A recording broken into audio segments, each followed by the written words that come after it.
My man.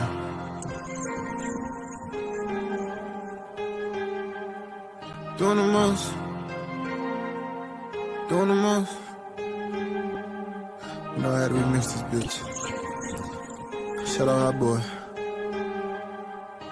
If I get caught up in a storm, pray the rain just keep me calm. All my life I dealt with pain, see no evil cause on. Chop along just like a arm, no bitches we fucking on. Doing wrong without them knowing, I'ma go to view, ain't know it.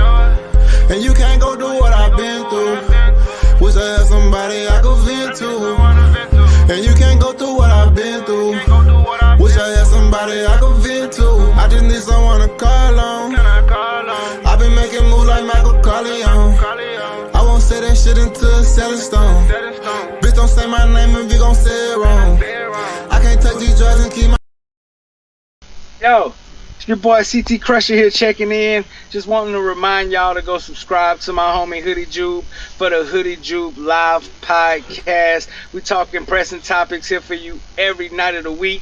Hit that ding dong bell to make sure you don't miss an upload. Come join in on the conversation. Help us expand the community. We do a lot of giveaways, give away to a lot of charities, giving away to the local children's hospital. And oh, by the way, if you want a chance to win free NFL tickets, yes, I said that, free NFL tickets, make sure you subscribe and hit the ding so you don't miss a chance to win free NFL tickets. Peace out.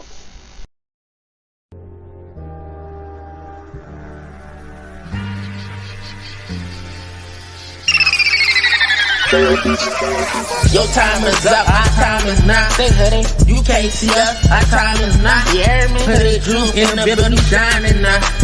You can't see us, our time is not at all. Your time is up, our time is not. Say Hoodie, you can't see us, our time is not. You hear me? Hoodie Jube in the building shining now. That NO, you can't see us, our time is not. Saints going to the Super Bowl, talking black and gold. Cameron Jordan on the field, about to take a QB soul. Ever Kamara break a tackle, so you know he bold. Mike Thomas catching everything, so you know he cold. The defense elite, D. Davis coming through the line, boy, take a seat. Lattimore in the backfield, so you know that's me. Them boys with the Florida leaves, yeah, they gon' eat. Yeah, we talking Pyromatic, we talking Marcus May. We in the backfield, we gon' make them pay. Them boys hitting hard, they need an X-ray. Yeah. We talking black and gold. We talking black and gold. We talking black and gold. We talking black and gold. We talking black and gold. We talking black and gold. We talking black and gold. Straight to the Super Bowl. Your time is up. Our time is now. Say Hoodie, you can't see us. Our time is now. Woo. Hoodie Jube in the building. We shining now. We shining. You can't see us. Our time is now. You hear me? Your time is up. Our time is now. Woo. You can't see us, our time is now. Say Hoodie, Hoodie Jube in the building, we shining now. You can't see us, our time is now.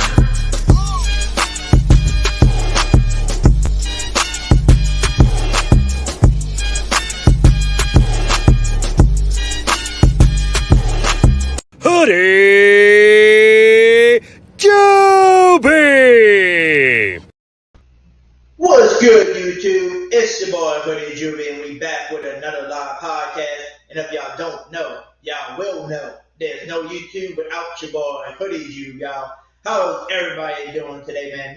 I'm doing just fine over here, and I do apologize for not being able to go live for a whole week, man. I've been moving out of my apartment, moving in with the parents again for a little bit until we find something that we really love to move into and purchase. So I just want to apologize for not being able to go live for a little bit. But hey, we got my room set up back in here. I'm back in my old room where I started my life, man. And yeah, this is my new Saints room for right now, man. You can tell that my Jameis Winston poster, man, on the back, man. So happy to put that up. And by the way, if I do look a little blurry or anything, the sound breaks up a little bit, I am working on this little internet that we have. I got a little Verizon little box thing, call it MiFi, whatever. Getting about 15, megabytes per second. So it's not the best internet, but hey, it's something to try to go live with y'all and to push out some videos as well. So who that to everybody that's in the chat. Let me give a shout out to everybody in here real quick. We got Miss Megan, man, the Croft man over there, all the way from Australia. Who that to you, and to the Bear. We got St. John Butler in the building. Who that to you, St. John. Who else we got? We got Don, man. Who that to you, Don. We got Hick It and Flick It. Who that to you? We got JT in the building. He said, blessings, Hoodie. Hey, man, it's a blessing to you, JT. Glad to see you in the chat. We got Drew Breeze. He told me to stop the delay. Hey, man, I had to delay, man. I forgot my camera and everything. Like I said, I've been moving, but we got it now. Mr. Drew Breeze, okay? We got it under control. We got Jerry, the old freaking G, in the building. Who that to you, Jerry? We got our boy, little Michael, in the building. Who that to you? We got From the NOLA. Who that to you? We got Purple Marcus in the building, man. Who that to you? We got Mr. Lester. Who that to you? We got Josh, the Pell fan. Who that to you? We got Who that Dana. Who that to you? We got Brian Pearson. Who that to you, Brian? And I believe that's everybody up in the chat for right now. So if y'all comment down below, I'll call y'all out again and everything. So who that to everybody that's in the chat, man? But yes, it's time to start the show. It's time to start talking up some Saints football. But guess what? I can't, start the show and start talking without bringing on my co-host of the show today, man.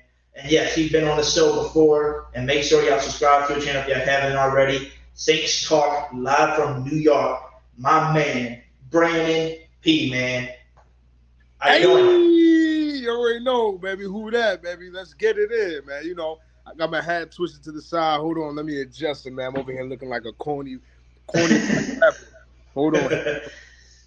You know what I'm saying? Listen, if you guys are watching the show and you don't know, I'm from New York. You know what I'm saying? I'm always representing the Lou. You know what I'm saying? Who that? To everybody in the chat, man. We gonna get it in. Me and my boy Hoodie Jube, man. You know how we get down, Hoodie. Yes, sir. We definitely know how we get down, man. And I know we got a few things we're going to discuss today, man. So just to tell everybody our topics, so y'all can stay tuned for that. Our topics today is that, we're going to talk about the Demario Davis 1-year contract extension he's got. So now he's going to be available through 2024. I'm going to go over the details with y'all about that. We also going to talk about how Pro Football Talks is the only source right now that posted that they say they can see Kamara bracing for a 6-game suspension probably. We're going to talk about that, see who we can talk maybe if he does get suspended for 6 games, who can be some trade partners we can go to, for some running backs that might not need a reliable running back. Because they got some teams that literally got 2-3 running backs on the roster that they might not need that we can trade for, like a 4th, 5th, 6th round for one of those running backs. And then also the topic we're going to talk about today is what Brandon P brought up the conversation to me the other day, and I was asking, why don't we rank the top 5 New Orleans Saints rosters from 2000 since Drew Brees came here to now? We're going to rank some of those rosters and decide who we think that, what team had the best roster for the Saints. So we're definitely about to dig into this, man, and talk it up. I see my boy Master Podcast popped up in here. Who that to you as well, my man? T Dirty in the building in here. I see him as well. Who that to you, T Dirty, man? And I see Ryan, man. Who that to you, Ryan, man? So who that to everybody that's in the chat? But Brandon, let's get this show on the road, man. I wanted to ask you, what was your thoughts, man, when you got to see today that Demario Davis, man, signed a 1-year contract extension, and now he will be with the Saints through 2024 now? Listen, man, I'm not going to lie. I don't know if I'm the only one that feels like this, but it was very surprising to me. I'll tell you why, because in a recent, I don't know, I think it was with Jeff Duncan. He had an interview with Jeff Duncan, or Jeff Duncan had spoken to him, or something along those lines. And Jeff Duncan, if you guys don't know, is a big Saints writer. A lot of people aren't a big fan of him because he could be a little bit pessimistic. But long story short, he's a big Saints writer. He's been in the Saints industry for a long time. And Jeff Duncan has spoken to Demario, I feel like somewhere recently, over the last 2 weeks. He has said, Demario had told him that he doesn't know what his future is, and he doesn't know when he wants to retire, and he doesn't know basically what the future between Demario Davis and the Saints. He just doesn't know. And that's usually something that a lot of NFL players say before either contract negotiations or just maybe possibly leaving the franchise. So for me, I was kind of under the impression that, hey, listen, this might just be Demario's last year, and you know what I'm saying, let's make the best out of it. So when he signed that 1-year extension, it was awesome, man, because if you're a Saints fan, you know how important Demario is to the team. He is, the leader. He is the captain on defense. I feel like the defense runs through him and Marshawn Lattimore. You know what I'm saying? Like if they play well, then everything else flows well. Especially Marshawn Lattimore. Obviously, Cam Jordan is a huge leader as well. But it's really those three, man. It's Cam Jordan on the line, Demario for the backers, and Marshawn Lattimore in the secondary, man. The defense is gonna run through them. Obviously, we got leaders too, like Tyron and whatnot. But you know what I'm saying? It was huge that Demario was able to come to that extension because for me, that's just another year of great leadership. It's just another year of, you know what I'm saying, well played linebacker positions, you know what I'm saying? Just him, galvanizing the troops and, you know what I'm saying, making sure everybody's in the right place at the right time. And, he has a huge impact on their defense. So I could not be happier. I know, me too, man. Like I said, I was super excited, man. Give me 1 second. I'm gonna pull this up on my screen just for everybody to know um, what it was today. I'm gonna show y'all what Demario Davis, what his contract really was. Because I think it was Phil Yates. He posted it today, and I'm gonna pull it up for y'all real quick and share my screen with y'all so y'all can see what Demario Davis's contract breakdown looks like. Um, So right here is going to be the breakdown for y'all. Let me share my screen with y'all. And Brandon, this is the newest contract extension for him. And what do you think, man? So it says that Saints linebacker Demario Davis recently agreed to an updated contract that includes $2 million in incentives in 2022 through 2024, $60 million max. His 2023 base salary drops from 8.5 million to 8.25 million, but he adds a 250K workout bonus, and 1 million of that salary is guaranteed. No cap impact on 2022. Listen, man, I am not, you know what I'm saying? I am not no Mickey Loomis. Nobody here is a Mickey Loomis. Nobody, you know what I'm saying? It's very tough to come up with a fair number for anyone. But to be honest, you know what I'm saying? It's hard to look at a contract that you're offering a guy like Demario Davis and look for a problem, right? You know what I'm saying? Because it's Demario Davis, man. Like whatever that man wants needs to get paid, you pay him. You know what I'm saying? Like that's a guy that's gonna come through for a defense every time, man. Ever since he was signed to Wellness, he's arguably been the best defensive signing since Jonathan Vilma. You know what I'm saying? Like he is the one. You know what I'm saying? And you know what I'm saying? Whatever money they want to give him, as long as he's happy, give the man his money, man. You know what I'm saying? Because at the end of the day, we have Mickey Loomis, and he is a cap god. So God forbid something if he gets overpaid or whatnot. Who cares, bro? We'll figure it out. We got Demario Davis for another year, man. To me, that's all that matters. Yes, and like we all said, I think the Mario Davis. I think you and me, Brandon, and I think the Who That Basic can agree on this. Knowing that Drew Brees is gone, right? Sean Payton is gone. I think the Mario Davis is your next up, like him and Cameron Jordan, or those two players that that you need that is like your leaders. That's kind of like the Sean Payton and Drew Brees type of play. They literally leaders that defense. Like if you don't have them on the field or even on that team, the roster would be different. The locker room would be different without those guys. So I think having Demario through 2024 makes me even happier knowing that he's not giving up on it just yet. He's going to be he wants to extend it through 2024 now. So that's giving us basically another 3 years with the man. And I mean, to me, maybe not everybody else, but to me, I ain't seen nothing wrong with Demario. It seems like he's getting better and better every season. And he's getting older, but he doesn't look like he's getting older to me. Yeah, man. I mean, I don't want to jinx anything, you know what I'm saying? Because age is unbeatable, man. There's no defeating the number of age. Tom Brady might be the only one that's doing it. You know what I'm saying? So, over time, especially playing that linebacker position, you know what I'm saying? Age is gonna factor in eventually. But for a guy like you said, like Demario Davis, he's coming through every season, man. He has not had one season where I could say he let me down. Like it does, you're right, Hoodie. It does definitely seem like he's getting better. Like, you know what I'm saying? And if he's not, then he's definitely, making an illusion that he is because it's like, what can you say bad about Demario Davis? He's great in coverage. He's an amazing tackler. He's a great leader. He's smart. You know what I'm saying? He plays his position the right way.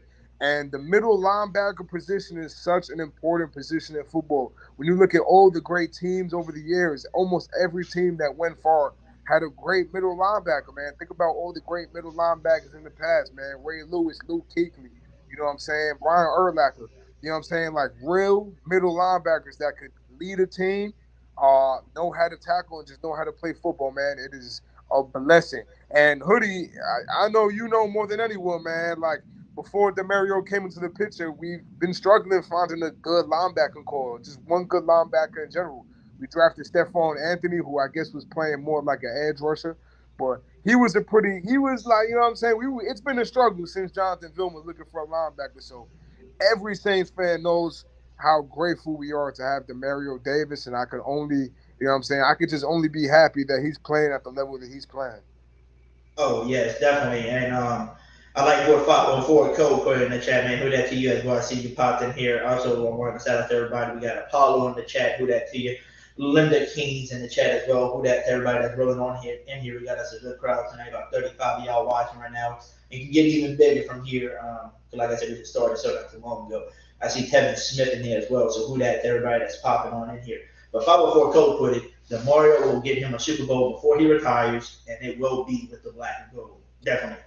He's definitely going to get it. I feel like with the roster that we got right now, we can easily win us a Super Bowl. So I say this year or next year will definitely be the one winning that Super Bowl, man, with the team we got. I mean, I guess now we can move on to the topic, man, you know, about the Kamara, man. Pro Football Talks, you know, they basically saying he might be bracing a 6, game suspension.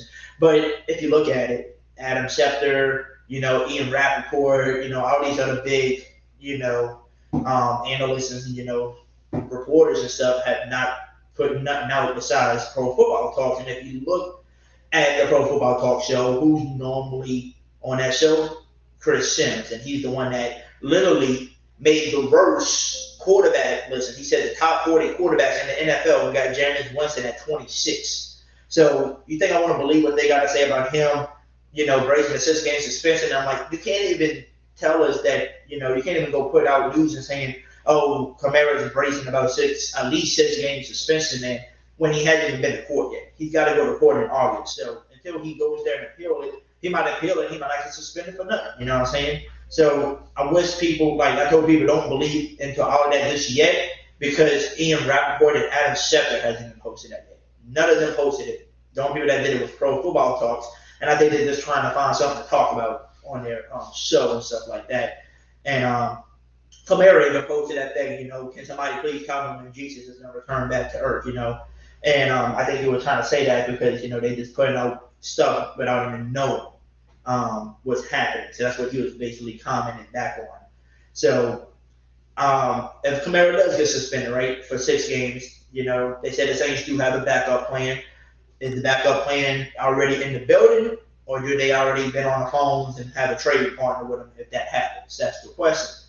And if we do have to trade with anybody, Brandon, is there anybody out there that you like? Because earlier I was discussing this with some people on a different podcast, and I think my top 5 running backs that I would love to see the Saints trade for, that I think other teams really don't need because they have their number 1 running backs in that locker room. I would like to see a guy like Kareem Hunt from the Cleveland. They got Nick Chubb. They don't need Kareem Hunt. They really don't need him. They would give him a nice little offer for him. We'll take him. I do like Josh Jacobs, right, from the Raiders. They didn't pick up his 5th-year option, so they're going to let him probably go soon. So he probably wants out soon because all the running backs they got in there. Another person from the Raiders, Kenyon Drake. He's not getting better no play time over there. I think he's still a good, valuable, running back. At least a running back number 2 to help out till your other running back gets back like Kamara. Another dude I like, Saquon Barkley. A lot of people hate on him because he's been injury prone a little bit, but I feel like if you just have him used for the 6 games and then have him be a backup, sharing carries with Kamara here and there, man, he can stay healthier and don't have to be that guy anymore. So that's 4 people I gave you, right? Jacobs, Drake, Hunt, Saquon Barkley. And the other one is from the Giants too, Johnson, the 3rd running back, who went off last year while Chubb and, Hunt was hurt a little bit. He had 2 100-yard games. He had one of his 3rd games. He had, I think they said he had 99 yards, so he was like 1 yard away from having 3 100 yards under his belt. And he's carrying, I think they said like 4.5 to 5 yards per carry. Like he's something special in that backfield. He's the third string, barely touching the field unless Nick Chubb and Kareem Hunt gets hurt. So those are like some of the top 5 people I'd like to see us go trade for, because there's nobody I really like, and free agency left. Everybody's not really that guy I feel like that we can trust. So those are some trade partners. What is your thoughts? And is there anybody maybe that I'm missing that you might can say like, hey, I think this dude might be a good trade partner? Yeah, man. First of all, I'm just gonna touch on what you said before. Like, you are absolutely right, Hoodie. Like, Ian Rappaport, Adam Schefter, if they don't report it, I'm not listening. Like, I feel like all Saints fans should be bracing for a 6-game suspension. Will it happen? Only time will tell. But if you're a Saints fan, you do expect the league to come down on us, man. The league don't like us. So it's only natural that Kamara, gets suspended at some point. And, I don't want to bring the guy into it, but Deshaun Watson, he still has yet to get suspended, and I'm sure he will get suspended. But all I know is whatever Deshaun gets suspended for, however many games he gets suspended for, just divide that number by like 30, and then give Kamara that number. Like, because if you compare the two, like, listen, man, Kamara punched a dude in the face. You know what I'm saying? The dude that he punched in the face, the dude that he beat up, supposedly was messing with his girlfriend or just saying some real slick stuff. And it's whatever, man. You're a man at the end of the day, bro. Men fight men, and, the guy got beat up. What are you going to do? You know what I'm saying? It is what it is. Does he deserve a suspension? Yeah, you know what I'm saying? Hit him with a little fine or a little suspension to just, set the standard and, let the league know, hey, listen, you can't be bugging out like this, especially now in Vegas. You know what I'm saying? Like, you guys have... I'll look that up.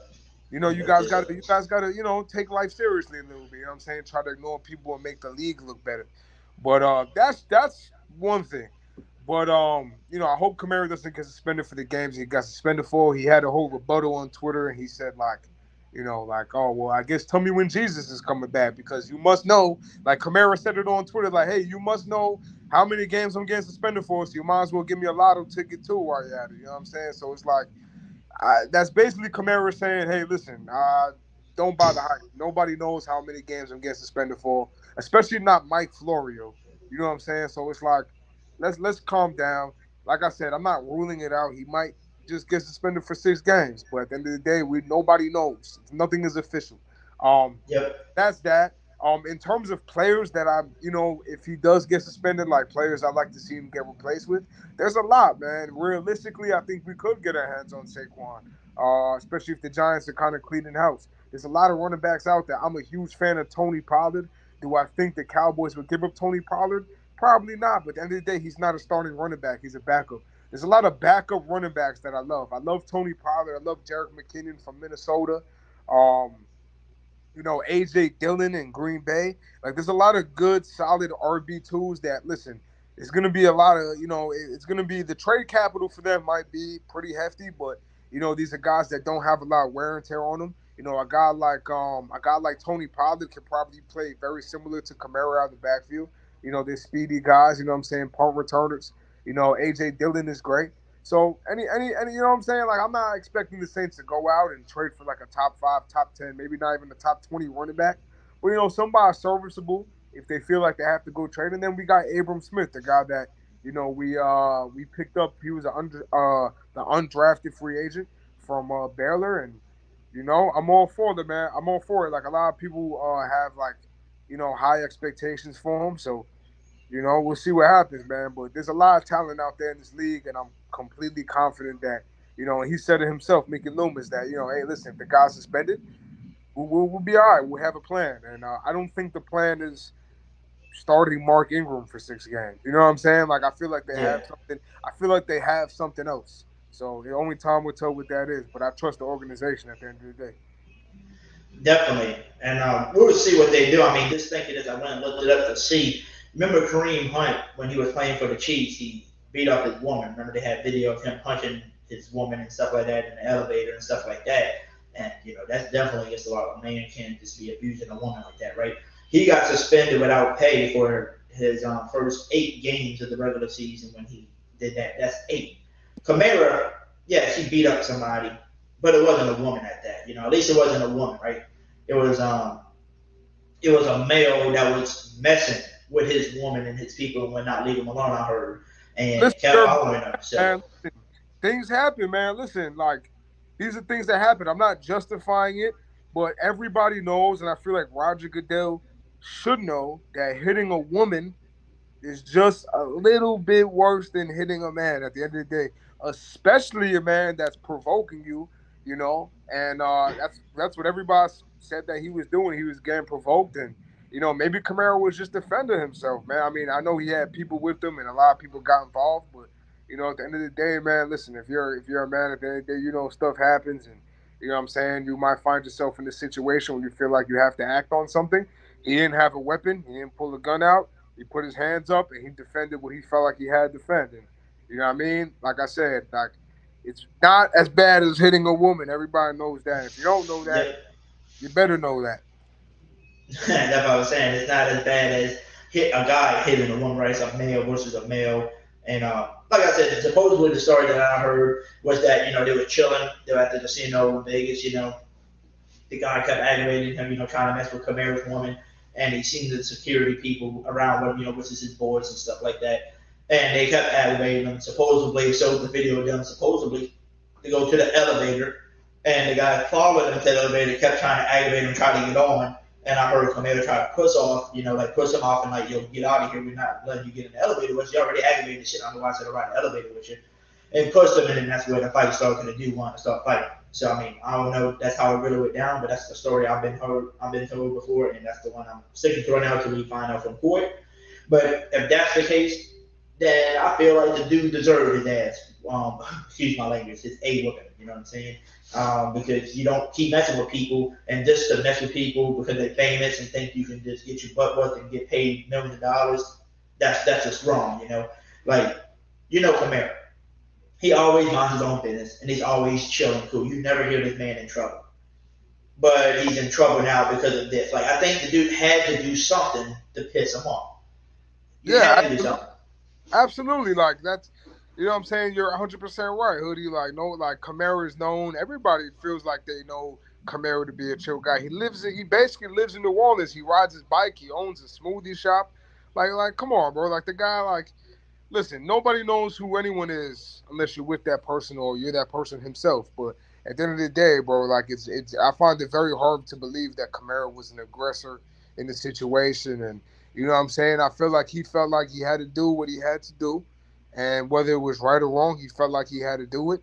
Nobody's life got taken. The guy got beat up, and I'm sure his face is healed up. You know what I mean? Listen, it happens. You know what I'm saying? Like, and if he gets more than a 4-game suspension, I'll be kind of upset. You know what I'm saying? I feel like that's a little much for a guy that was just just putting his hands up the old school way, man. So. Yeah, they got people posting on Twitter and all over the place saying, "Oh, well, Kamara is suspended for at least 6 games, then damn, Deshaun Watson should be suspended for 3 years in the NFL or something like that." People are putting because. I mean, just to kind of touch on that, like the Deshaun Watson thing, like I heard he's got out of the 24 lawsuits against him, he got 20 of them off of him now. They agreed with the ladies and stuff like that to take them off and stuff like that. But the question is, if your own lawsuit thing came out and said that you been with how many people? It was over 60-something different ladies. 60-something. And that different, why do you need that many different therapists in that sort of period of a time? Something that add up. And you know how in life people will take money to get away from something instead of just getting that person in trouble because they like money too much. So that's why he went to Cleveland. Even though he's lying to Cleveland's face right now, I love the organization, I wanted to be here. No, you didn't. You wanted to be here for the money, but you can pay those people and play your career still. I think, to me, that's what he looked like he's doing. But I can't judge him, like you said, we don't know the actual fact, but like I'm saying, just off of what happened. And if they already said they thinking he's going to probably be suspended for the whole season, that's what they're looking at least one season so far. It could be more, depending on the other 4 lawsuits and how that goes through. So we're going to see how that goes through. But I'm saying for Kamara, for a guy just getting in a fight, jumping somebody, I mean, it happens. People fight every day. People get in fights and stuff. So I don't see him being suspended for too much because, I mean, I don't know. Remember back in the day when we was younger, Ray Lewis choked somebody and came back to the NFL. I don't know how long he got suspended for killing somebody, but he did get a second chance to come back to the NFL and play, So, I mean, a 6-game suspension sounds a lot just for somebody getting in a fight. They act like people don't fight. Yeah, absolutely, man. Like it's just you know what I'm saying. If he does get that 6-game suspension, like I said, I feel like that's just the league, man. Like, like there's been worse, more hate that have happened. You know what I mean? And like I'm expecting him to get suspended.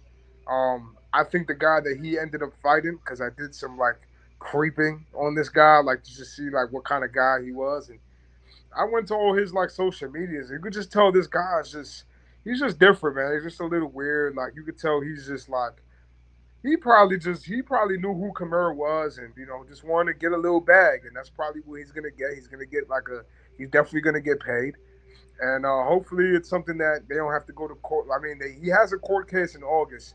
I don't know how the legal system works. I don't know how it varies from state to state, but I know that it's what Kamara did is being considered a felony. So because it's being considered a felony, they're taking it a little bit more serious. If it was like a misdemeanor act, I'm sure he wouldn't get suspended. But because that word felony is in there, Yeah. that's what they're basing the whole suspension off of, just the level of the crime, And hey, listen, I just put up a video. I think it was yesterday, just reacting to the news, or the day before, just reacting to the news. And listen, if he's out for the 6 games, who we playing? We're playing Atlanta week 1. Then we play Tampa Bay week 2. Then it's Carolina week 3, Minnesota, Seattle, and Cincinnati. So out of those 6 games, we should win 3 of them without Kamara. We don't need Kamara to beat the Falcons.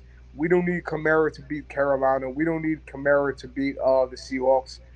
You know what I'm saying? We might not even need him to beat the Vikings. Hey, that's what we were talking about earlier. I was talking with my friend. I said, let's say 6 games is the most he gets suspended.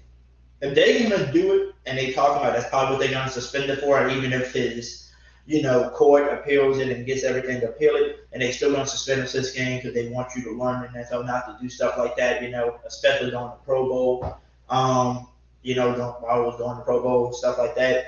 Then, if you're gonna do it, let us know and get it done with, and don't wait to suspend us during the hard part of the schedule. Do it at the beginning, because why? I feel like we can beat the Falcons, we can beat the Bucks, we can beat the Panthers, we can beat the Seahawks. Sorry, Miss Megan, I love you. And we can beat the Vikings.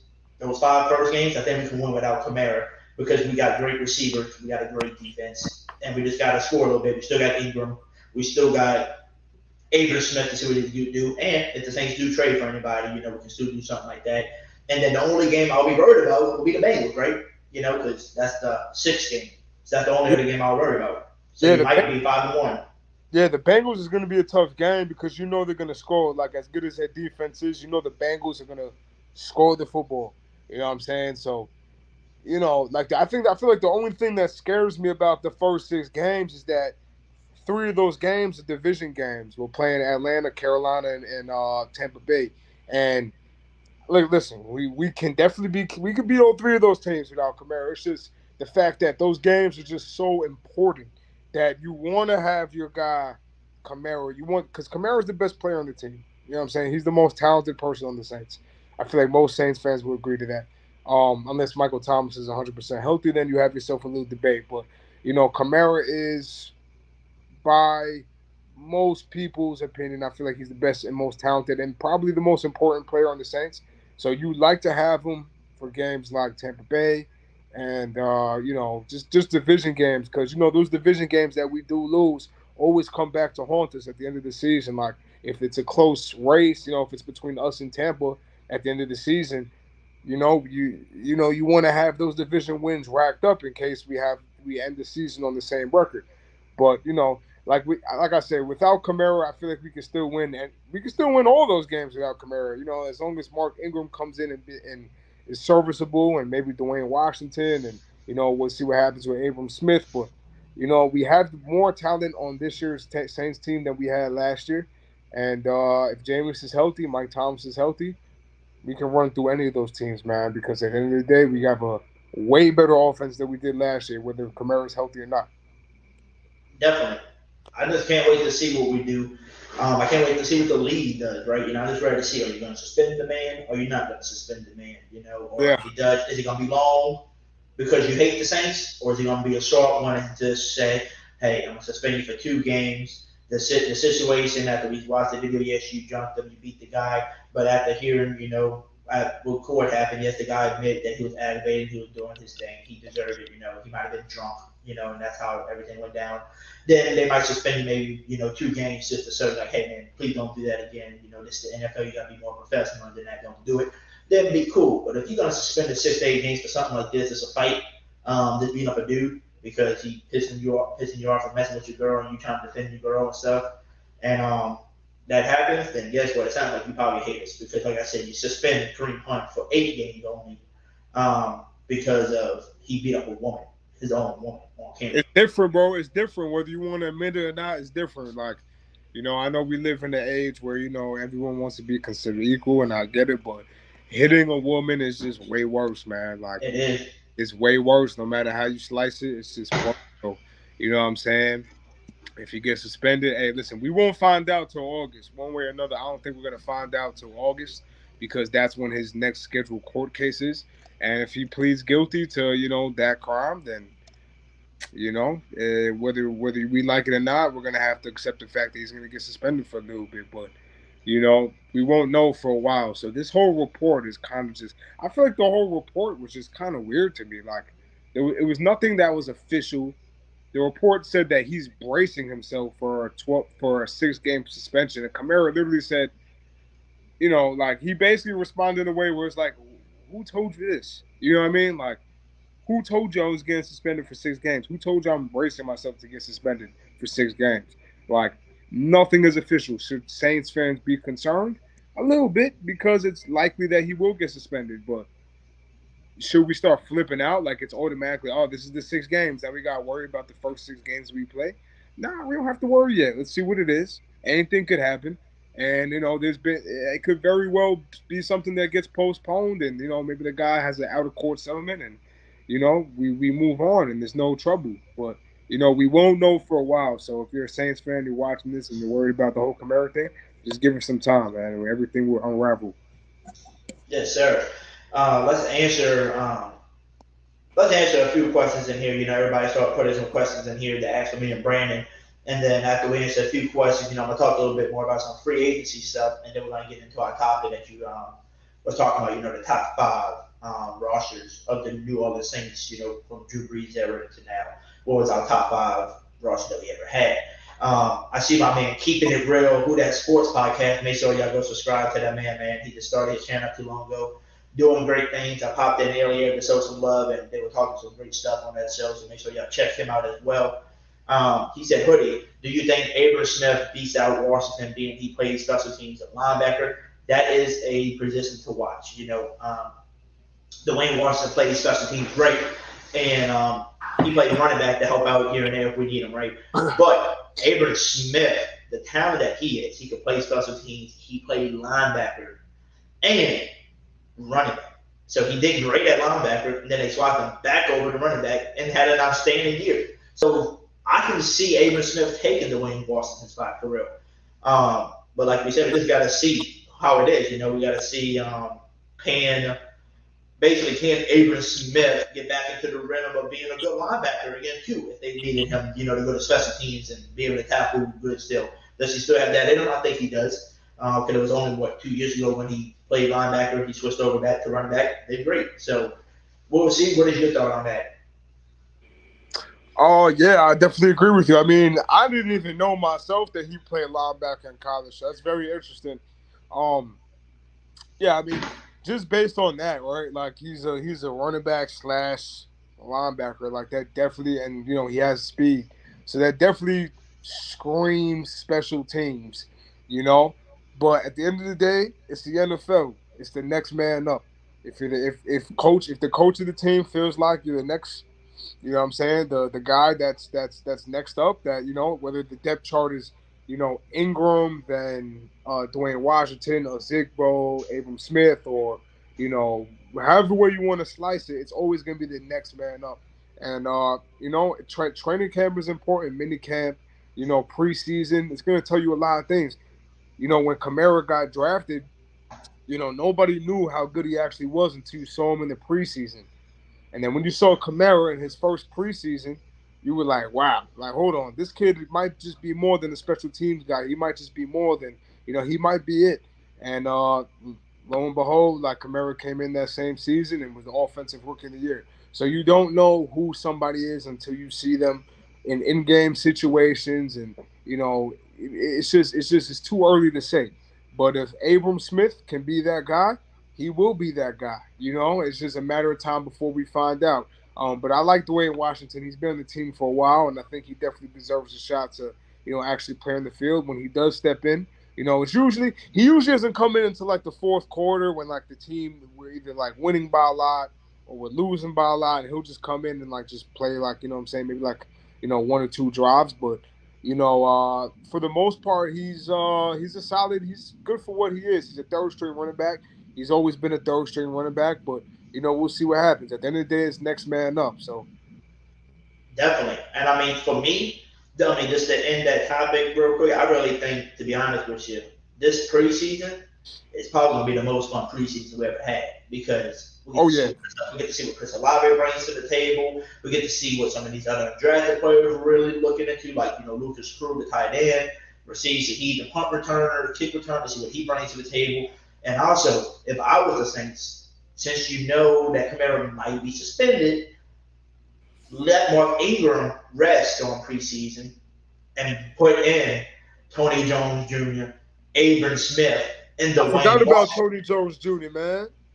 Yep, you still got Tony Jones Jr. for right now, too. So let them three battle it out in preseason and see who's the best man that you can use and see who he does it. Because whoever runs the ball the best and gives you the best production, that's who you're going to want to keep around. That's who you're going to want to keep. The other person, you're just going to have to tell them, I'm going to let you go. You can go on my practice squad and we'll call you up when we need you, bro. That's what I would. None of that out. But St. John Butler, who that to you, my man, he said, where are we at with the Kwon Alexander watch? Me, I think he's still going to sign Kwon, to be honest with you. I don't think he's going to go to the Jets. You notice he only visited us and the Jets, the Jets the only team he had visited since then. And he keeps working out in Saints uniforms, like clothes and stuff like that. He's still working out in that. And to be honest, we know it. He hates OTAs and training camp and hates all that. So he probably won't sign until about August, like he did last year, to skip all that and come for like the preseason part, the rest of the training camp, and then, be ready for the season. I think that's what's going to happen because there's no other team that's going to go out there and just say, Kwon, here's the money that you want, I'm going to pay you.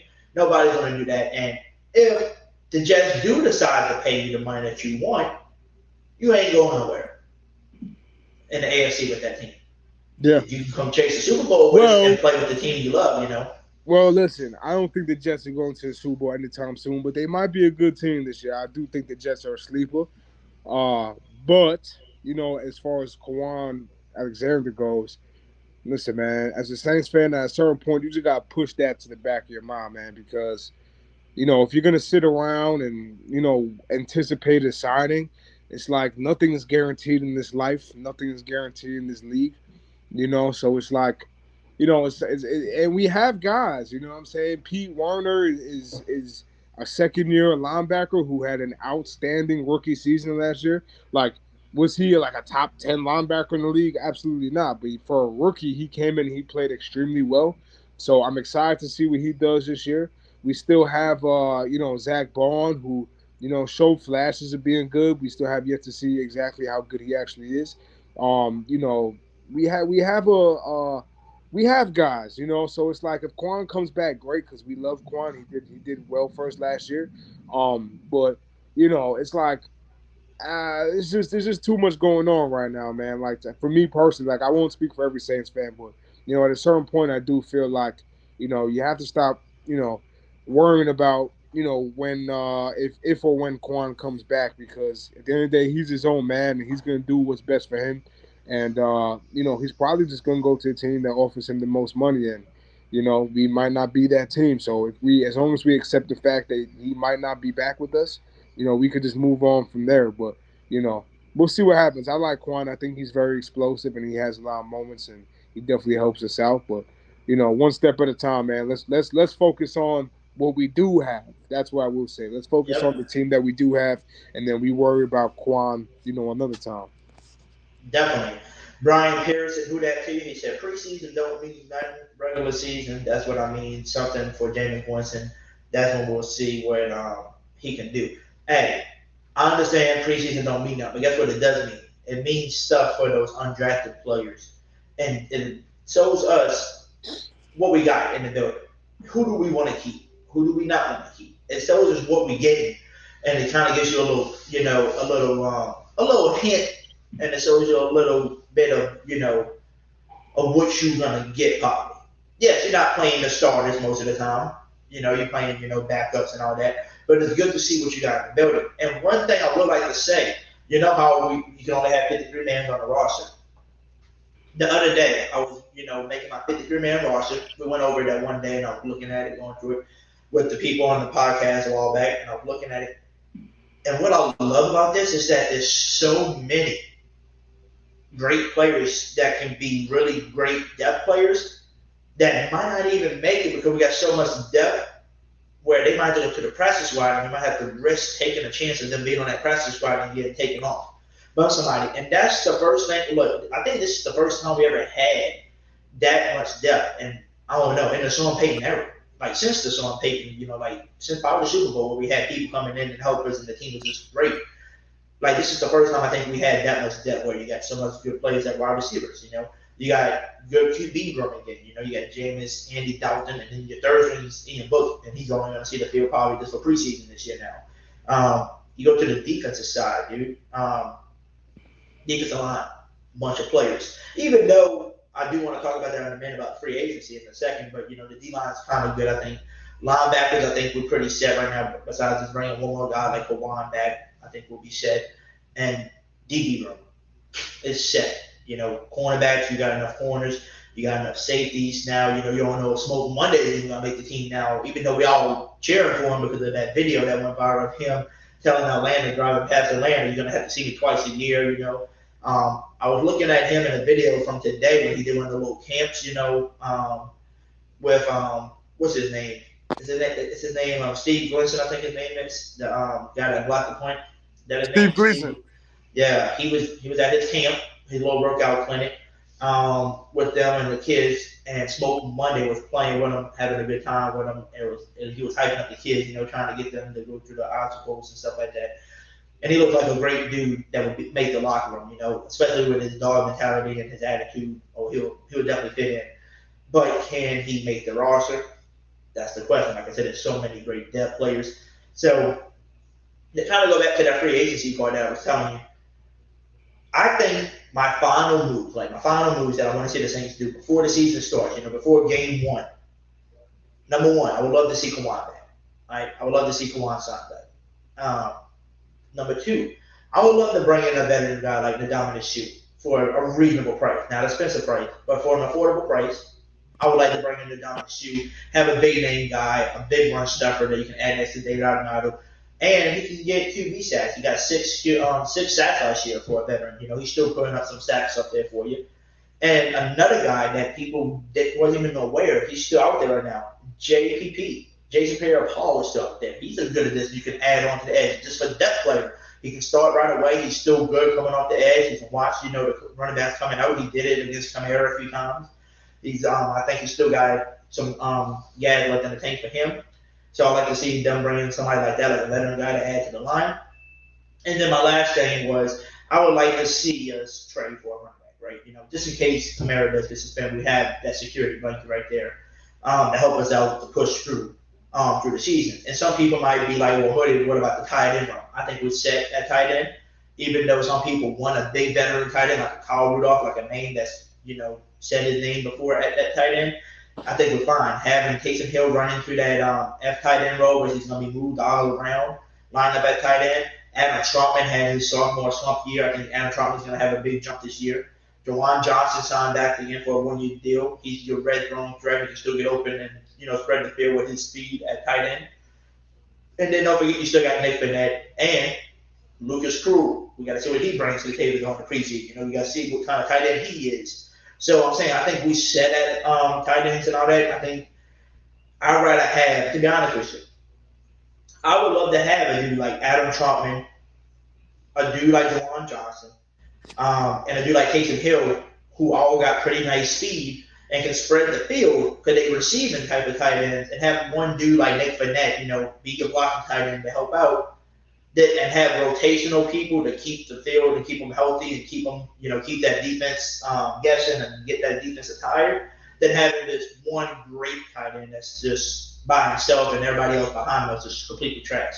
I'd rather have rotational plays, even though I would love to have a dude like George Kittle or Travis Kelce. But to have a guy like that, you ain't gonna have these other tight ends behind him, paying them pretty decent money to have it. So I think we got a pretty good, decent tight end room. What do you think? You think our tight end run's pretty secured, or do you think I don't think so? I think we need to go get a dude like Kyle Rudolph or something. Man, listen, man. Tight end, to be honest with you, Hoodie, it might be a finished position on the team, man. I feel like tight end and then defensive tackle. Those are two positions that definitely need some more depth. You were right when you said that this is a deeper team than we've had in some time. We do have depth all over the field, wide receivers, corners, safeties, quarterbacks. We have depth. It's just a matter of now, what do we need? So, nobody knows how good Troutman is going to be. Nobody knows if he's that guy. We have this kid Lucas Crow, who we undrafted at a pick, Kenny Pickett's tight end. A lot of people saying he's going to be good. We'll see what happens, but I do feel like we're missing a solid piece at tight end. That's part of the only hold on our entire offense is just we just don't have a solid tight end. I'm not saying now. This is not me saying Troutman is not going to be that guy. He could easily improve this year and turn out to be great for us, but he's guilty until proven innocent, if you know what I mean. Like right now, the word is out for him. It's like we have this poster hanging up somewhere like Adam Troutman missing. Like what I'm saying, where you at? So he has to come through this season, and if he doesn't, we definitely need to make sure we have a tight end that's going to come in and be serviceable for us. And this season, even beyond serviceable, like just a good tight end. You know what I'm saying, like a solid tight end. Whether that's Kyle Rudolph or whoever, whether we have to trade for somebody, we'll see. But the tight end position definitely needs some work as well as defensive tackle. Ndamukong Suh might be good.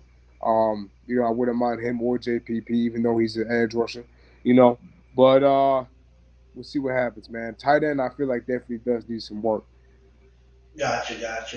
Because like I said, some people think they need work. Some people think, kind of agree with me and say they think we should be just fine. You got Taysom Hill going to be in that role, giving his speed, beelining out over the place. Adam Troutman, like I said.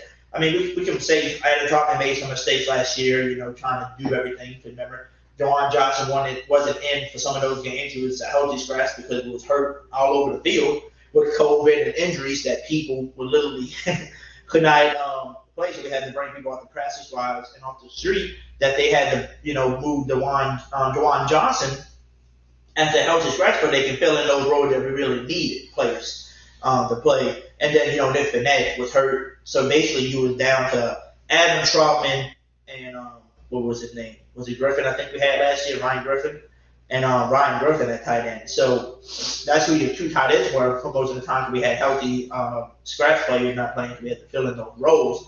And then we can't put all the pressure on Adam Troutman as well because he went from getting drafted the year before last and looking pretty good. Like, damn, I think he's got some promise. And he was sitting behind Jerry Cook and Josh Hill.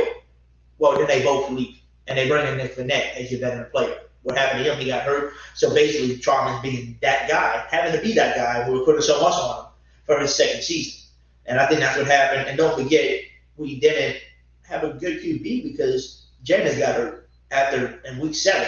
So from week 7, from that first, quarter to week 17, you had Trevor Siemian, who was decent. He's not the best quarterback, but he's a decent quarterback for you if you need to win maybe 1 or 2 games at that, if you got a good roster around him. And then you had Taysom Hill. So, I mean, what can Adam Troutman actually do? And don't forget, it was his only second season in the NFL, and it ain't like he had Michael Thomas, Jarvis Landry, and Chris Olave on the field for distraction. And some of them games, Kamara wasn't in. Remember, the Kamara was hurt for like a few games or was out with COVID and stuff like that. So I mean, Trump can't do everything by himself, and I think we put so much on the plate for him last year. And I think that's what people's got to look at it this year. That's why I tell people, no matter how much we love Chris Olave and we think he's gonna be like that guy coming in here and filling in that role, don't put too much on Olave's plate. Don't put too much on these rookie plates because you don't want to be disappointed. If something happens, like we think Chris Olave is going to get 800 yards this season, but he has to give you only 500, or something like that. I don't want nobody to be disappointed and stuff like that. But Brandon, is there anything you'd like to add on to that conversation? Pardon me. I'm just eating a brownie. You good? So I'm just gonna get through this brownie real quick. Okay. I'm hungry. All right. So yeah, I mean, I definitely don't blame Troutman for too much last year, like you said. There was a lot of pressure on him. You know what I'm saying? He was really our only weapon for at some point in the season. He might have been at best, him and Callaway. Which says a lot because Callaway might not even play that many games this year. But like at the end of the day, I feel like if you're looking at the Saints roster, you see where the weakness is. The weakness is at tight end. The weakness is at like left guard on the offensive line. The weakness is maybe depth at defensive tackle. So as a Saints fan and as somebody that might be in the Saints office or organization, you have to try to address those issues. And as long as we do, I feel like we'll be fine. The number one thing that I've been saying throughout this whole offseason is that I trust the organization. I trust, Dennis Allen. I trust Loomis. And the only reason why I say that is because look what happened this offseason. We addressed a lot of issues. We lost some guys, but we gained some guys. We had a good draft. For what it's worth, we feel like, most Saints fans would say we had a pretty good draft in terms of drafting the positions that we need, So only time will tell. But, like you said, Juwan Johnson, I like Juwan Johnson. I like Juwan Johnson a lot, actually. Nick Vannett seems like he might be a good blocker. So, and then we got Taysom Hill coming back, hopefully maybe in October or November. So, when he comes back, if he's used the right way, I trust Pete Carmichael. There's nothing that this front office or coaching has shown me yet that makes me think that I can't trust them. The season hasn't started. Dennis Allen was a great defensive coordinator for us. I feel like the defense is going to be fine. The offense is going to be fine. Pete Carmichael's been in the building for a long time calling the shots.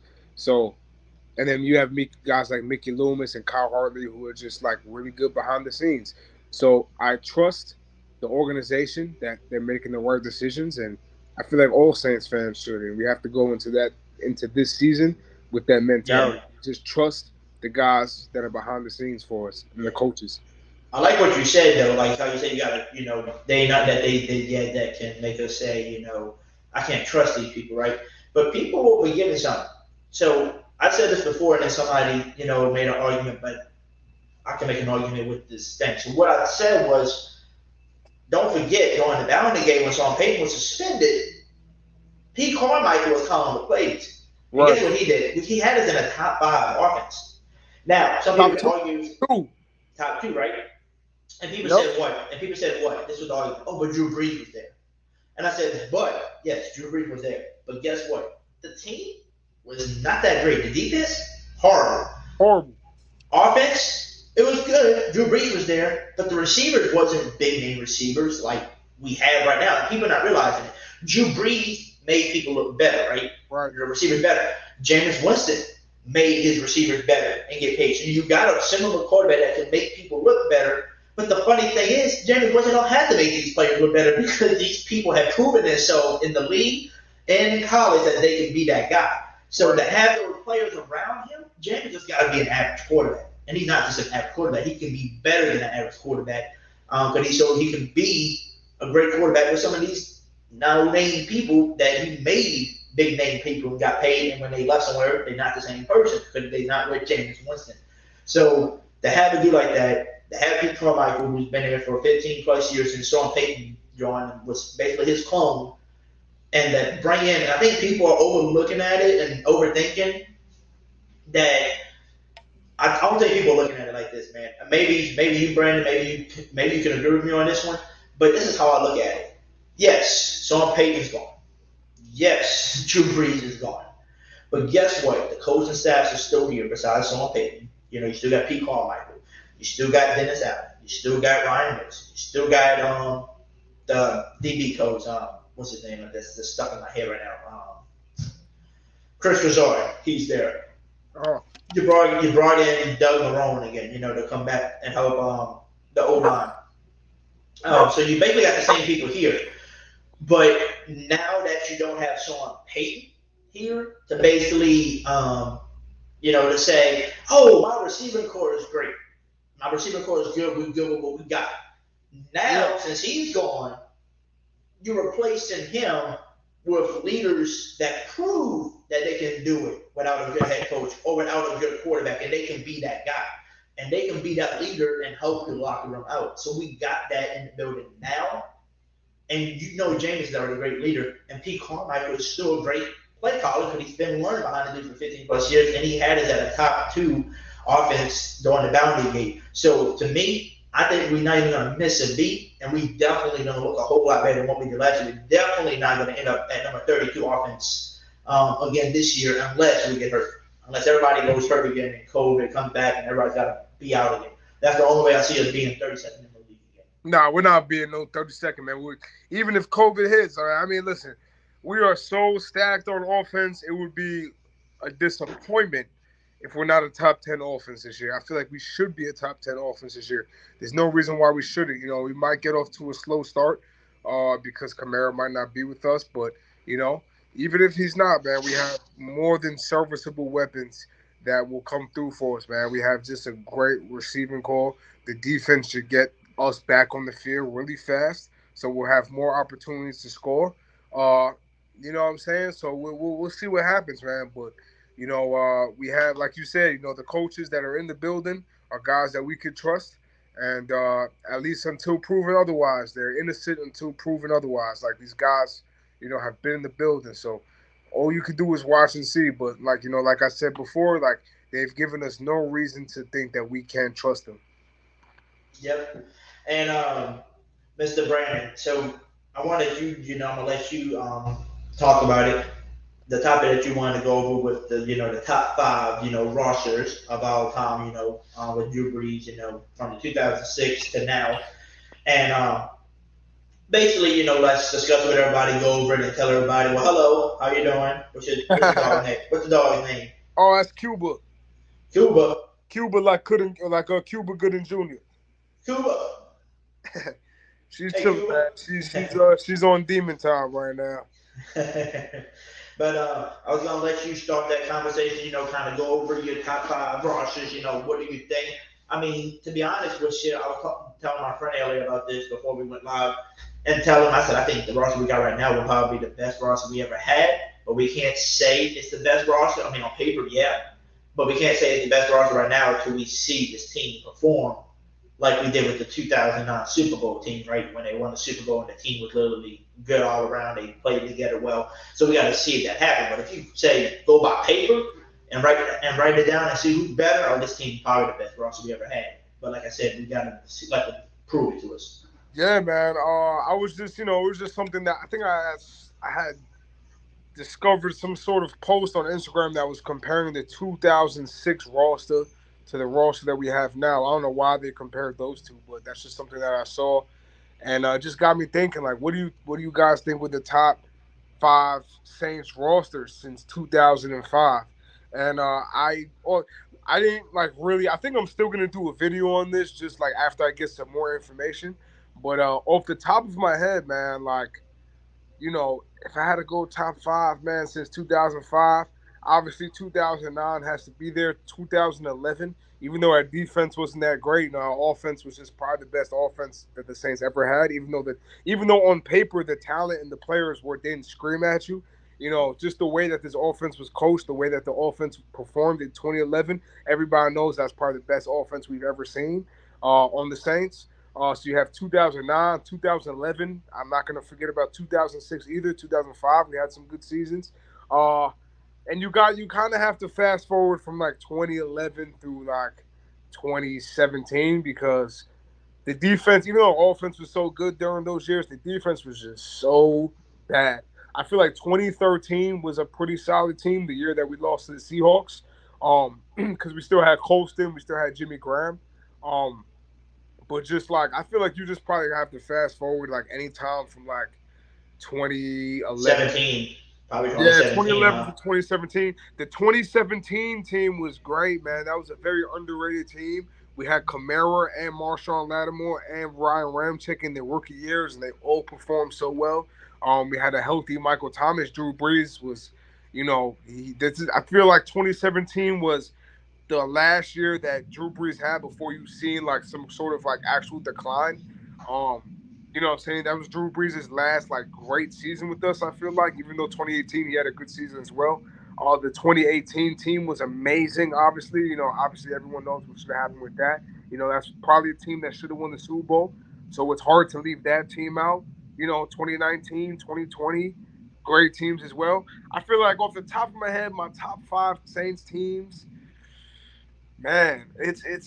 I feel like 2017, man, might be the best one. Only, and that's gonna maybe come as a surprise to some people. But I feel like that's only because Drew Brees was still a solid, like maybe top 3, top 5 quarterback in the league, like for sure. Like that was the year that you could say he was still like performing like almost like peak Drew Brees. You know what I'm saying? So you had the 2017 team. I think might have been the best one, to be honest, because we still had all that pieces as well with Drew Brees being so good. Um, 20. I mean, it's hard to put 2000. It's hard to say 2009 isn't the best team either because that's just the year that we won. I feel like 2009 might have been the greatest Saints team ever. You know what I mean? But the best Saints team, at least just like talent wise, I don't know. I feel like I'd go 2017, 2011, then 2018, then 2009, and then maybe like 2005, 2006. Mm. And what do you, I kind of agree with Ms. Barbara Williams in the chat. She put, Brandon, the comparison to the '06 is a part in that we have an unproven coach and an unproven quarterback. And she's kind of right. It's kind of like going into the '06 season, right? You don't know what Jameis, I mean, we know what Jameis Winston is, but he hasn't proven to the NFL that he can be that guy. Drew Brees didn't either. So on Peyton was a good call, a good play call and stuff, but they didn't know what he would be like as a head coach. Well, we don't know what we got in Dennis Allen now because you can't really judge him off of what he did with the Raiders, 10 plus years ago, 15 years ago. Like, he's been in the league for 10, 15 years now since then.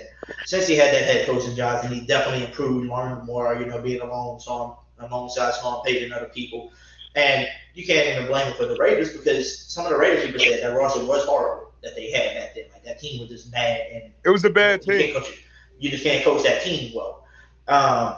So I mean, I think the comparison, with those shits is pretty good, huh? I mean, like just think of that. We got an unproven quarterback right now, and you got the coach who's trying to prove himself too. So he's unproven as well. Yeah, that's definitely fair. The only thing is the roster is definitely different. Receiving core is a whole lot better. It looks like. I mean, what would you say? The running back room. I mean, we did draft Reggie Bush, and then we had Deuce McAllister, so that's a good duo back. Kind of like a Kamara and Mark Ingram. So I mean, what you say? That's just they kind of split, or you kind of say one's better than the other. I mean, how would you compare the running backs? Yeah. I feel like that's a tough one, man, because it's hard to. I feel like Kamara. It's hard to say that Kamara isn't the most talented Saints running back ever. I definitely feel like he's the most talented. But Deuce McAllister obviously had the best career. And Deuce was just so great for us back in the day. You know what I mean? And it's hard to argue. I mean, it's tough. You know what I'm saying? Just it's you're picking hairs. You know what I'm saying? Like it's very close. But the wide receiver call. Who do we have? Do we still have Joe Horn in 06? 05? I think so. Yeah, because when Drew Brees came, Joe Horn was in training camp. Yeah. So we had Joe Horn, we had Colston. I feel like it might have been Colston's rookie year, maybe.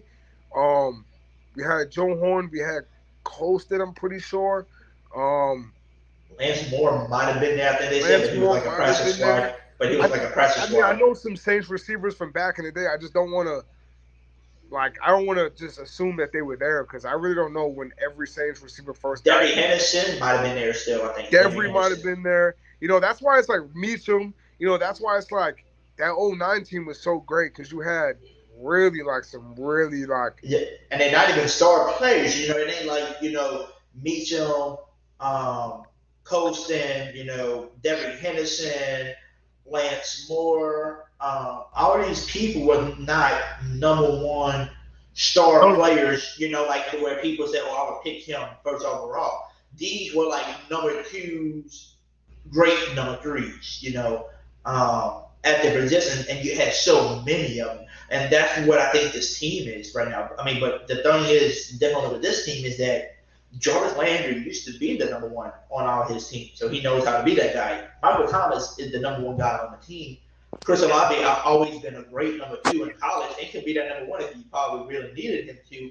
And Callaway showed last year he can't be that number one, but if you put him in that number two, maybe number three, kill on some of these people, but he's not even have to be that. He's your number four now. right. So he should be able to eat. Deontay Hardy, same thing. Can't be that number one, but he can be your number two, three, or four, but he's your number 4 or 5 now. So you have all these rotational players and the great players, it's going to be hard to stop this team. It's going to be like that Super Bowl team. Yeah, there's definitely a lot of depth at wide receiver, man. Like, I mean, we'll see what happens this year, but we hope that everyone stays healthy. We hope that Michael Thomas comes back and plays well.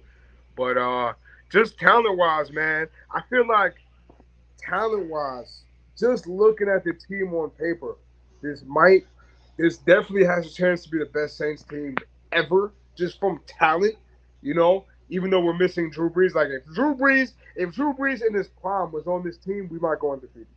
You know what I'm saying? Like it's that good.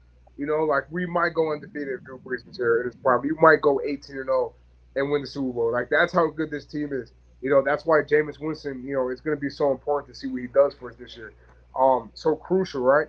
But just in terms of just like the teams over the years, like even like 2011, man, we had Marcus Colston, who was still kind of in his prime, and we had Jimmy Graham, man. People forget Jimmy Graham was, if you want to include tight end into the receiver category, Jimmy Graham might be the best receiver we ever had. Like Jimmy Graham in his prime, damn. Like, he was that guy, man. Like, he's definitely top 5 Saints receiver ever for sure.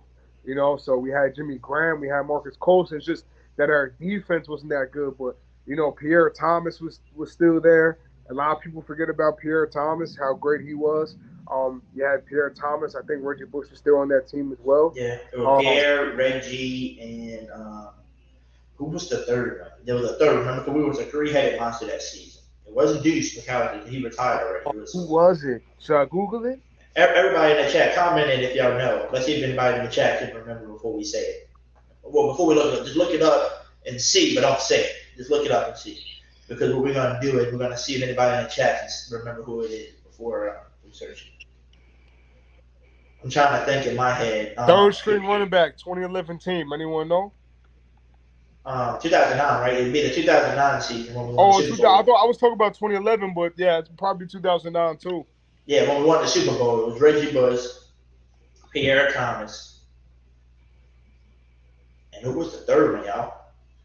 Mike Bell. You damn right. Mike Bell. Mike Bell.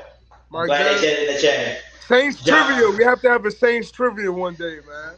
Hey, we can.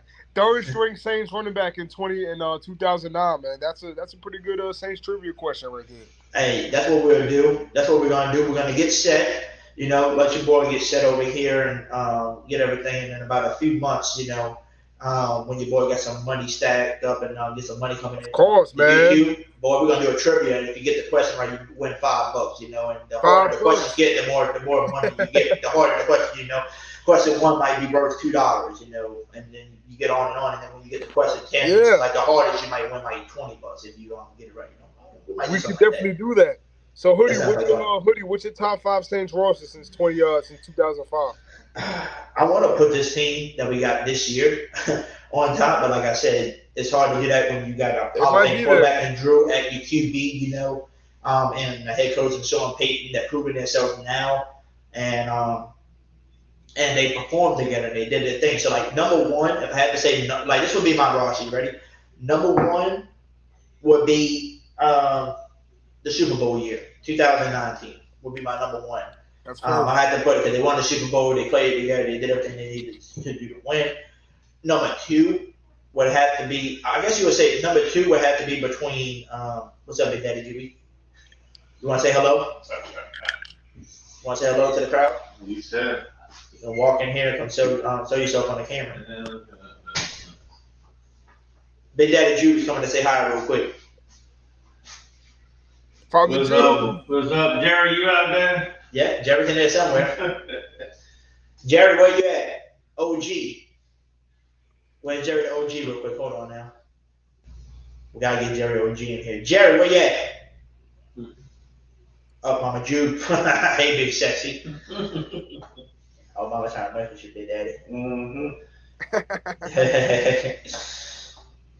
Yeah, I don't know where Jerry's at. He might have fell asleep knowing Jerry. Miss Megan said, Daddy Juby greetings.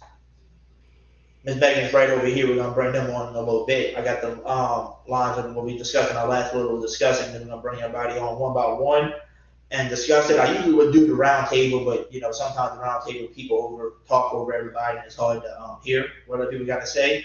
So I feel like if we just, you know, when it's just me and other people, I'm cool. But like you, Brandon, when you here, and other people that I got guests on, I'd rather have one by one, you know, stuff like that. But yeah, Dad, I don't know where Jerry's at.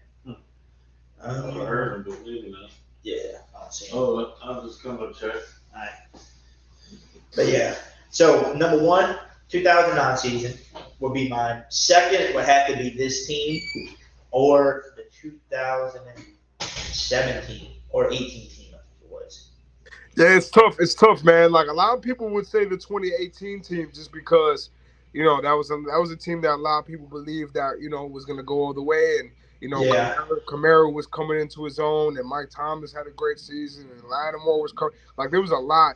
I just always said the 2017 team because Drew Brees. I feel like in 2018 you could tell Drew Brees that whole the noodle arm thing started to like, oh wait a minute, Drew Brees still the same quarterback.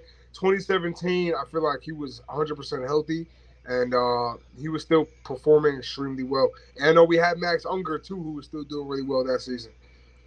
Yeah, so I'm going to have to say this. So 2009, I'm going to say 2018 because of the performance together. Then I'm going to have to say this team we got now. I feel like they definitely going to click together. Then I would do 2017, and then I would do 2011 when we had the Bounty Gate. So we performed so good. It was just the defense was so good. But a top two offense that you couldn't stop. When I was on Peyton, geez. So like I said, you can like if you wanted to, you can do shit. You can do 2009, 2018. You can do the season. You know, this team that we got now, and then you can go back to what 17 and 19. You know, because we had great varsity these past few years. We just couldn't get over the hump. You know, with injuries and stupid bad play calls and stuff in the playoffs and stuff like that. So, shoot, it depends on what you think. I mean, who would be your top five right now? Who would be number one? That Super Bowl team or? I feel like like I said, I feel like 2017.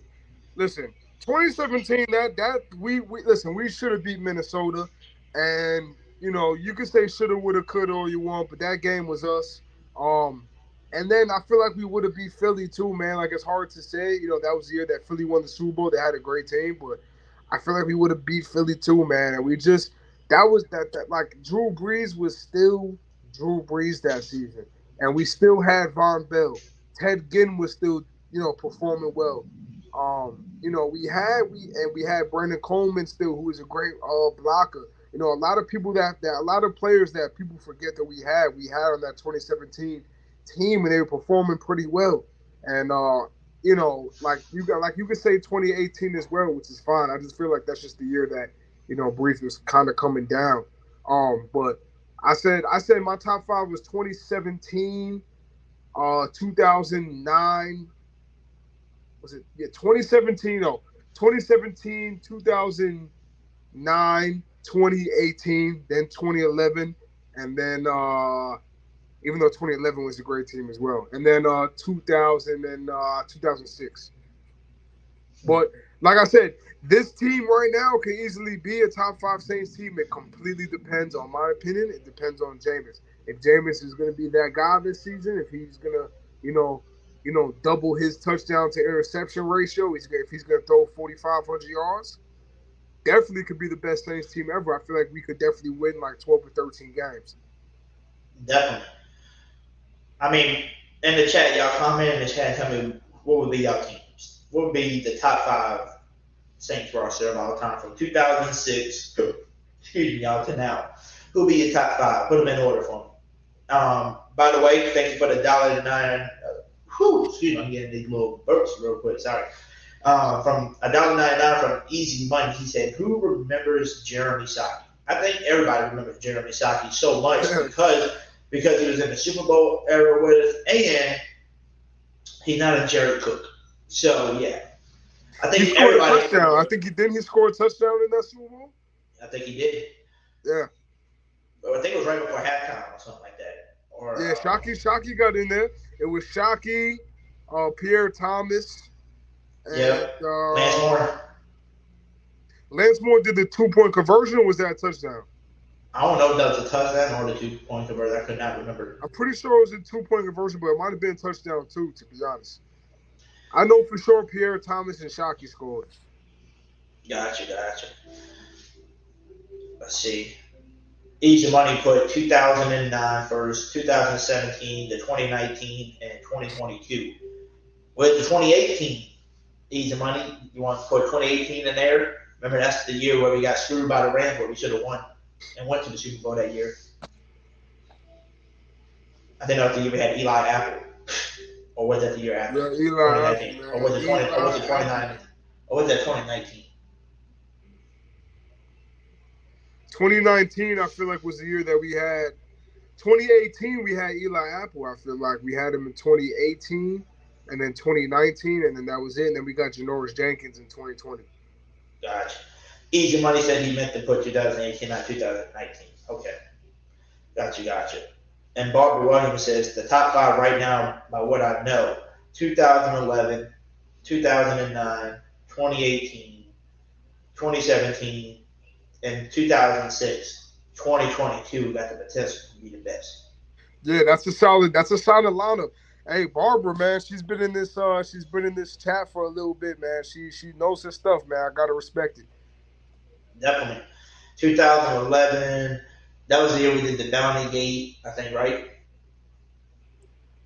Or was it 2012? 2011, we lost to San Francisco in the NFC divisional game. That was Drew Brees' what should have been Drew Brees' MVP season. 2012 was the year that Payton got suspended. Yeah, so 12. Okay. Well, wait. So was 2011 defense still good? Do you think the 2011 roster was better than 2009, the Super Bowl? I mean, the reason why I rate 2009 first because that's just they won it all. Defense was kind of well balanced, with Tracy Porter and Darren Sharper and who was the other guy I'm thinking of? Tracy Porter, Darren Sharper, Malcolm Jenkins, and there was somebody else. Jonathan Vilma. Jonathan Vilmer. Scott Fujita.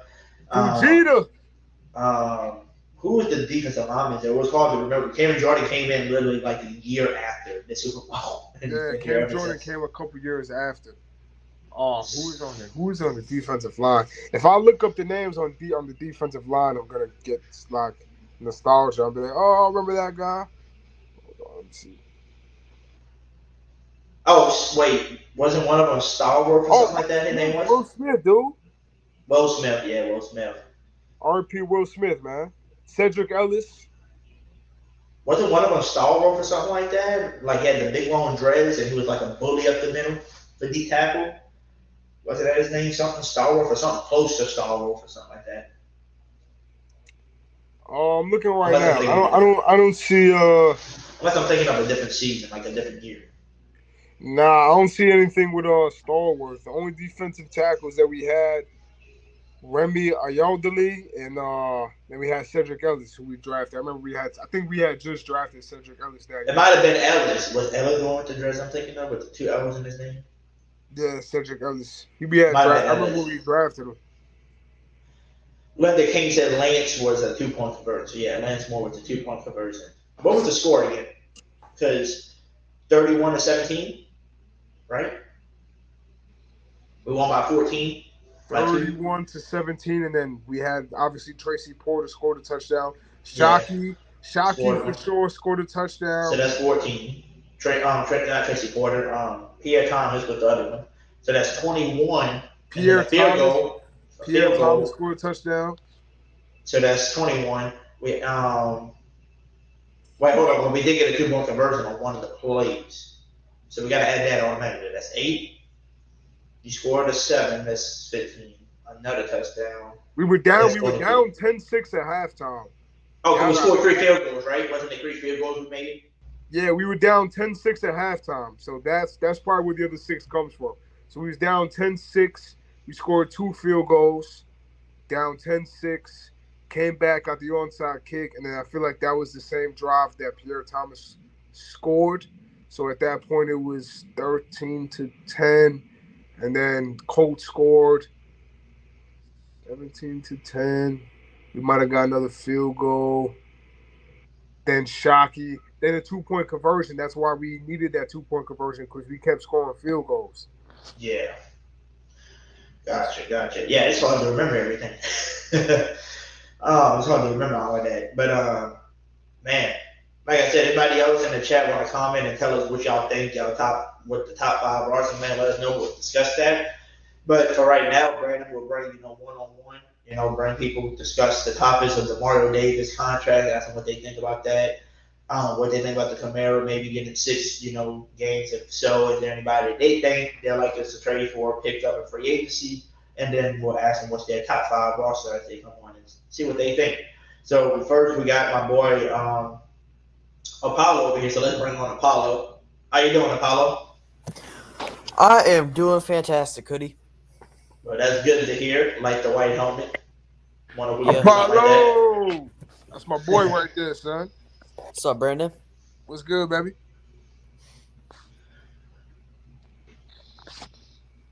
So, Mr. Apollo, number 1, the first question. What was your thoughts, man, on Demario Davis getting a contract extension today? So now he's going to be with the Saints through 2024 now. Well deserved. That's all I got to say. Well deserved. Well deserved. Gotcha. He is a top 5 linebacker, and he never gets talked about. Top 3, top 1 maybe. Who knows? Yeah, probably. Shoot. Depends on what you want in a linebacker, though. Right.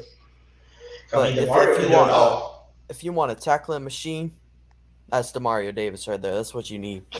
Shoot, you got to say he worked on his game and got better at covering people. Yeah. And he's been getting in the backfield in terms of sacks. He does it all. I love Demario, man. I'm happy for it. The next topic that I wanted to ask you, and the next question was the Kamara. Pro Football Talk's the only people that posted it. No Adam Schefter, no Ian Rappaport, nobody else posted it besides them, saying that he could be bracing a 6-game suspension. If that happens, is there anybody that you would like to see the Saints trade for, or is there anybody in free agencies today say that kind of brings some attention to y'all? Like, I would like to bring this guy to the building. There's no one in free agency anymore. It's bottom of the barrel at this point. It's Murray. Maybe it's not. With Murray. Maybe. It's at this point, if you want a running back that's gonna actually be better than Mark Ingram at this point, it's gonna be through trade. It's gonna be through a trade for like a backup running back, as probably a third, second stringer. Maybe Myles Gaskin out of Miami. Gaskin's a good one. We could probably pick him up for a 6th, 7th rounder, to be honest, because of all the running backs they have in that room. Definitely. Trying to think. Kareem Hunt, Dearness Johnson out of Cleveland. Those are my 2 favorites. Would be those, and I also like Jack Jacobs. Yeah. Just they don't want to pay him. I think So, yeah, Kenyon pay him, Drake I'll would take be easier than Josh Jacobs, though. Oh yeah, Drake would be an easy person to get. But shit, if you're picking up, you're not picking up his 5th-year option and not worried about it, and you drafted like a running back, brought in another running back in free agency, you still got Kenyon Drake's, and you running back runs like what 4, 5 running backs, deep, and you're not Yeah. planning on paying the man. Shoot, trade the man and give it to a team that's going to use him, and let the other people get more playing time if you're not going to pay the guy. Yeah. I agree. So, shoot, for Josh Jacobs, Brandon and Apollo, this is both for y'all, but I'm going to let Brandon answer this first, and then Apollo, you'll go next. Brandon, what would this team look like with Josh Jacobs and a healthy AK when he gets back from suspension, if he did? Bro, like, like if we had Josh Jacobs and Kamara, then I don't know, man. That's a crazy team, bro. Like, Josh Jacobs would definitely be solid. Like, Josh Jacobs kind of reminds me of Mark Ingram, you know what I'm saying, when he first got into the league. Like, very, like, explosive. Not the biggest guy. You know what I'm saying? Like, 5'8", 5'9", 5'10". Like, not the biggest guy, but, like, runs through people, is explosive, can run between the tackles. Like, it's almost like having that 2017, 2018 running back duo back. You know what I'm saying? Mark Ingram was still playing good football at that time. So you have, Kamara and then Josh Jacobs. It's like, we're getting right back to 2017. It's just like I said, just that tight end position is probably our only hole, and then Cesar Ruiz, obviously. But, that would be great. It would be amazing. So what you think? I want to ask you this question too real quick. So if we had a Josh Jacobs and traded for him, and you got Kamara and Josh Jacobs, what duo would be better? Kamara, Josh Jacobs, or Chubb and Kareem Hunt? Which one is the better duo? You asking me? Yeah. I don't know, man. It's just it's different. It's different styles. I feel like Chubb and Kareem Hunt are kind of similar running backs in a way. They're just like big guys that just barrel over people. They got like good breakaway speed. It's really tough. I personally would like Kamara and Josh Jacobs more because I feel like there's a little bit more diversity there. Like you have a guy that could, catch, screens and can run routes like a wide receiver and can make people miss and, runs great on the outside. Like that's Kamara, obviously. And then you have Josh Jacobs who, that's like your boom and zoom kind of thing again, like somebody that could kind of like run in between the tackles, run people over. You know what I'm saying? So I feel like it's a little bit more diversity with that kind of combo, like a Kamara and Josh Jacobs. But Nick Chubb it's hard to argue that Nick Chubb isn't the best running back in the league right now. Like I said, it's gonna be hard to see who's the best duo and stuff. But damn, just think of Kamara and a Josh Jacobs. That's a scary. Yeah, like I said, I like McKinnon too, bro. Like, I'm not saying these guys would we be able to trade for them, but like the same way a guy like McKinnon backs up Dalvin Cook, the same way a guy like Tony Pollard. McKinnon? I'm literally obsessed with Tony Pollard, bro. Like he's so good. Like the same way Tony Pollard backs up Zeke, the same way AJ Dillon backs up, what's his face in Green Bay. Like Aaron Jones, like that, like a nice, you know what I'm saying, like a nice, or Josh, even like damn, what's this dude's name from the backup running back in for the Chargers? Oh man, what's the backup running back? His name starts with a J too, man. James, is it James Johnson or something like that? James something. That's what I'm thinking of. And he backs up Akers. Not Akers. What's his name? He backs up Eckler. Eckler, yeah. It's oh man, it's on the tip of my tongue. Hold on, Chargers. It might be James something probably, or Justin Jackson or something like that. Huh? Justin Jackson. That's what it was. Yeah, Justin Jackson. He's so good. Like just a nice little backup. Like I said, I don't think these teams will actually get rid of these guys because they're so good. But who knows, man? Like for the right deal, a nice maybe like a 3rd or 4th round pick. I'll take it any day. And Apollo, what's your thoughts, man? Hold up, what were you talking about again? Sorry. About you good? We was talking about I do like what would you do with a duo like that? A Josh Jacobs and a Kamara on the team. That'd be a pretty good duo. Someone like Josh Jacobs who can pick up like those third and shorts, second and shorts, fourth and shorts, and then Kamara who can catch passes and is probably going to be your first down runner if you have that duo. Oh, definitely. Because he has more big play potential. I think Taysom Hill will be your guy for third down and something. Like put him in that fullback. Maybe not anymore though. Maybe not anymore because that was really Sean Payton's thing. I don't know if Pete has a Taysom package. Gonna want to do that, man. He might take a step back from all those Taysom Hill packages, man. Everybody knows Taysom. Yeah, the quarterback. Yeah, QB package, but I'm talking about put him in that fullback. Remember, he's gonna be your F tight end. Fullback, running back, tight end. Like literally, if let's say it's third down and 1, put Jameis Winston. He's gonna be in that quarterback. Put Taysom Hill in your back, and just hand it straight to him, and he's gonna pound right through that damn D line and go in there. Or if you have to, how the Saints do them trick plays where it look like you're gonna hand it off. Look like you're gonna do something, but it's really a pitch out to the outside of Kamara. With the speed he's got, Taysom Hill got speed too. He pitches to the outside, Taysom gets to the outside, and whoever he's got to face that one-on-one, I can possibly trust him to beat that man one-on-one with a truck because he's trucking people like he's not.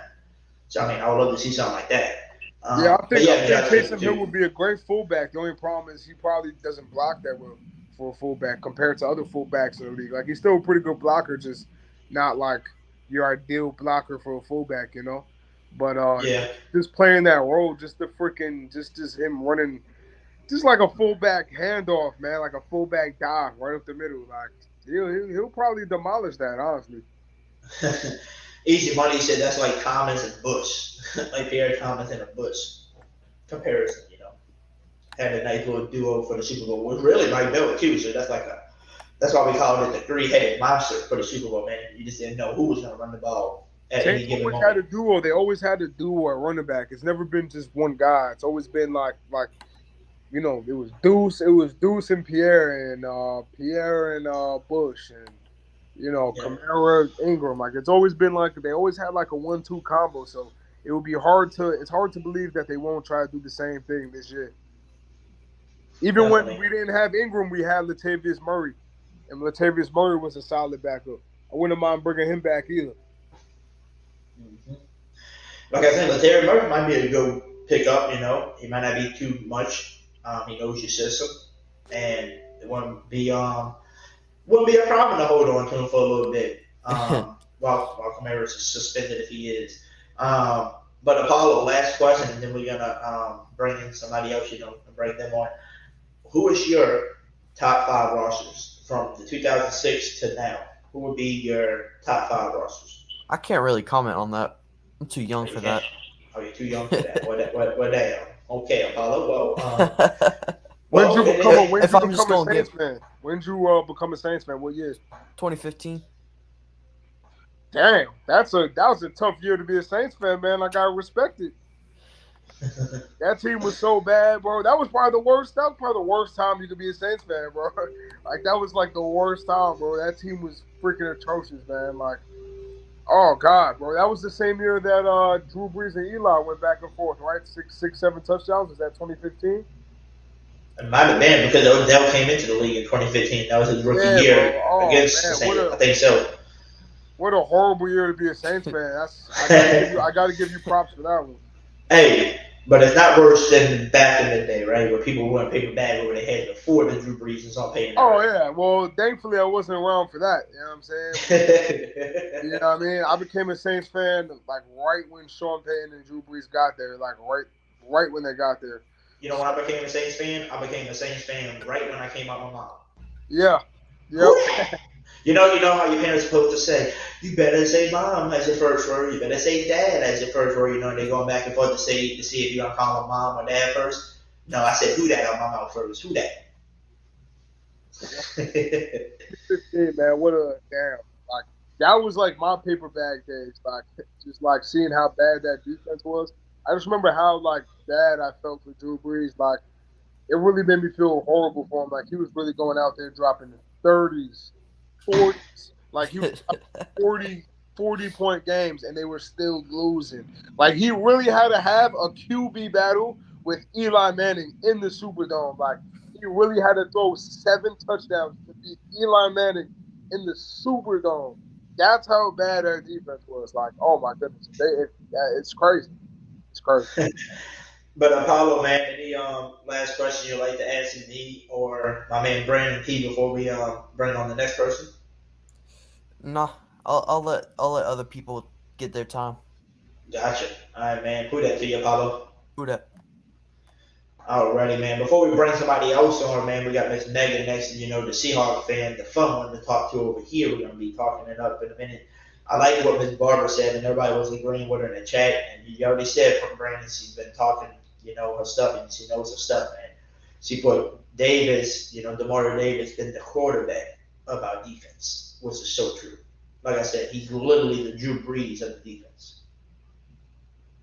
Yeah, man, Demario is definitely the QB of our defense. He's a captain for a reason, man. Like, he's that guy. When Drew Brees was in his final season and everybody knew it was his final season, what did he do, man? He passed that huddle off to Demario, man. It's not a coincidence, okay? Demario is that guy. That's why when he signed with us through 2024, it's a blessing, man. And they could have gave him with whatever money he wanted. They could have given him $40 million. I would have been like, all right, cool. We'll worry about it later. Like, it's Demario at the end of the day, man. You got to keep him around as long as you can. Definitely, man. And Eugene put it in the chat. Saints fan since '81, trusting me. 2015 wasn't so bad by comparison. Yeah, man. Yeah. I can imagine. It's okay, right? It's okay. I mean, some people can say, we can go say, oh my Lord, 2015, that's the bad season to ever witness, man, to be a Saints fan. And then you got the older fan back in the day with the bag over their head. Excuse you? That is nothing as versus what we witnessed back then. So, I mean, it's definitely some comparison, Yeah. If you didn't witness some of it, It's almost like when your parents tell you, like, oh, man, you kids are so spoiled nowadays. Back in my day, this, da, da, da, da, da. You know what I'm saying? Because we are spoiled, man. Like, ever since ever since Sean Payton and Drew Brees came in, we are spoiled, man, because we had probably one of the best quarterbacks of all time, one of the best head coaches of all time, and we had some great rosters. So it's like when we have a bad year, it's almost like we fall into like this, like, oh my God, like, you know what I'm saying? What are we doing? But there's guys that who were Saints fans since the '60s and '70s that'll tell you, like, hey, like we've been through worse, like, you know what I'm saying? Yep. Well, that's weird.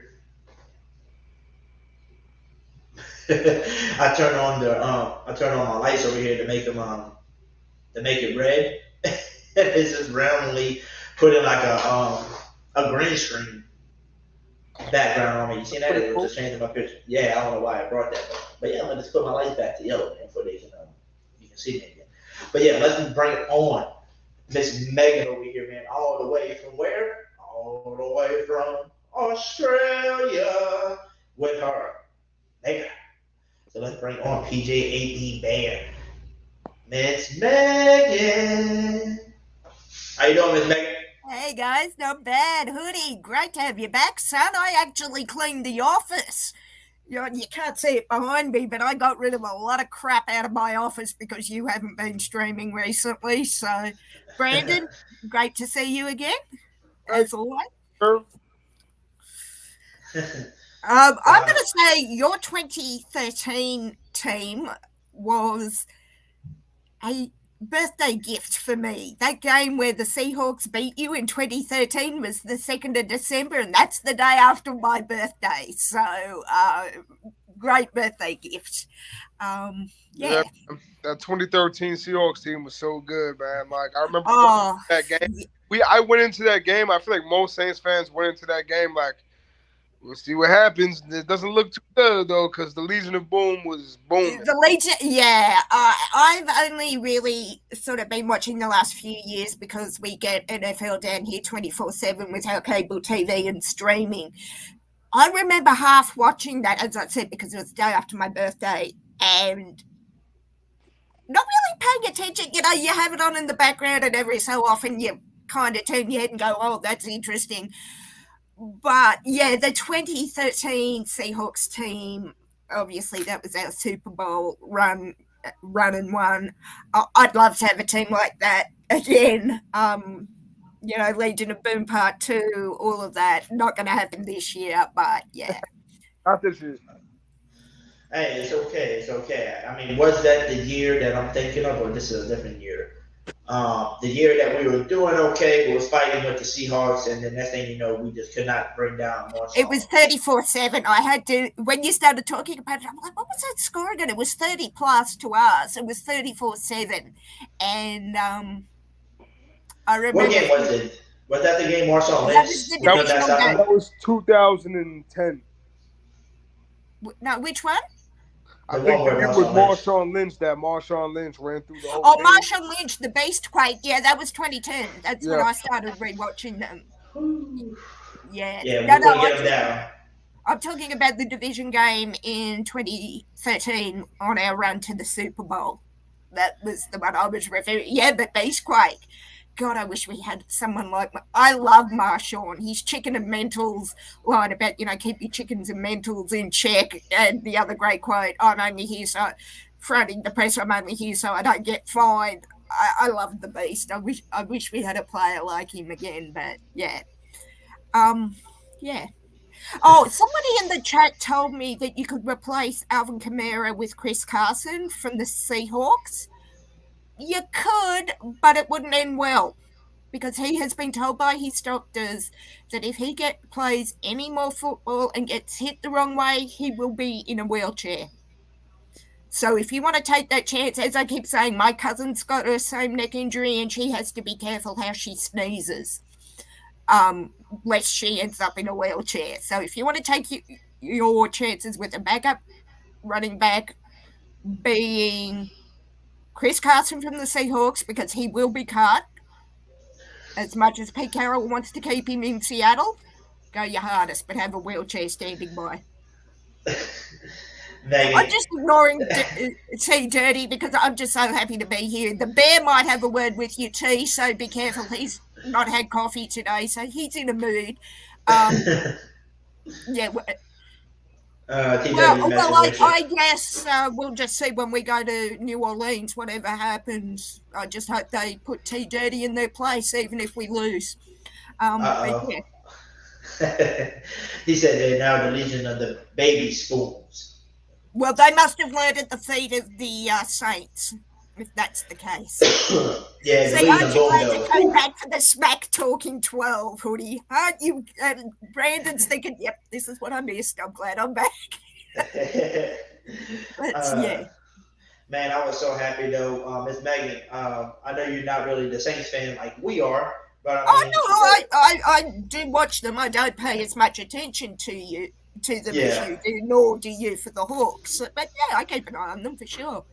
Yeah, so what was your thoughts today when you came to the chat and we were telling you about Demario Davis, signed a 1-year extension with us, so he's here now. I hadn't heard that he was in line for an extension, so it took me by surprise for about 10 seconds, but then when I started reading about it, it was like, yeah, it's 1 year. Yeah, okay. The Seahawks are known for the 1 year deals and then cutting players soon after. I hope he doesn't. Didn't surprise me. What surprised me, as you said, was I think it was with AK. Yeah, I'm like you guys. If Rappaport or Adam aren't saying it, suspensions or anything, I'm sort of like, yeah, whatever. When they start saying it, I'll start going, I might believe that more, particularly in Rappaport, because I find him to be, some people say, take him or leave him. He seems to be the most knowledgeable commentator that Rich Eisen, but, you can take or leave Rich Eisen, but I like him too. So Demario didn't, when I sort of looked into it a bit more, I was sort of like, okay, that's fair. I think it's reasonable. I think if it had been a 2-year contract, maybe I would have started questioning it in terms of an extension. but I thought the 1 year. Yeah, just adds on an extra year. So like instead of him being off a contract after 2 more seasons, he'll be here for 3 seasons now for 2022, Yeah, 2023, yeah. and And when I looked 2024. into it, I sort of thought, okay, I don't know whether I would have done it as a GM, but okay. You know, it's not my team, so I'm not as invested as you guys are. If it was, you know, DK Metcalf or someone from the Hawks, I'd be more not interested. That makes it sound like I'm not really interested. You're not interested. No, I'm joking. I'm not. Let's face it, the Saints are down in the bottom 20 of the competition from my favourite teams after the crap I just got from T Dirty, so you can blame it on him. Blame that. Thanks a lot, T30. Thanks a lot, T30. Hey, the fact you're not at 32, just I'll give you some grace, but if T Dirty doesn't play ball, you might be at 32. Hey, Brandon. You said ask Miss Megan what's our top teams? You know, like, hey Miss Megan, what's your top 5 to 10 teams? Watch what we ranked. Let's see where we ranked. My top 5 teams in order. Well, Seahawks, Ravens. I'm going to annoy you and say Tampa Bay, only because I can't wait to see them in Munich. I take back Tampa Bay. I'll put Green Bay, Tampa Bay, then Saints. Those are your top 5 favorite teams? Seattle, right? Baltimore. It used to be the Saints, but after T Dirty's little joke about the Legion of Baby Spoons, no. Tampa Bay. No, Green Bay, Tampa Bay, Saints. You can't like Tampa Bay and the Saints. I like in Tampa Bay because we play them in Munich, and I'm going to be at that game in Munich. Okay. Come down. You do all that all you want, Undertaker. You come on down. Die. Shut up, bitch. Oh my God. Hey, like I said, dude, blame that on T Dirty's baby spoon. Come on, Megan. Spoon's crack. Come on, Megan. You gonna put Tampa Bay out of our team? We don't like you. Gonna put Tampa Bay in the top 5. Tampa Bay just basically blame T Dirty, dude. I mean, Tampa Bay is better than Atlanta. You know what I'm saying? So it's all good. Well, yeah, but I mean, the Saints, that's no comparison, Brandon, because I would put the Saints above Atlanta. You know, no credit to either team because no, Hoodie, I take back Tampa and put the Cardinals in. And you know how much I hate the Cardinals because they are my brother's team. And I'm seeing them in Seattle in week 6. So no, screw Tampa, screw the Saints, the Cardinals. You heard it? You said screw the Seattle, Ravens, Cardinals, the 3 bird teams. Who do I have? Green Bay and Tampa. No Saints in the top 5. Blame T Dirty for that. Don't shake your head at me, Brandon. Don't shake your head. Come on, man. You're making us look bad, man. Listen. Hey, T Dirty's fault. I got nothing to do with it. I'm gonna probably hop off in maybe 10, 15 minutes, but before I hop off, I'm gonna make sure that we're back in the top 5 before I hop off. Well, you better have a word to T Dirty in private chat for that. Dirty, man. Come on, man. Come on. No, he started it. What's Eugene say? The 2013 loss at Seattle was pretty much expected. The 2010 Beastquake loss was unforgivable. Not for me. It wasn't unforgivable to Eugene. Hey. That's very true, man. That loss to Seattle in 2013, I definitely did expect us to lose that game. But did you expect it by 34 points to 7, though, Brandon? That was the score in the 2013 game. 34-7? 34-7. No way. That wasn't the score. I just checked it on ESPN. No, that wasn't it. Because I remember in 2013, we played Seattle. Nah, in 2013, that might have been the regular season maybe. In the playoffs, we played Seattle in 2013, and we only lost by 8 points. Because okay, that may be true. But again, when you say you expected it, did you expect the score? to be what it was. 8 points, 31 points, whatever. I Because mean, I didn't expect the game to be that close because Seattle's defense was so good. The only reason that I remember you guys won that game is because you guys completely took Jimmy Graham out of that game. Like, that was Jimmy Graham's one of his best seasons. And you guys completely took Jimmy Graham out of the game. It was basically just Drew Brees and whatever he had to work with. And defense wasn't that great that year either. So, you know. Yeah, I mean, a loss is a loss, and you don't like to lose.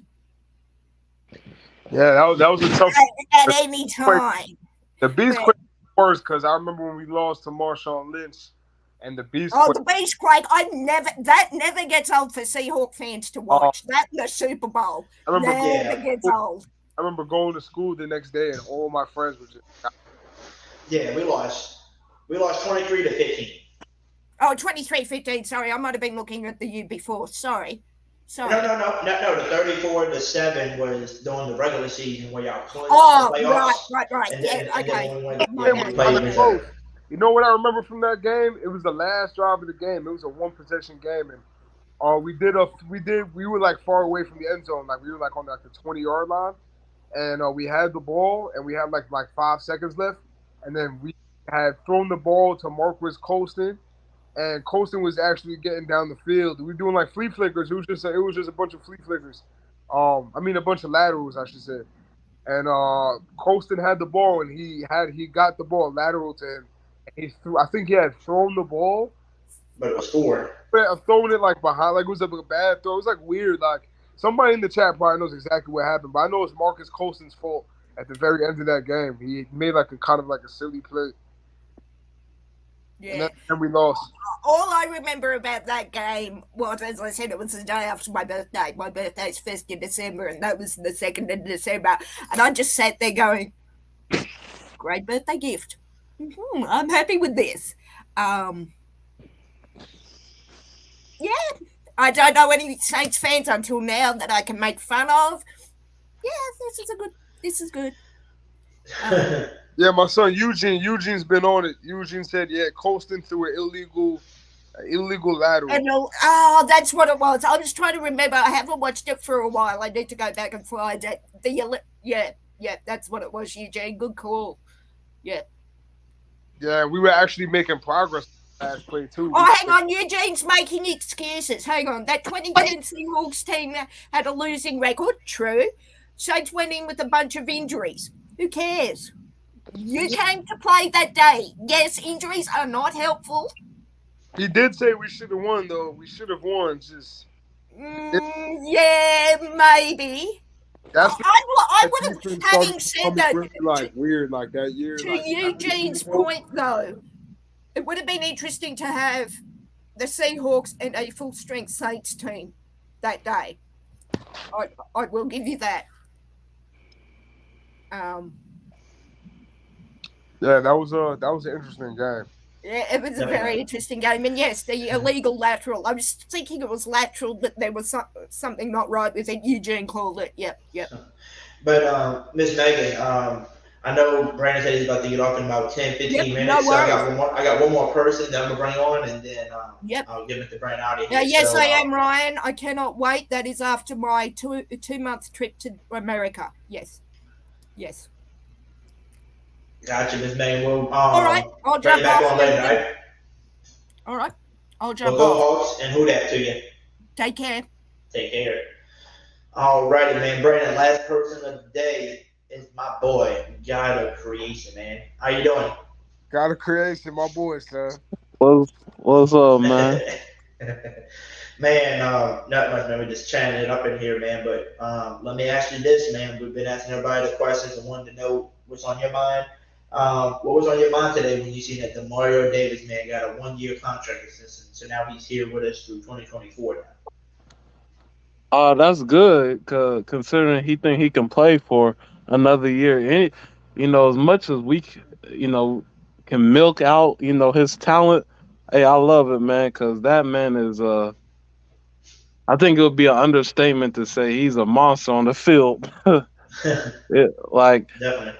I remember, what was it this season? Was it this season or last season he had it was like the beginning of the year. He had like a 5 game stretch or something like that, to where he was like playing super elite, and he was starting to get a lot of recognition. I just love the type of player he is. So that's always nice to see him doing great. Yeah, it took a while for him to get some shine. I remember when he first came to the team, it was 2018. I think it was his first season. And man, bro, like he started shining right away, but he wasn't getting as much recognition. I don't think it was until maybe like the next year that people started waking up like, hey, listen, this guy's actually pretty freaking good. Yeah, that I definitely saw that too, because I remember we before him we were worried about the linebacker group. You know, we were like, ooh, man, it was scarce. Oh, Man, it was terrible. Oh God, it was terrible with that linebacker group. And now that's one of our groups to where we like, hey man, we got some players that can, really do some things, you know. And when he came in here, man, he made it be known that he's gonna be a playmaker, a leader. You know what I'm saying?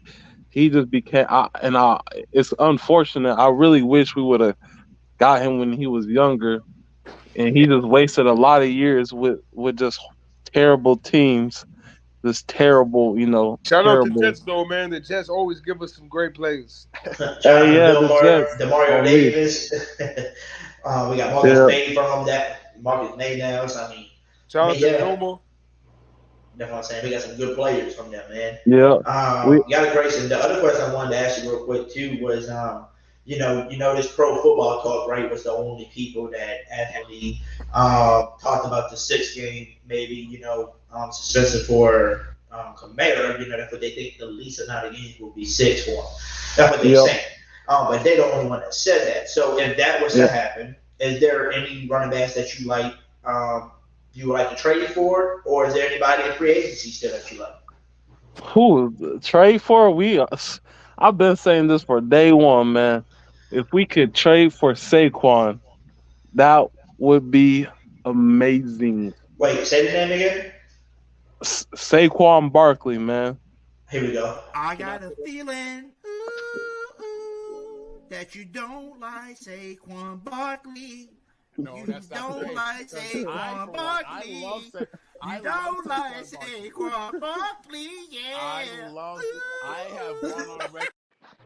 Woo, that was a fun podcast. Huh, got it, Chris? Yeah, it Bring back was, man. memories. Yeah, it does. Oh man, Uh, Brandon, if you were there, you would have laughed. Okay, like right now, you probably not laughing about like what was that video? Basically, we were discussing it, and me and Gotti Curtis was on the same page. I think Saquon Barkley would be a good player, to bring in and stuff like that. A while back ago, and he was like, I don't know, man. He's been injury prone lately, and we were like, well, we're not asking the man to be the guy. We're just asking him to be the guy for a 5 or 6 game while he was suspended, and then Kamara and him consider the backfield. And it just kept making it seem like, my boy Aaron didn't like Saquon. He was just making it seem like he didn't like him, with the conversations and stuff. So I was like, God gracious. Sometimes you got to explain stuff a little bit differently to Aaron. And I started saying it. I got to feel it. And I just made a little hit song, with Saquon Barkley name, and that's how we came up with that. And then I recorded it off the show and put it on here as a video because I thought it would be really funny. Yeah, man, I'm taking Saquon all day. If we can get him for the right price, I'll even give up like a third, second round. Like I'll give that up. exactly. You know what I mean? It's That's just I don't know if that's gonna happen. Obviously, he's got a fat contract with the Giants, and that probably hurt us a little bit just picking up that contract. But then again, that hurts his trade value. So we might end up getting him for like a decent price. But I was saying before, how I feel about Tony Pollard. How you feel about Saquon Barkley is how I feel about Tony Pollard, man. Especially if you're gonna replace Kamara, not somebody that's gonna back him up. Like, dude, Tony Pollard is just it's. I feel like it's almost unfair to him that he's on Dallas because you know what I'm saying. Zeke is obviously the guy over there, and then like whenever Zeke gets hurt, Tony Pollard comes in and he is automatically a dog. Like he's automatically a dog. You know what I'm saying? So to have a guy like that. That'd be awesome. Like I said, McKinnon too, but Saquon Barkley, man, yeah, I'd be sick, man. Like even if he's like 75%, it'd be solid for us for sure. Definitely. Any other players though, guy, besides Saquon? Any other people? Um, Uh, like a I cream would say punt. King and Drake would be a nice trade. Um, oh, here's another one. I know this is probably like a wild dream, but if we got Kareem Hunt, since it seems like Kareem Hunt is he, Responsible. he's doing great out there in Cleveland, so that's a that's like a wild shot, but you know I feel like we need like somebody that's a very good power back, you know, and I obviously there's talks about how good Kamara is because people are like, well, he doesn't have 2,000 yards rushing and his rushing yards are so bad and he's never this and that and this, you know. And I feel like having somebody that can really tote the rock very well in between the tackles Yeah. would suit him very much. Just like in his rookie year with Mark and him, it was very dynamic. Those two kind of just like basically I feel like they carried that year. Um, him, just having those two just play like that, and then also we had Mike. It was it was very dynamic offense, and you know, like I said, just getting somebody like Saquon is that person to where he's he's as powerful. He runs strong. You know, he's good at receiving too. He's just like if you want to talk about talent, his talent's probably just better than the Kamara, considering he's just bigger than Kamara, so he Right. can take more punishment. So it's like How about you know Jamal Williams from Detroit, man? Another solid backup running back. Detroit, yeah, I think he backs up DeAndre Swift. yep, Jamal Williams also really solid. Like I said, Jamal Williams, AJ Dillon, solid. You know what I'm saying? yep, AJ, These, but he these are probably likes guys. the situation there, don't you think? I mean, it depends. Like if he's trying to preserve his body, then definitely. But if he Right. actually wants to be that guy on the team, then Mm. you know Yeah, what I mean. I don't know. that right, and I feel you on that because it's like when we gotta like a lot of things are just so kind of like everything seems like settled down. There hasn't been too much craziness happen. We had the Gronk news a couple of days ago, but it seems like people aren't.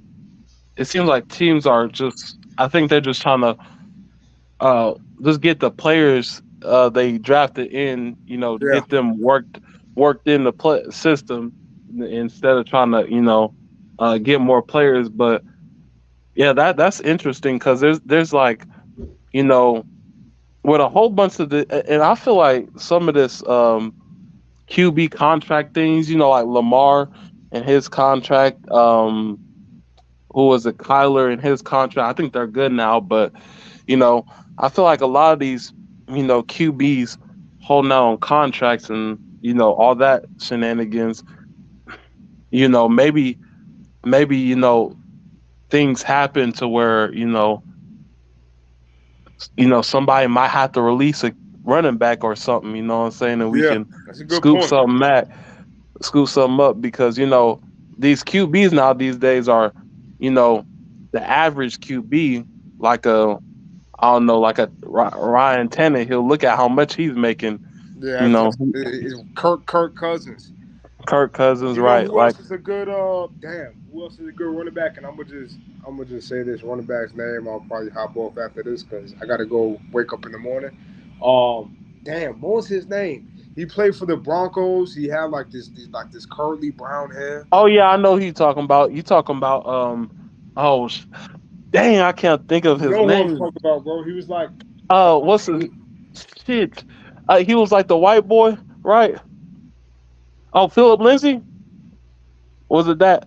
Was it Philip Lindsay? He's a solid running back too. To be honest, I mean, I don't know how good he is anymore. I'm sure he's not great if he's not on the team, but you know, he like listen, bro. You got to just fill voids, man. Like I was telling Hoodie before, like I don't envision like if Kamara does get suspended, I do not envision Dennis Allen and everybody, like all the coaching staff looking at this team is like, all right, we can roll with Mark Ingram for 7 games.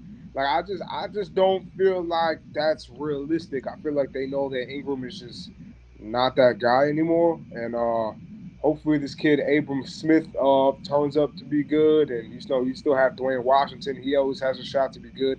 But you know, these are more so special teams guys. But we'll see what happens, man. It's gonna be an interesting season. I'm gonna sign off. Hoodie, I appreciate you always having me on, man. No problem. God of Creation, you already know it's always good chopping up with you guys, everybody in the chat. Yep. If you guys don't know already, I'm sure you guys do, but I do have a YouTube channel. Saints Talk Live from New York is the name of the channel. Saints Talk Live from New York. I'm doing pretty well, man. I just did a podcast with this guy. His name is Jack Collada. He's like a Saints reporter who's like just started working, and he was like in mini camp, he's in the locker rooms, and we had a pretty solid podcast. He gave me a lot of cool information, a lot of stuff that you guys might not know, like you know how guys are actually looking at Jameis Winston as a leader, and just how it's been in the actual Saints locker room. So if you guys have time, check out the podcast with me and Jack. It's on my page. Like I said, Saints Talk from New York, Saints Talk Live from New York. Like I said, Hoodie, bro, like. You already know how much appreciation I have for you bringing me on. As always, very knowledgeable guy. And I'll be back on soon. You know what it is. And my Instagram is talk.yt. And that's all I got to say. Hey, but Brandon, before you hop off, man, like I always say, you always, welcome on here. We always can do collabs on here. But let me just bring this last person on because, you can't never leave the show without saying hi to this man because why? He is one of the most famous singers out there. My man, T.I., a.k.a. Slim Cell 504. You can have whatever you like. What up, man? Yo, man, what's good, baby? Man, what's good, Brandon, bro? Man, much love to your podcast, bro. You doing your thing over there. Keep doing your thing, bro. Yeah, man, I was surprised. I got a lot of love on this podcast, man. I wasn't expecting to do that well, but I guess, people are starting to fuck with it. And by the way, you look a little bit more like Marlon Wayans than T.I., but you know what I'm saying? I'll let Hoodie have at that one, man. But I can see the T.I., but I also see a little bit of Marlon Wayans in there. You know what I'm saying? Hey, you like the fifth of the 6 Wayne's brother. You know what I'm saying? Which one you like better, the Wayne brothers or T.I.? Man, look, I can't say anything to y'all, man. Y'all comparing me to everybody. I mean, come on, man. It's all good. You can it's all good, though. Man, we got shit, man, Blake Griffin and shit, whatever you want to call me, man. You know what I'm saying? I got it all over the years, man. You know man, it's much love, though, y'all, man. I love y'all, man. It's all good, though. Yeah, man. I appreciate you again, Hoodie, for having me on. I wish I could chop it up with you, Slim, but I gotta wake up early in the morning. Man, so again, it's all good. Officially sign off. So everybody be well, all right? Yeah, it's all good, bro. Who that to you, Brent? Who that, man? Who that? But Slim Cell, man, how you been? Man, I'm good, man. What's going on, Hoodie? What's going on? God of Creation, everybody in the chat. How y'all doing? Just been chatting it up for a few hours with Brandon, man, going over some topics, and I'm gonna ask you the same questions that I asked God of Creation, and that is, what was your thoughts, man, about Demario Davis signing a 1-year contract extension, which means he'll be extended through 2024 now, which means we got him for 3 more seasons. Honestly, I'm not surprised. I mean, I think when you get an all-pro linebacker like that, you don't want to lose him. So it's no surprise to me. None at all. I'm super excited, super pumped, and we talked about it before on the podcast a bunch of times, right? Where we can say Demario Davis is so damn good. He's getting old, but he doesn't show that he's getting old because he gets better every year. He just finds another way to add more stuff to his game, and it's just crazy. How long he's been in the league, and he's better and better, man. So to have this man for another 3 seasons, man, we definitely got to get him at least 1 or 2 rings in that period of time, which I think we can with this roster we do have. The next thing I wanted to ask you myself, and one of the topics we were talking about earlier was Pro Football Talks was the only people that was, put the news out saying Kamara could be bracing a 6 game suspension. And then Kamara followed up with a comment, a tweet back at him, and it was like, when somebody's gonna tell me when God is gonna return back to earth? So basically trying to tell him who the heck gave you these news, because nobody heard nothing. I think he just putting that out, for clickbait probably. Because, Ian Rappaport, Adam Schefter, none of them have said it yet, Right. If none of them reported it, I ain't gonna believe it till I see it. Till I see it from them. But if they were to suspend this man for at least 6 games, and by the way, we did look it up earlier, Kareem Hunt, when he was with the Chiefs, and he beat up his wife or his girlfriend in the elevator, right? Right. He got suspended only 8 games. So Kamara should be about 4 games, because beating up a woman is definitely a lot more than a guy fighting a guy. Right. So he should not be 6. He should be, if they even do decide to suspend him, it should be 2 to 4 games at that, just to say, hey, man, try to not get in fights, man. This is the NFL. We want y'all a little more professional. Please don't try to do fights like this outside the thing. So if he does get suspended to 6 games, is there anybody out there for agency that you like to see sign, like a Latavius Murray, or is there anybody on a trade, in a trade that you like to do, like a Kareem Hunt, Josh Jacobs, Ken and Drake? Anybody on your mind that you think, like, hey, I'd like to bring this guy into the building? First of all, what's up, T Dirt? I see y'all in the chat. What's going on, Queen Barber? What's up, Megan? Me personally, I would say I was liking what y'all was saying about Saquon Barkley. He's still an elite talent to me at running back. I think he's just in a bad situation with the Giants.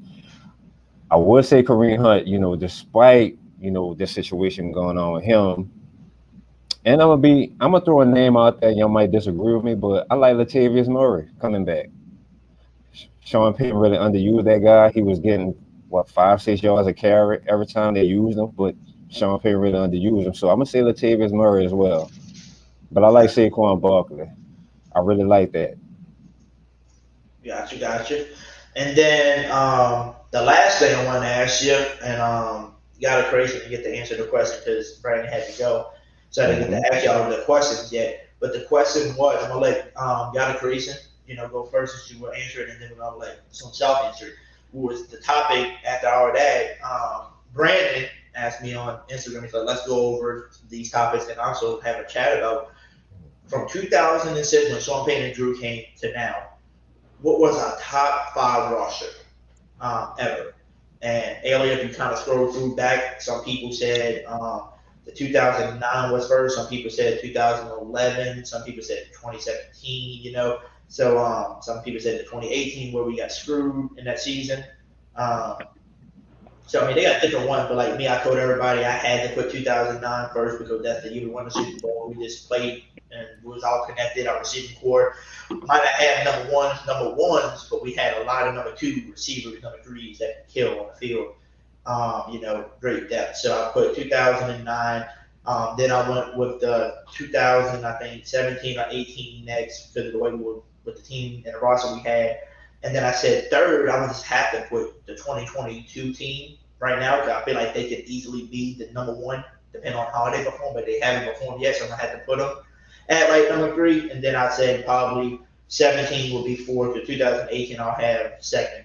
And then 2017 will be 4th, and then probably 2011 because the defense wasn't great, but the offense was, fabulous. It was just the defense that sucked.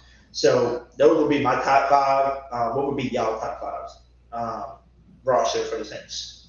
I would definitely say the 2018 year where we got screwed would probably be the best as far as talent and stuff. I feel like you really can't. Of course we won the Super Bowl, so it's like, oh, that would obviously be the best. But look at the Eagles. They won the Super Bowl, and we can all agree they probably weren't the best team at that time. But I just feel like there's nothing we could have done. We just got the play happened. The coaches, the refs looked at it, and they just gave us a middle finger and said, "Yeah, y'all go handle it." You know, so nothing really that team could have done. You know what I'm saying? We can't. You can't fight the people who dictate the game. But no point. But then after that, I would probably have to say the 2017 year, which was Alvin's rookie year. Rookie year, right? And Marshawn, That team was explosive. Then I would put the Super Bowl year at 3. 4, I would put the 2019 year. And 5, I'm not gonna put this year because we haven't performed. So it would because if I were to do this year, we would easily just be out of all like throughout all history. We would be I mean, you know what I'm saying? Like I said, we go in places, but you know, people, a lot of our, even like my boy CD said, man, you know, even our own fans underestimate us. You know what I'm saying? So some of our fans, some of our, not all of us, some definitely, yeah.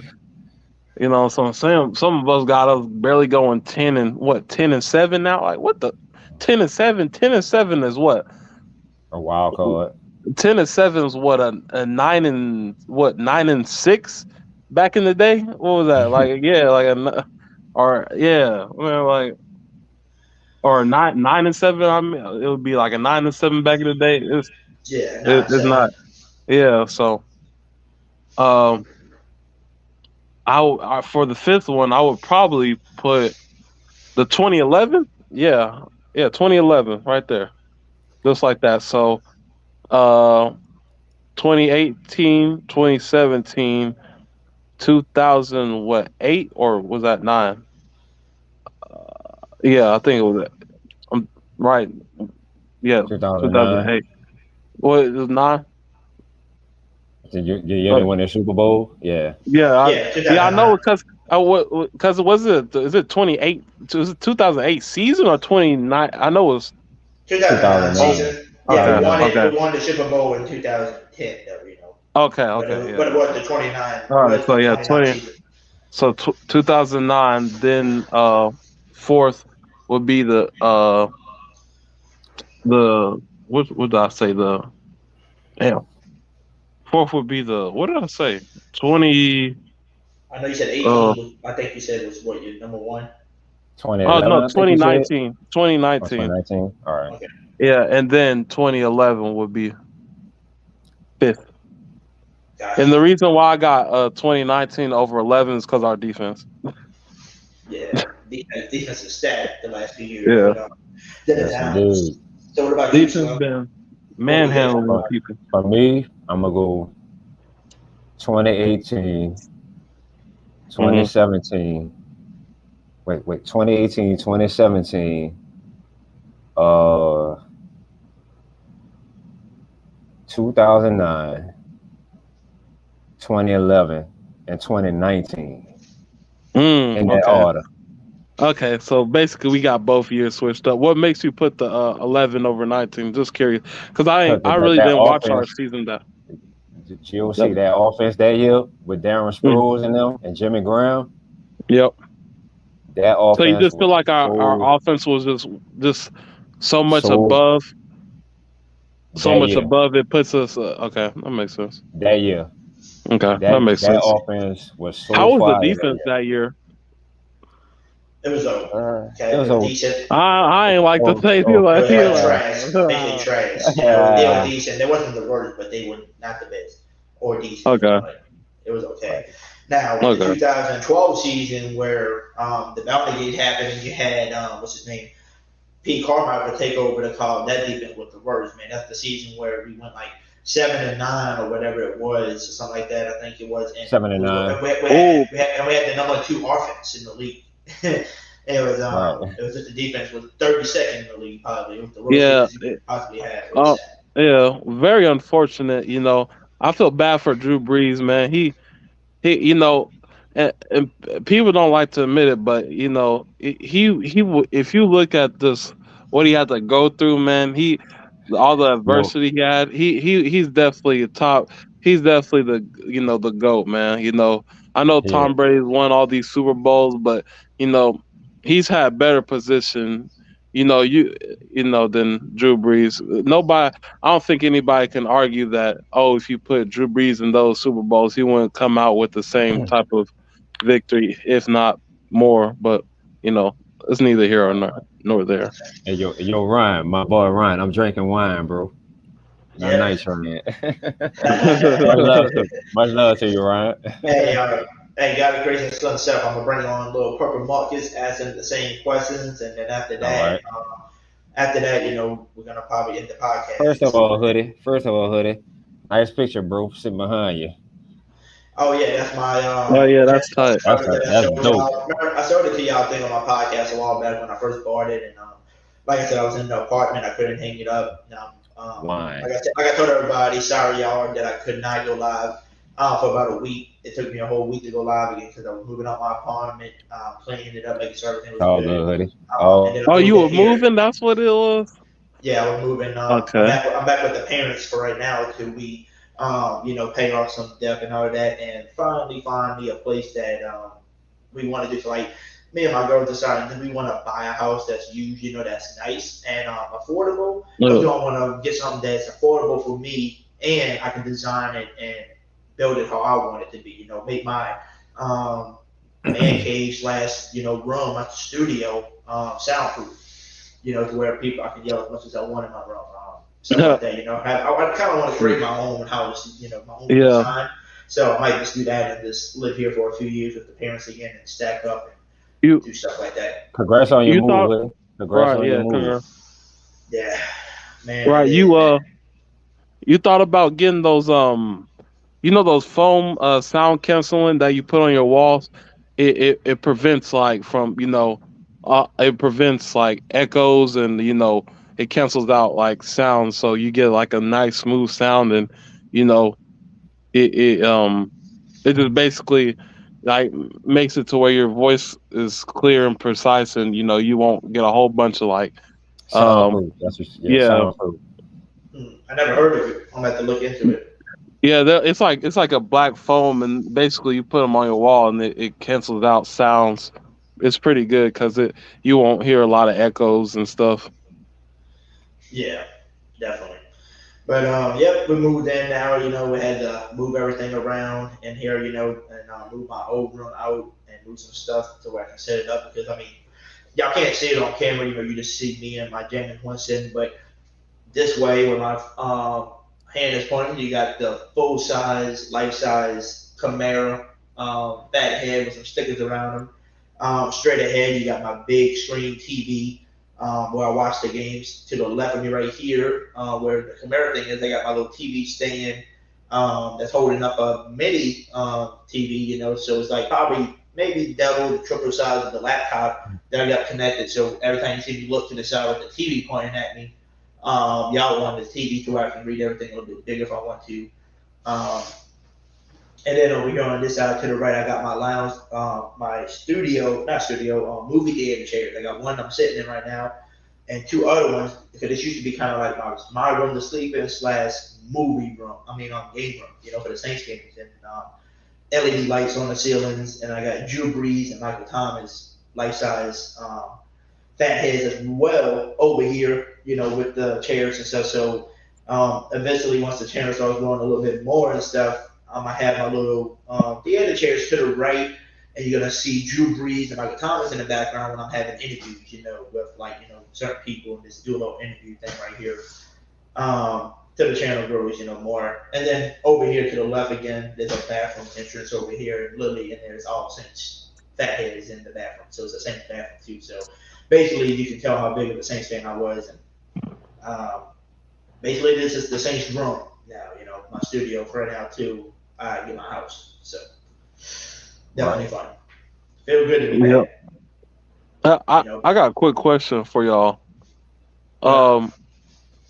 Who do y'all think has the potential to retire as a Hall of Famer on our team? Demario Davis. Who's a Hall of Famer? No, I said, who do you think will have a potential to retire? And become a Hall of Famer. Who Demario do you think? Davis, Demario Davis, Cameron Jordan. Cam Jordan first. Yeah, Cameron Jordan probably first. Demario Davis for sure. Right now, with the way his career is going right now, Ryan Ramczyk will be one I think to retire, go straight to the Hall of Fame because he's gonna be one of the best tackles probably in his time. Um, Another person that I think if he gets back healthy, gets back on track where he was, Michael Thomas. He needs to get back healthy, get back to where he was. Kamara can be another guy, and Lattimore and you know some of the backfield people can do it too. I would say not. Tyron probably is getting there. We're gonna get there. Oh, he's getting there. He's getting there. Yeah. So I mean, they got different people. Tyron Matthews. So I mean, they got different players that you can say that I think is gonna make it, but we don't know. But real quick, we're gonna bring Purple Marcus on. I forgot about it. I'm looking down. Oh, Purple Marcus is there. So let me bring him on and let me ask him the questions, and then, like I said, we'll answer a few more little random stuff, and then we'll get this podcast out of here and end it. What's up, Purple? What's up? All right, thanks for having me on the show. No, I'm just joking. Let's bring it back. I'm just messing with you, Purple Marcus. I'm messing with you, man. But how you doing today? I'm fine. Very, very good day today. Well, that's good to hear. It's always good to hear a very good day to hear that it's a bad day. So that's a good thing. And what was your thoughts, Purple Marcus, man, when you heard that Demario Davis got a 1-year contract extension? Now he's with us through 2024. Happy. Demario Davis is one of the best linebackers in the league, not the best. Even then, he's shown that he can produce a lot for the Saints, and we have a young upcoming star in Pete Warner. So having him for another year is going to be able to help the development with Pete Warner. We can have Demario Davis. Like I said, he's a great linebacker. I'm happy to have him back. Gotcha, man. And the other question I've been asking people today on my show, Purple Marcus, was Pro Football Talk is the only person that posted out on Twitter with the sources saying that Kamara is bracing maybe a 6-game suspension at the least. But he's the only one that posted that, so there's no Ian Rappaport, Adam says it, so I ain't gonna believe that until I see it. But if he was to be suspended, is there anybody in free agency, maybe like Latavius Murray, you'd like to sign, or is anybody that you would like to trade for, like a Kareem Hunt or a Josh Jacob or something? I think we need to put Kevin White at running back, and then we start him. Okay. I'm kidding. Okay. Let me be real. Let me be real. You do all that all you want, Undertaker. You come on down. Die. Shut up, bitch. Oh my God. Okay. Being for real, I don't really want anybody. I don't want anybody to come in. I want to develop this young guy. Have Tony Jones Jr. See, look, our offensive line last year was bad. Cesar Luis. Hopefully, we just don't run up the middle, and then we'll be fine. If we don't run to like the straight right side where Cesar Luis is, we'll be fine. Tony Jones is not even that bad, though. He's not even that bad. The reason why he was bad with that is because of the O-line being bad. Very highly because of Cesar Luis. This man was atrocious. Very bad. Very bad. You call him Cesar Ruiz? That's tough. Cesar Luis is garbage. If he does not play like a decent, okay guy this year, send him off. Put him on the curve. You know how to say it. Who you gonna replace him with? Him. You're Purple. Who you gonna replace him with? Anybody. I can block better than anybody. Bro, you can't he's say a anybody. First rounder. Picture. Right. A picture. A literal trash can is better than him. Hey, Purple, we spent the first round on him, right? Exactly. We were done for that. So look. So Purple, if we get rid of him, that's basically that's That's funny. Let That's me put funny. it. That's Better basically Cleveland. throwing away a Ryan Ramczyk in the trash. Not saying he's good as him, but in terms If of he improved, no. intrinsic I said value, after. Wait, hold up. It does not matter. See, okay, here's two here. Okay, so I said like after this season, if he doesn't even improve a little bit, or he's not giving up, like, or he's not like being atrocious. But even then, have you not seen what we done? Have you not seen what we done with these late round picks? That first round pick doesn't even matter no more. It does not matter no more. So if someone's gonna get mad over that, and you're looking at Alvin Kamara, Marshawn Lattimore, who else? Marcus do you Williams. do you do you like Uh, Olave? Olave, you're making my case better right now. Olave, He first was a round first pick. rounder. It still doesn't matter. We can waste that pick on that first round since we're bringing in all these studs. First round, second round, third round, fourth round, fifth round, sixth round, undrafted, undrafted, undrafted, undrafted. Wasn't David Yamada undrafted? Or was he like a sixth round pick? David Almada was a drafted player, I believe, if I'm Stud, not. stud. Better than Sheldon Rankins. Wait, didn't we get him in the draft in 2016 or something? Huh? Or was it 2015 or something? I don't even remember. But that's that. All right, what's the next question? Next question. So yeah, running back. Who was asking you? Did you say anything about running back? I can't remember. Okay. So, running back. Yeah, I really don't want to get anybody. I feel like we can do what we have right now, which is Mark Ingram, Tony Jones Jr., and then the new rookie. I want to get him in the but like if Mark Ingram, if he plays in the preseason, if all of our running backs playing in the preseason are all bad, um maybe like the first two games, after the first two games, we go after a guy in preseason, maybe like someone's in a free agency, like someone cheap is gonna be a free agent. They can give us like maybe he has some speed. I don't know, maybe like a fast guy is gonna be able to get some speed. So we'll see. Time will tell. Definitely, man. And also, just to read a comment, Randy said, I agree. I like that Winston poster. I just got done reading the Jameis Winston Derangement Syndrome book I bought last year for the second time. And Miss Barbara said, Randy, is there really such a book? Yes, Miss Barbara. Remember Jameis 101, the special guest that came on twice already? Yes, he is the writer of that book, and that's how he started becoming Jameis 101, and people started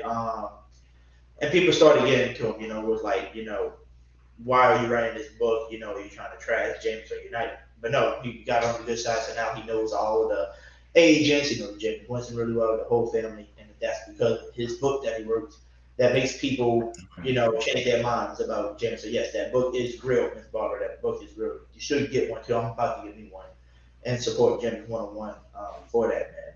And we're gonna get James 101 back on the show. Once the season started again. And once we got the final Ross and when we get through some games and ask him what his thoughts is so far.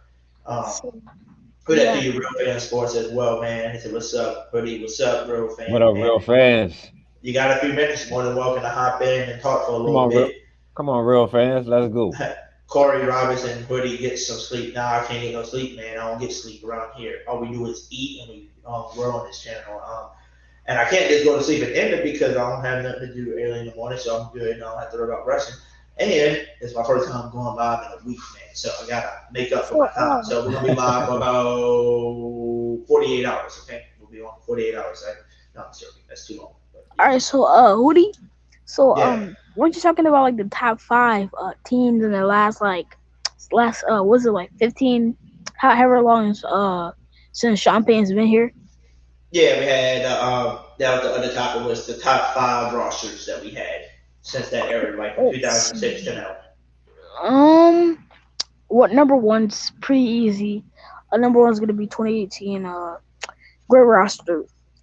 We'll talk about the game. Doesn't need to get talk about.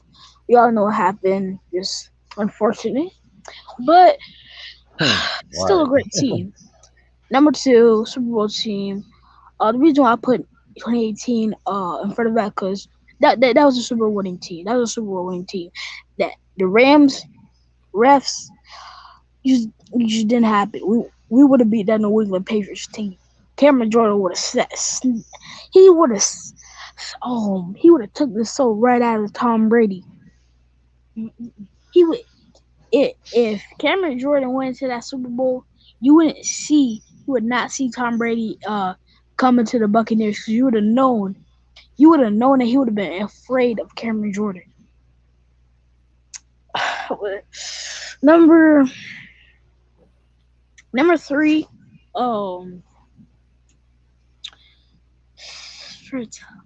okay, number 3, 2006. Didn't we go to the NFC Championship year? I mean that year. That was a good year. Yeah.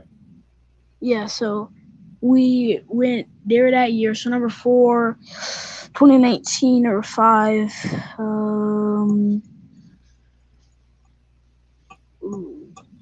Maybe 2011. Oh no, 20.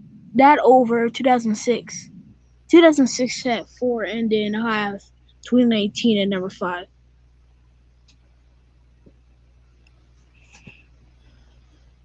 Gotcha.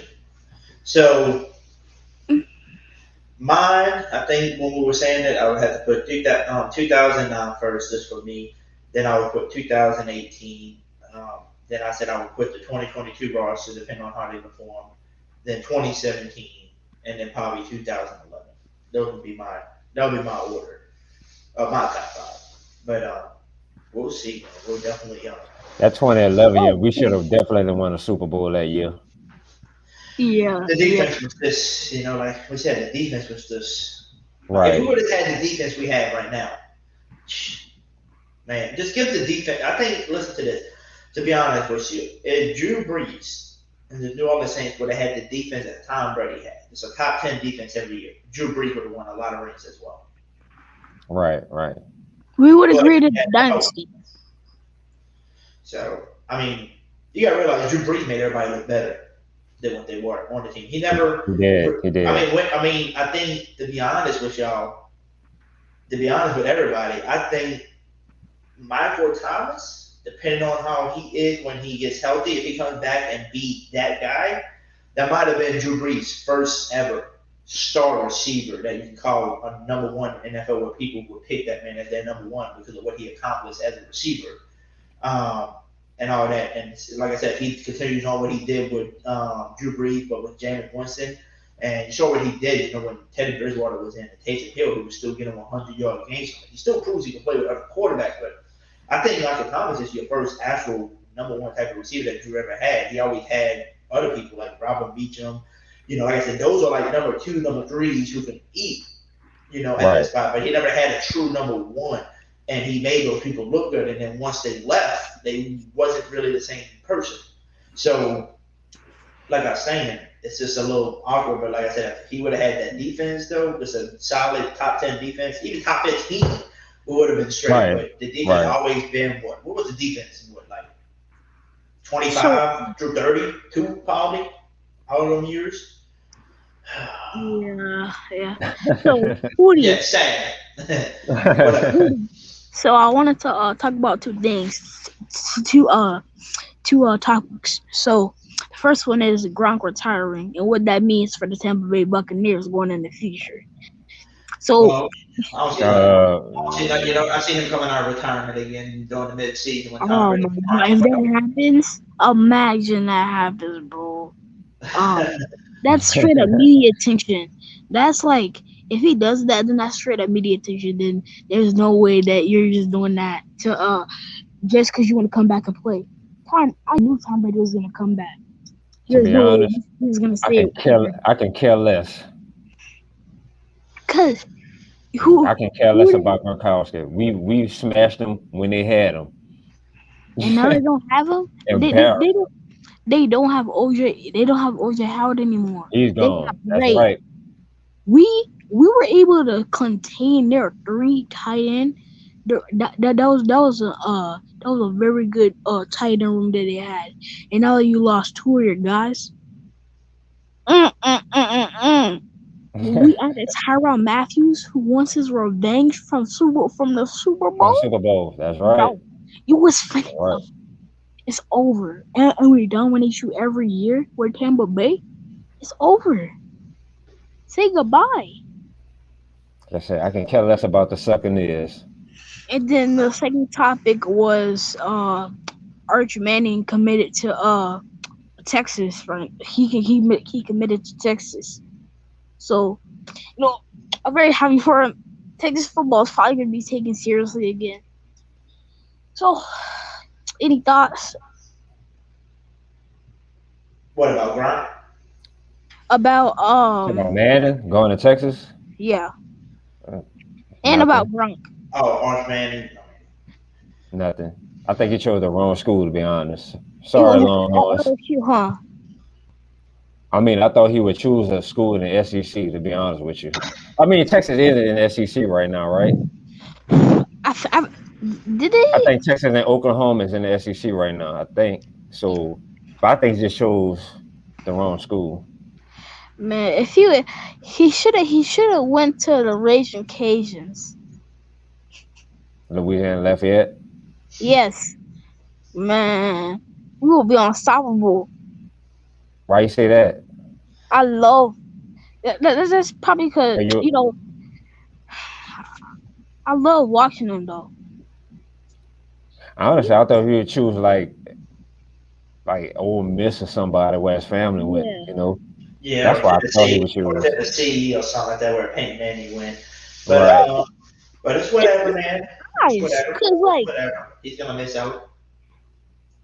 He didn't go to if you compare it, Tennessee should have been one of his first options because of the family, and then Alabama's obviously an option because Bryce Young's finna go, even though they're gonna be pulling in stud after stud after stud.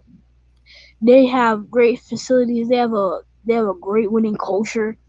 Then you go to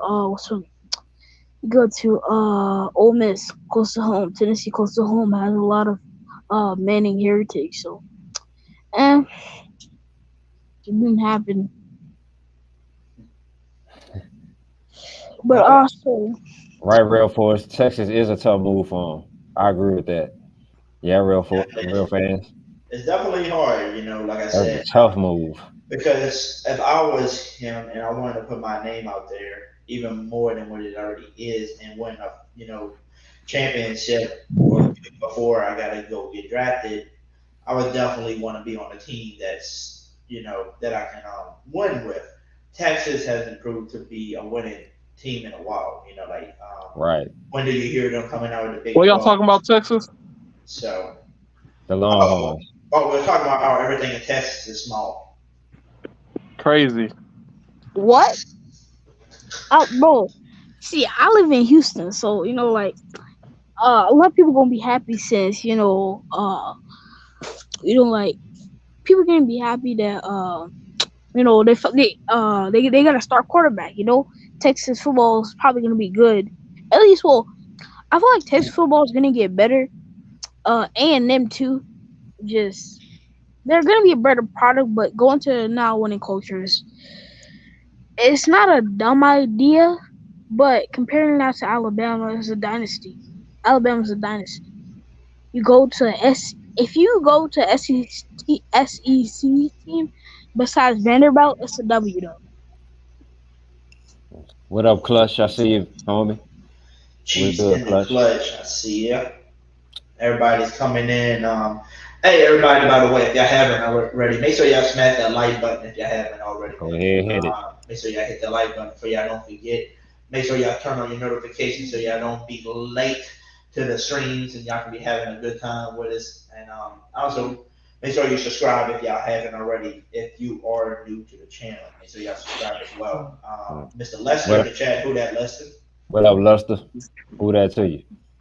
So I got a question for y'all. Okay, so do y'all think that Kevin White is good enough to go to Vanderbilt? Oh God. Purple Marcus. What you doing, bro? Come on, bro. Come on, bro. No, look. Okay, so come on, bro. Kevin White is hold up.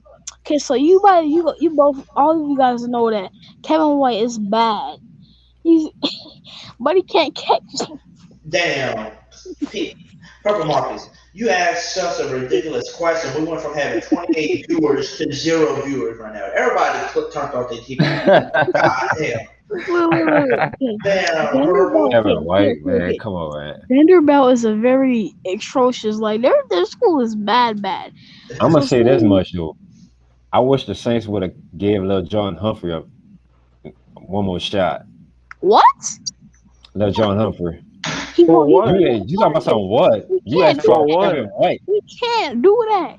All Every time Lil Jordan touched the field, he caught the ball and scored touchdowns.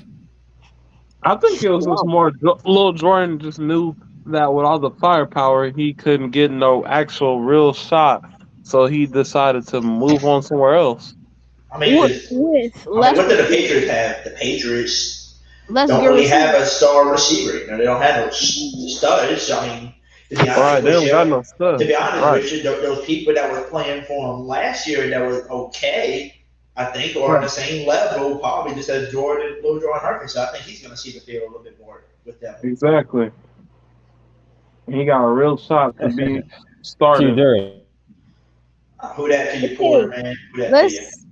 Let's play a little game called Better. Okay, let's play a little bit. Let's play a little game.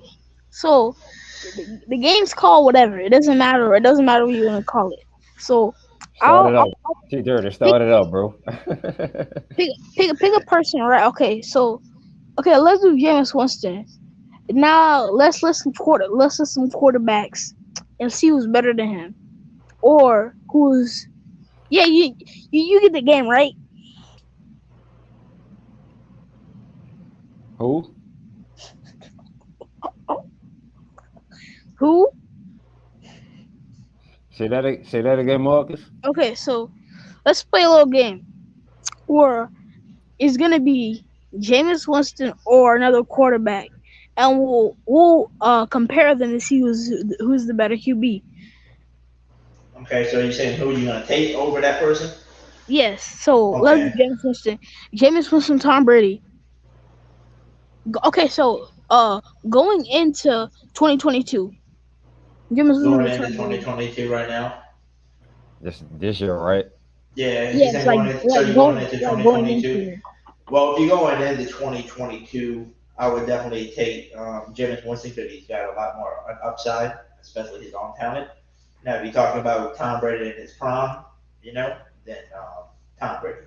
But going into the 2022 season, I'll go Jameis Winston because he's younger, his own talent. He's definitely got a big upside with the team that he's got right now. And he knows our system. Yeah. Tom Brady don't know our system. James does. Okay. James Winston, Patrick Mahomes. Jameis Winston or Mahomes? I'm gonna go with Mahomes. Even though I love Jameis Winston. See, this isn't sort of like a dumb question. Like, oh yeah, you're gonna also take Patrick Mahomes. This is going in 2022, where you really don't know how Patrick. Well, you know Patrick Mahomes is gonna be good, but we've been talking about Jameis Winston having an MVP year for how long? How long have we talking about that? Since we got what? Who did we get first? Tyrann Matthews or Jarvis Landry? It was Tyrann, right? Yo, real fast. I'm not bougie, bro. I love y'all in the chat, man. Keep it coming. I'm drinking wine. I'm not bougie, bro. No, it's not calling you bougie. He's talking about the wine. It's that bougie stuff. He's talking about the wine you're drinking. He said he ain't had some of that bougie stuff in a while. That's what he's saying. He ain't calling you bougie. He's calling the wine. He ain't had it in a while. Man, that's good stuff, not bougie stuff.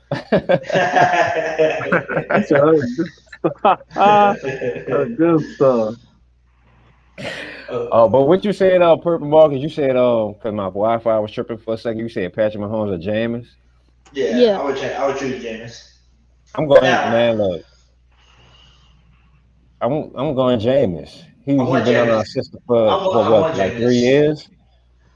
Now, if we just talking about as a quarterback in general, you're just saying who you take to play on your team over, out of the Jameis, then I would choose Mahomes, I would choose Mahomes right now, regardless of him knowing the system.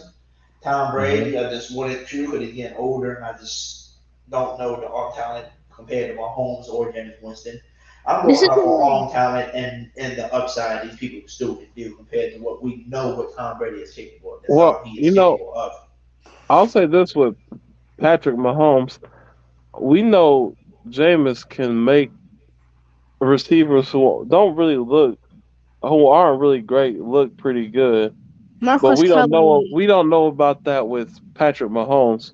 You know, his whole career he's had arguably one of the best tight ends to play, and Travis Kelsey, Oh and yeah, he's the top. fastest person to play wide receiver in Tyreek Hill. And so, and you know, obviously,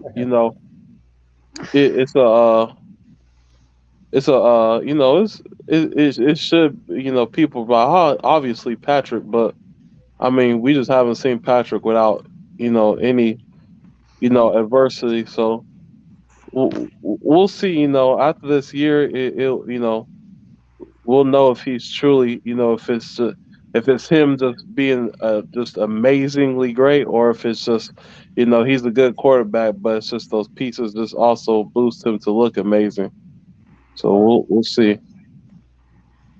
See, look, I don't know about y'all, but I look at it like this.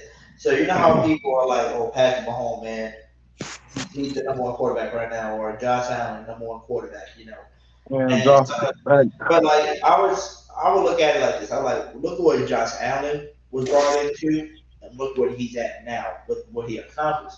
Look at what Patrick Mahomes was brought into, and look what he's still at. Like he still got the same team besides Tyreek Hill, going and stuff like that. And look what he did with the weapons he had. And I ask people, would that person like Jameis Winston or somebody else, would they have a different career if they would have brought in right away to a team like that where they sat behind somebody for a little bit and then started if they got hurt or whatever and was on a good roster than being the guy to save the franchise that had nobody. Okay, you guys ready for the next person? Sure. All right. All right. Let's do year QBs. 2017 Jameis against 2015 Breeze. 2015 who? 2015 Breeze. 2016 Breeze. 2016 Breeze? No, 2015. 17. 15. Oh, 15. 15? Oh, taking Breeze. All right. That's easy. All right. Okay, so who do you? It looks like you're thinking about this too much right now. Him with Hoodie.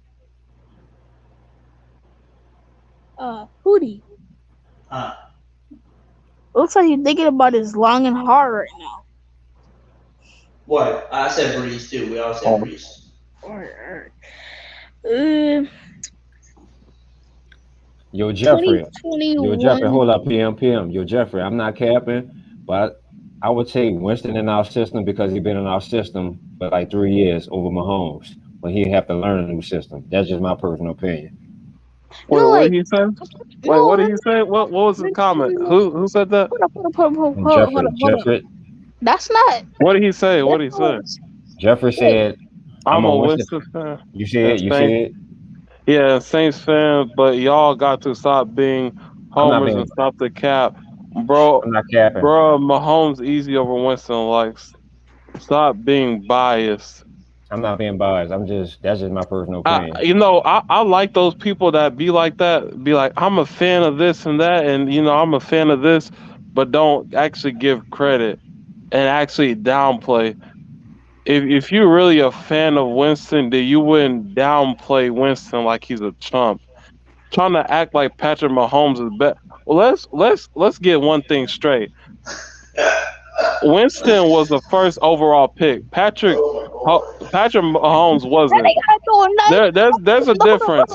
Remind you, Patrick Mahomes wasn't no first overall pick. Bro, Let's he get got that go. shit You're getting straightened. yourself in trouble. Calm down. Okay, got a Christian. Alvin Kamara. Look. Alvin Kamara, Marshawn Lattimore. He's gonna use that against you. We produce with those like third, fourth, fifth round picks. Stop. Look, the pick do not What matter. are you talking Okay? about, Purple? The pick do not matter. You're gonna get yourself in trouble.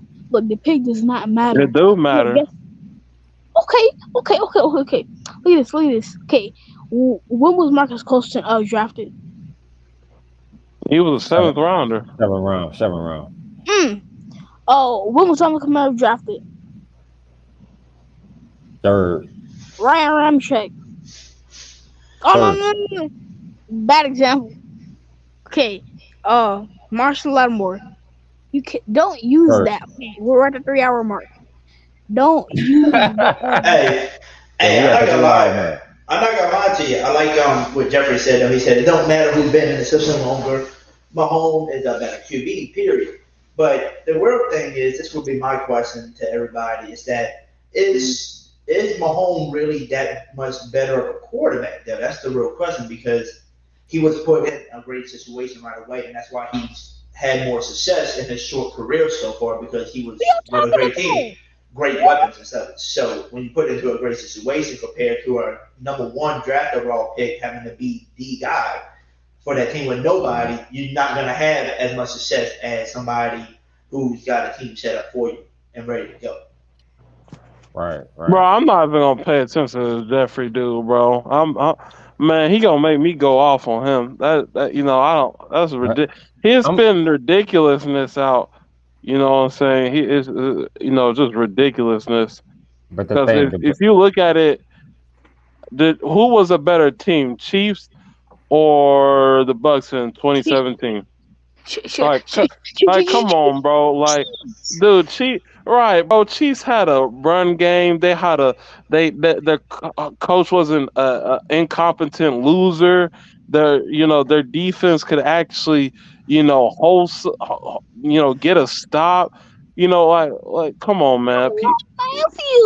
You gotta stop this, bro. Man. All right. People gotta stop. But the thing is, it's crazy because as soon as we get in the playoffs and Jameis got us 15-2 with the first seed, people gonna start globbing and slobbing all over him, just slurping him up like a slushie. Just, oh my, Jameis! I knew Jameis had it all in him. Just imagine. Right, like some losers. They did that with Burrow. They did that with Burrow. Everyone was saying. Just imagine if Jameis would have did the same thing Tom Brady could do and favor him in that same system with Tampa Bay. Jameis would be on top right now. Bro, Jeffrey, bro, you talking about Super Bowls? Yo, dickhead, I don't know if you know this, but Super Bowls is not a QB stat. It's a team. That means you have to have other people that are doing shit. When you got a shitty coach, when you got a shitty defense, when you got no run game, when it's just your dead brain offensive coach who just wants to throw the ball 40 times and run the ball one time a game, you can't win with that, buddy. Same reason why Tom Brady had to literally take over. That's the reason why he stepped down. He himself said, I stepped down because Tom Brady came out of retirement, which means Tom Brady had more say-so and had conflict with the way he was coaching, and for good reason, because that dude does not know how to coach an offense. Got a Christian. Literally, I don't know why people keep calling Bruce Arians the quarterback whisperer. That's just stupid. Anyways, okay, I don't care about what was it like Carson Palmer or whatever. Doesn't matter. Okay, so Carson Palmer. I don't know. I don't even remember. Something. So you were just talking about that, and basically, Tom Brady, they used what they did in New England. They started changing up stuff in Tampa Bay to start winning. That was Tom Brady. That wasn't Bruce Arians. He changed up the playbook to where it fitted what they were doing in New England that suited Tom Brady and having Leonard Fournette, Ronald Jones, AB, Mike Evans, Crystal. I mean, Chris Godwin. I almost said Chris Olave. Chris Godwin. Yeah, Chris Godwin, man. Look, if you got all the Gronk, OJ Howard, Brett, superstar defense. AB. Besides their DBs, which their DBs were trash. Besides Winfield Jr. AB taking off his jersey and everything, giving the peace sign, man. Buddy, bro. During the game. They almost lost to the Jets, bro. Couldn't be us. My man's a goat for that. Leaving the Buccaneers, I would have done the same thing on them losing ass, shitty ass team.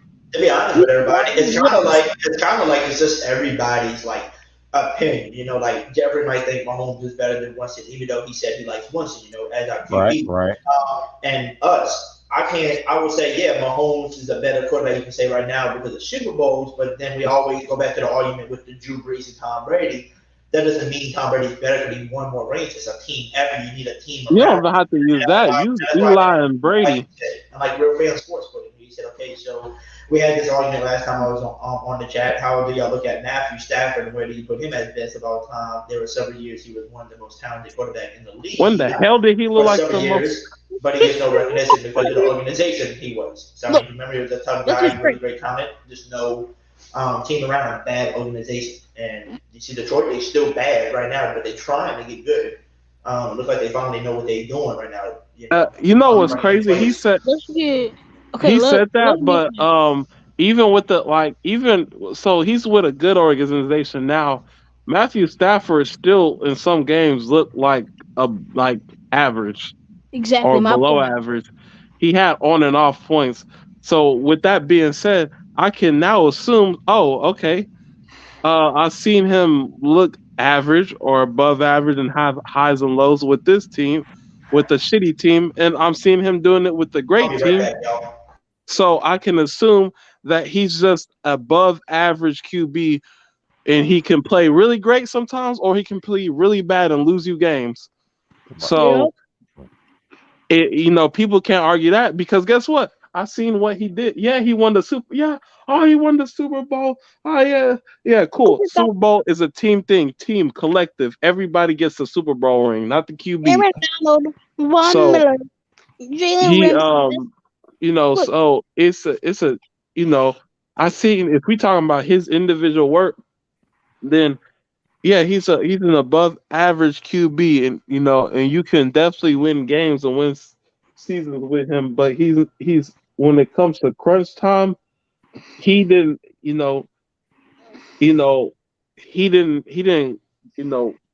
I guess I can't say he's not gonna help you get out of it.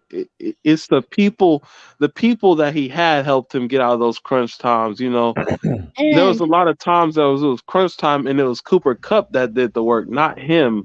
You know what I'm saying? And we can. Yeah. So. Yeah. Speaking of that, garbage. Hey, y'all, hold on. But Jeffrey, what up, Jeffrey? Hey, Jeffrey, I love you, man. But the comment what you say is saying exactly, real fans actually see somebody that knows football. We know football as well. It's just that you have an opinion of you saying Mahomes is better because he accomplished a Super Bowl. But what you're not listening and understanding from us, man, is that a Super Bowl is a team effort. Mahomes would not win a Super Bowl if he was on the Tampa Bay team that Jameis Winston had when he had everybody. That's what we're trying to say. To your nobody win a damn Super Bowl. That's what I was saying. You got to put the team around the people to succeed. That's why Matthew Stafford was a great point. He was a good quarterback. He just had no good organization or people around him. Look what happened. You go to the Rams and he wins a Super Bowl in his first year because they pushed the people around. So, you bring me out PM with that one little eye. Well, how you doing, Marcus? All up in the mic. Yeah, I emoji. The eye emoji. Okay, so back to Matthew Stafford and the LA Rams. But I'm saying, though, like, if they got Jameis, the best player in football, plus the best cornerback in football, plus a decent running game, and by the way, let me tell you guys, running backs do not matter. They really don't matter. Well, the position, the the players that play the position is very iffy because you look at it. Look at the past Super Bowl winning teams. Look at their running backs. Okay, go This LA. is true. They had good rotation running backs. They weren't the top running backs in the league. Go to who else? Um Brady and them. He had Ronald Jones and Leonard Fournette. Go back again. You go to who? Leonard Fournette was actually pretty good. He wasn't No, like the no, no. best, but he That's was not well. definitely He's pretty good, good. but like, look, No, he what was definitely pretty good. He wasn't. It's not like he was like you don't need just a top average. He five. was definitely pretty good. I'll say You a don't lot. need I'll say a you don't really need a run game as much because if you look at the Bills, the Packers, you know, teams like that, the Chiefs, these are all teams that people always will have in their. Oh, this is the best team. This is the top three teams, and they don't have a run game. So, running is definitely not a super concerning thing in yeah. today's era of football. That's why I argue with these goofy old heads that be saying Derrick Henry's the best running back. Bro, shut up. It's not 1980s, buddy. Get out of your damn old Run the ass football. Hey, ways. This is not the 1980s to it's like where, the oh, 50s. I'm going to just run the ball 50 times a damn game and win. No, this is, What? you pass the ball. If you're a running back and the only thing you're good at is running, you're not great. Reason why Derrick Henry cannot get past the first round. He keeps getting fucking clamped up in playoffs. Look at it time and time again. Derrick Henry does not perform in playoffs. You know why? Because he's one-dimensional. You can't be one-dimensional. This is not the damn 80s to where people are either fast or just powerful. It's both. Look, Upgrade. look. Okay, God of creation. If you don't want the ball, you won't win a football game. QBs are not good, okay? Receivers are not good, okay? We need to run the football every single play, every time. We don't need a QB anymore. Just snap the ball, give it to the running back, and run for 1,000 miles. Okay? Right, because it amazes me to how people keep talking about Derrick Henry's the best and blah blah blah all this and Alvin's not good because he has so low rushing yards. But you can't tell me one Super Bowl team that's had a top three or top five running back that's won a Super Bowl in Not the even top past 1, top 10. Because if you go back to the Patriots, wait, okay, let me. I want to name off some Super Bowl teams. Real Ryan quick. Tannehill was horrible. Okay, yeah, the QB. Okay, yeah, but guess what? Where was Derrick Henry the game? Look at their games. And guess what? Wait. Even the 1 year before that, look at the Baltimore Raven game. The QB didn't ruin that game. That was literally Derrick Henry not producing against the Baltimore Ravens. But I'm gonna say this though. To your point, though, I'm gonna say this much. I forgot what year it was, but I think when the San Francisco 49ers played the Green Bay Packers, Jimmy Garoppolo only passed the ball 10 times and advanced to the Super Bowl because their running game was so strong. Oh, but the thing is, that was I didn't say running game. I'm talking about running back. When their running game, they had wide receivers running. They had the tight end. They had everybody. Everybody was running the damn ball. So the running game is important, though. No, I didn't say it wasn't. I said running back. I'm just saying it is. Right? Yeah, of course. Everybody knows that. But I'm just saying, his scheme. It's just that type of scheme was just, it's very complex, and a lot of people aren't, really, it's hard to really defend that. And, that's what makes him just an amazing coach. Hey, I got a question for y'all. I got a quick question for everybody because Jeffrey said he understands where we're coming from. He said he just got to see Jameis, prove and lead the team to the Super Bowl Right. because He has to prove Mahomes it. said already. So we definitely understand. But let me Yeah, he ask has to y'all. prove it. But let me ask y'all this question: if Jameis Winston has a really great season, comeback player of the year type of season, really great, leads the team to the Super Bowl and wins it, does Jameis Winston prove to be a better quarterback than Mahomes then because he won it with Dennis Allen as his head coach, not Andy Reid as your head coach? I don't Yes. think so, because Yes. Just saying. what Yes. the NFL's gonna say now? Just a question. Just a question. Yeah, Andy Reid is a great that's coach, an easy but you yes. won it with Dennis Allen as your coach. Right. That's an easy yes, especially considering they got us going 8-9. Hell yeah. He should be considered better than hell yeah. He don't got one of the best tight ends. He don't, Okay. people think Michael Thomas ain't shit no more. So uh, people got us going 8-9. Man, if he ain't considered one of the best, man, they can suck one. Because for the as amount as D hopping as they do with oh man, look at this. Oh, look at these. Oh man, look at Aaron Rodgers and Tom Brady and all these people and Patrick Mahomes. And say even though people not gonna talk about Aaron Rodgers just shitting, just being shit every playoff. And he's cool. You're a great regular season guy, but when playoffs come, you're donkey dog shit. You know what I'm saying? Absolute butter shit. Wait. This ain't donkey dog poop. Yeah, man. We got a kid on the show with our we got a youngin on. We got a youngin on. But he's not. Man is not good. Hey, real fan sports, keeping it real. Who that? Jeffrey, Lester, everybody else that's still in the chat with Megan. Let me ask y'all that question for real. Answer the question for me in the chat. And we got 27 of y'all watching, so if all 27 y'all can comment, let me know, man. If Jameis Winston has a great season, like we all expected him to, and he leads this team to the Super Bowl, can you consider him maybe being just as good as Mahomes or better because he's winning the Super Bowl without a Hall of Fame coach and Andy Reid? He's winning it with a dude named Dennis Allen. That's the question. Would you put him on the same level? Hoodie. Or is everybody going to say that Mahomes is still a better quarterback? That's the question. What was the question? I couldn't really hear you. What was the question I said earlier? I literally just said about the Andy Reid and being your coach, so he won one, and I said that Jameis Winston won and having it.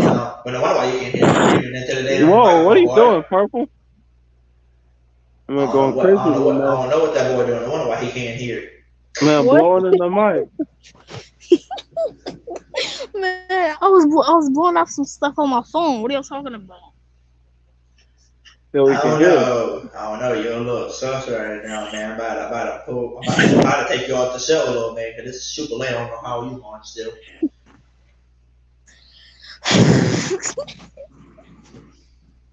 All right. Anyways. Hey, right. Dr. Grayson. Yeah. My boy, keeping it real. Who that sports, man? Make sure you subscribe to him if you haven't already, man. But he put same level. I would too. Same level? What same level? No, like so remember we said if Jameis Winston won with Dennis Allen. Oh, he's saying he'll be the same level? Same level, and most Stop it. Please stop. Oh God, please stop. Oh God, stop it. They can stop. They can stop right now. Stop. All right, stop it, Milwaukee. Hey, I would too. I would say they're on the same part too. No, he's higher. What do you mean? Who's higher? All right, Hoodie. Winston, if he wins with not arguably one of the best people, remind you, people don't think DA is going to be a good coach. So, with having DA as head coach, not having Peyton, and then not having one of the best tight ends playing right now, you know what I'm saying, and not having one of the most explosive deep route runners in Tyreek Hill. Yeah, man. Man, yeah, and he gonna be better, bro. Hey, yeah, so I'm finna leave, so I'll see y'all the next time. All Who right, that, bro. Marcus? Who that, All right, man? bye. Hey, so All right, something, man. Pam. Megan, I'm not saying Megan. You must. You must. I think you came back just in time. So real fan sports, man. You put. I think I still have Mahomes above Winston, even though he went to the Super Bowl. I need to see a solid 2 to 3 consecutive good years out of Winston to put him above Mahomes. But guess what? He had good, solid, productive good years. Right. That's what I'm telling you. But These Mahomes. he was on the wrong team, and that's why his team looked bad. That's why his stats looked bad. But he still drew for 4,000 yards back to back in his first 2 years. And You can't. You can't. brought a No. 2 and 16 team. No, I mean 2 and 13. No, is it 14? 2 and 14 team. Yeah. To a 9 and 17 and missed the playoffs because their kicker was booty cheeks and was missing all them games. Hey And man, he you was can't. the You playoff can't. game. So, You can't. Hey Hoodie, you can't convince them, man. They watch NBC and ESPN sports channels. You know they get all their information from ESPN, man. They can't. They can't. They can't think. Well, Real talk, though. Real talk. Jameis is on the same level. You know. Hey, don't be there. yeah, he on the same level Yeah, I'm currently. here. Facts. Okay, cool. Right. Cool. He's on the Y'all same don't level. know. What up? Y'all don't know who Dolph is, man. That's the host of Keeping It Real, Who That Sports podcast. So make sure What y'all up, Dolph? subscribe and so What up? if y'all haven't already. But how All you right, doing, man? Dolph. Hold on. I'm trying to get on this camera, man. There we Yeah, go. I'm subscribed to you. It was good. What's Though. happening, baby? I check What's you out. going Yeah. on? You I doing your thing on your appreciate it. channel, bro. I'm trying, bro. You ain't trying, bro. You're doing it. Keep doing it, bro. I appreciate it. Yeah. Yeah, man. Y'all having an interesting conversation, man. I had to get in on that, man. Let's go. You know Let's what I'm go. saying? I feel that God of creation, I hear you though, man. What I'm saying is when I say same level, man, I was saying like as both of them having, you know what I'm saying, one championship. Oh, okay. Yeah, you know, and if you look at it, how I look at it, you know what I'm saying, is Mahomes is on his way to being the next Aaron Rodgers, man, because he choked in the AFC championship game. You understand? Much as they praise him, you know, go back and watch that game. He played awful, man. Yep. You know, there's The no second way. half he did, Yeah, yeah. the second half, bro. Yep. You know what I'm saying? When they tried to score before half, when they got stopped, that changed that whole game. You know, they was being cocky, man. You know what I'm saying? You take the punch, man, and go in the locker room, you know. But Cincinnati, you know, they gave them life, bro. You know. Yep. And as far as Aaron Rodgers, man, like I said, he's the modern day Peyton Manning. Peyton Manning was the greatest regular season quarterback. You know what I'm saying? And that championship, his second ring he won with the Broncos, it wasn't because of him. It was because of that defense. Fact. That defense, right? You know what I'm saying? Because if you look at, yeah. remember his shoulder, Peyton's arm was shot too, just like Breeze. Yeah, his neck. You know what I'm saying? So he really couldn't get nothing on it, man.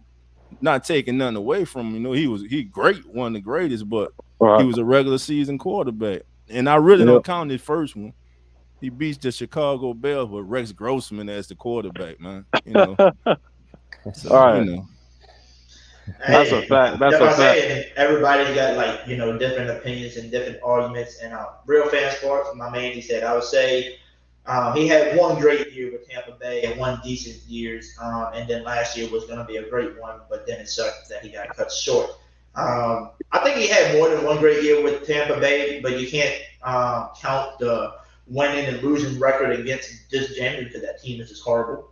But to draw back-to-back 4,000 yards in your first two seasons as you come into the league, the youngest quarterback to ever do that, while Mahomes is in the league throwing 4,000, 5,000 yards, almost the same numbers as Jameis, but he's having Tyreek Hill, who was the number one receiver at one point, and the number one tight end, Travis Kelce. And you got a head coach and Andy Reid, who knows what he's doing. So he definitely had, and that's what I mean. Like when people put like these, you know, Patrick Mahomes and all these people up top, it's like if we talk them based off ability, it's not like he's not a leagues above any of these other people, you know. And arguably, I still got Josh Allen if we just talking about ability by themselves, because you know, he does this with like amazing weapons and having a competent coach that is so experienced. And if you take somebody like Josh Allen, yeah, of course he got Stephon. Stephon been doing amazing, doing He his got thing up there. that's his what second But year with the like, Bills now, or right, third finally, or this will be his yeah, third, right? yeah, and he's got an average, average tight end. I think in Dawson Knox, if I'm not mistaken. Uh, so it's like if you see of it, a lot of the work that's being done is by him. You know, by him. Obviously they got a amazing defense, but if you're talking about on offense, he has he's the top rusher. Obviously he's the top passer. And most of that offense is predicated on him and Diggs. And that offense just goes as if he's on the roll, man. Hey, it's very hard to stop him with his pocket presence is super elite. His outside the pocket, he's very dangerous threat. And I feel like he himself he he produces more for a team than say Patrick. And no offense to Patrick, but we've seen Patrick, having to, kind of rely on some of his playmakers to give him an opening to do something. Um, towards the end of the season, he said it himself that at the beginning of their season, he had to figure out a ways to give other people the ball because they were clamping up Tyreek and Kelsey, and he just he just had to figure out, hey, I got my two go-to guys are not in the game, so I got to do something. And I feel like with somebody as Josh Allen, he doesn't need you to be his top priority receiver, because if you look in that game with the against the Chiefs, I think it was his second string or third string receiver. I think it was his third string receiver had like 4 TDs and over 100, like 100 and over 150 yards. And so he doesn't need you to be the super dynamic player, because he is that. He is the person that they're looking for and that they're trying to build a plan around to stop. And I feel like with Patrick, he is that guy, but only to a certain extent. But he needs those weapons to help complement him. Hey, what's another argument that people can that I like to tell people too that people don't look into? So you know how people be like us were saying, if you'll put the talent around the man, around Jameis Winston, I think he'll be just as successful, because look what he does with nobody, right? And then people look at him, no, he's trash, or he's just trash, right? But this is another comparison I like to compare to. Well, then why are you saying that about Jameis Winston, but you're gonna tell and try to cover up Lamar Jackson's play style and say, oh, if you put some receivers around him, he'll be great. He's got a good head coach in John Harbaugh, who's been there for years, knows what he's doing. It's because Lamar Jackson's play style does not fit the NFL right now. Like yeah, you can run out the pocket, but you're not going for 4,000 or 5,000 yards plus your 1,000 yards.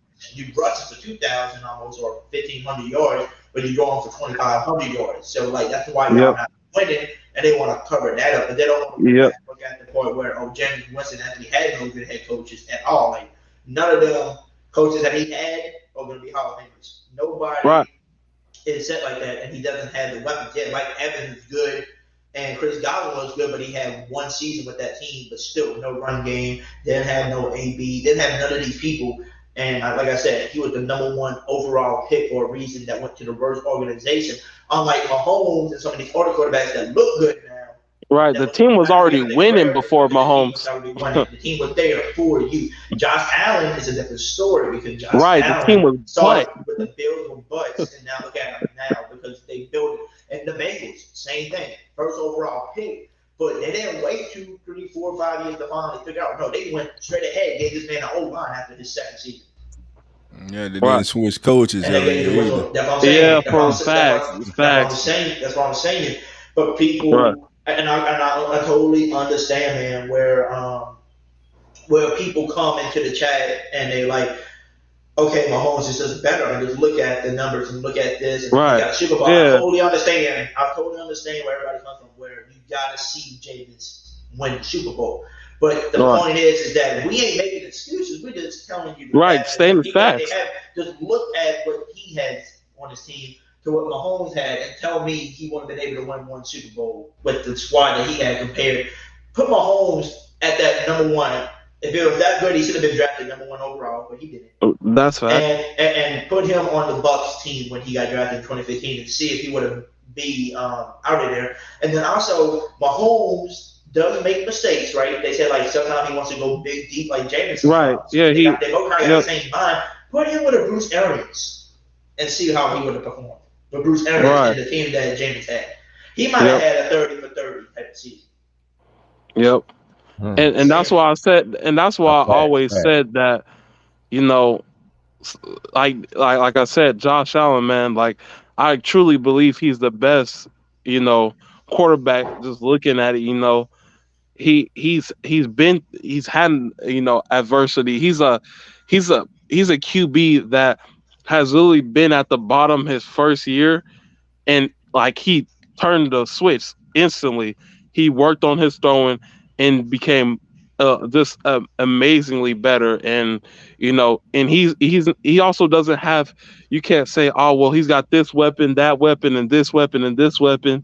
It's like he got Diggs, and like I said, and an average tight end. You know, and like I said, yeah, you know, obviously he got an amazing defense. You know, to help him win those games. But as far as getting it done through offense, it's him and Diggs.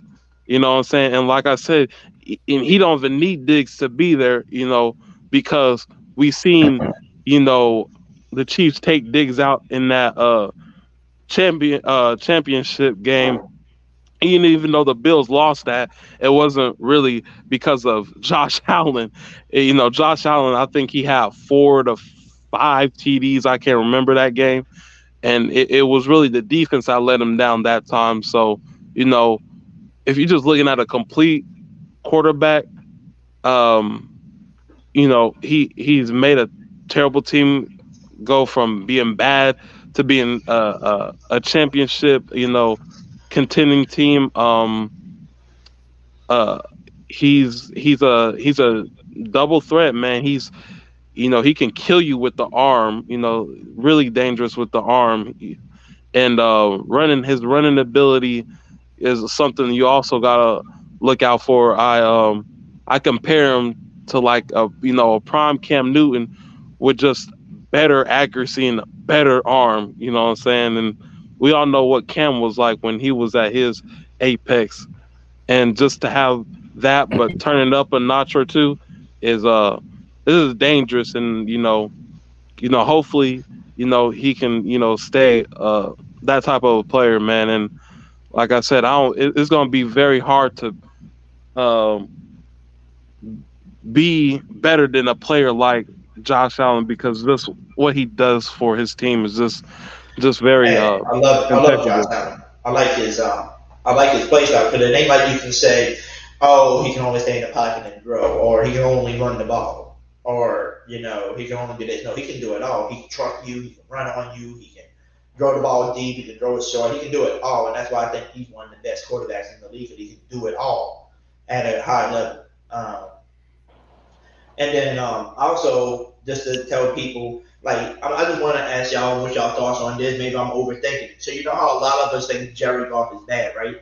Did you know Jared Goff actually went to the Super Bowl with the Rams? They lost, that year that they played us. But the question is, would he won a Super Bowl with the Rams if they wouldn't gave up on him and traded him to the Lions, and would have got OBJ as another weapon to add, and to add Von Miller to that defensive side to add all the stars around him? You think he could have won it again? Won it that year then? Or you think you had to bring in a guy like Stafford to win it? I'm just curious if anybody got a start on that. Well, Who want to go first? It's cool. To be honest with you, Hoodie, I'm gonna just keep it short and sweet. I think the Rams weren't gonna win anyway because they didn't deserve to be there in 2018. Plain and simple. Be with the team that should have been there. Right. That's fact. That's a fact, right? Short and sweet. And I've been trying to be a homer. Like if you just look at it, we outplay. Obviously, you can be like, I shouldn't have got there, and blah blah blah. We also had the second chance, and all this other stuff. But I say it like this. It's like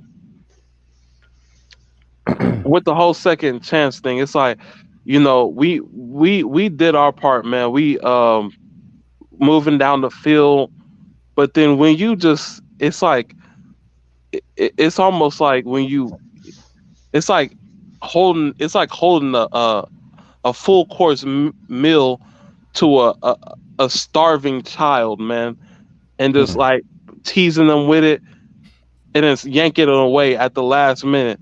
It's like that shit. My bad. It's just like that stuff. It's gonna drain you, man. And so with our team, man, it was just very hard for us to just like get past the fact that they call that play and we're in the Super Bowl, and and I feel like people kind of just really downplay it terribly bad because we're the Saints. Obviously, they downplay it and act like that wouldn't have been the winning winning call right there. But yeah, I don't think the Rams deserve to. They didn't deserve to be in that Super Bowl. They were a great team at times. Yeah, I'll say that. But they were just an on and off team. Like they always are. Just like Matthew Stafford. I think he's a perfect match for them because they're a team that is on and off. Sometimes you feel like, oh, they can be one of the most deadliest, but then sometimes you can be like, oh, well, they just look average. They just look like a football team that have some good players, and that just really, they didn't really do nothing special to shock you. So, I don't. Oh, that was I don't another think thing. that's. Hey, real fans, because I see what real fans was answering the question about the golf. He said, I don't think so. Golf is going to be an average quarterback that was starting the league for 8 to 10 years, but never had much success. But now you put that golf on the Titans, though, with the defense and the run game, I can see him maybe winning with that team because he's definitely better than Tannehill. So, like, just think if golf would have had Cooper Kupp with what he was doing last year. Cooper Kupp, he had him, but Cooper Kupp wasn't performing like Right, he did Cooper last Cup year. wasn't going stupid. He was. I'll say he was the last year that Jared Goff was. That's when he was starting to flip the switch. But then when Matthew Stafford, and that's what's unfortunate sometimes.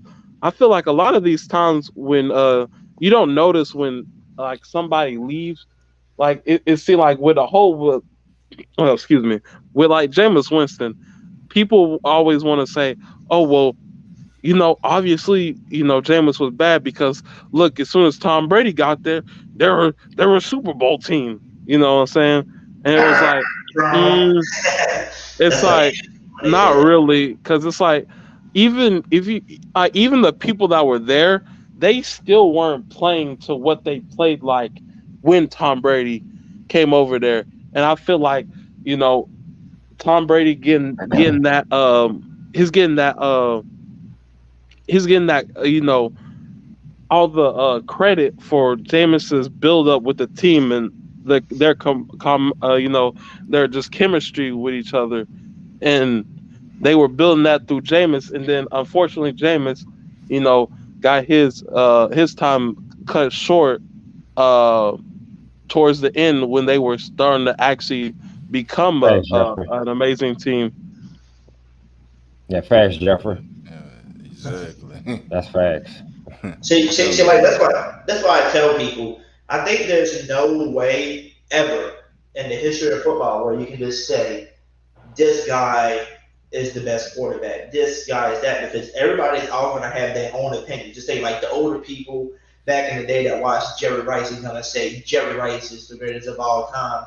But the question is, would Jerry Rice still be that type of dude with the type of corners they got in these days? Like the league is getting so talented and so much better. They be that guy. Facts, he would. So Yes, that's he would. so that's the question. You got different people like, oh well, Tom Brady could go because of 7 ring. The question is, would he did the same thing if he was on a Jet squad and being on a team where he was drafted 7 and had to come in because somebody got hurt and was put in a great situation with a great defense, great head coach every year, and solid weapons for you to win a Super Bowl. That's the question, but people are going to have different opinions. People are going to think, well, like I'm saying right now, with Jameis Winston, if he wasn't drafted number 1 and he would have got weighed in and got brought to a good ass, and like the Saints, and just been a backup behind Drew for a year or 2, and then Drew Brees would have retired. Jameis Winston would be a dog right now. He won't be even getting college credit because he don't have a team around him. But that's why I tell people, I don't think nobody can ever say this person is the greatest, this and that. Like even running backs. Can you say this person was the best running back back in the day? There's so many different great running backs that look so great back in the day. But then you got people in this era playing against freaking hard talent too. And freaking balling out. Like, I don't know how you can say this person was the best. Now, you can say this person and this time era was better around, from the 80s through the 90s, this is who the best was. From the 90s through the 2000s, this is who I think the best was. From the 2000s to whatever, this is who I think was the best one. And then you can say like that, but it's hard to compare somebody and say, this is the best guy I've ever seen. He's the best wide receiver of all time, but you never seen that person play in that type of era. You don't know how they would play. Right. That's a fact, because I think a lot of the super heavy down backs will have a lot of trouble in this era, and I feel like a lot of receiving backs will have a lot of trouble, like AK in the 90s to 80s era, because just the game evolves, the game changes. It's not like, obviously it's football, but when you got more people invested in learning the game, not just being a freak athlete, but learning the game to where like they go, you got D tackles, they're not only are they just big, but they're speedy, and then sometimes the dude might not even be all that bad or big, he's just super fast, so it's like a different type of game. What y'all think about that? So I got 2 comments I want to react to real quick, y'all too. So Mr. Stevens said DeAndre Hopkins it said the greatest receiver ever. This Joker put up a Hall of Fame career with some bums playing quarterback. Well, don't forget he did have Deshaun Watson, who everybody considers a top 5 QB supposedly, who hasn't played in about 2 years. So I don't know what's anybody's thoughts on that. But Jeffrey caught my eye when he said it would be even easier to say Jerry Rice is dominant because the league is catered to the offense now. DBs can't put their hands on it. But the question is, can Jerry Rice go up against some of these cornerback talents today that are so good, they can cover people without even putting their hands on them now because you're not allowed to. But if they were able to put hands on him now and how good they are now, could he beat these people? Yes. I'm going to tell you right now. He would.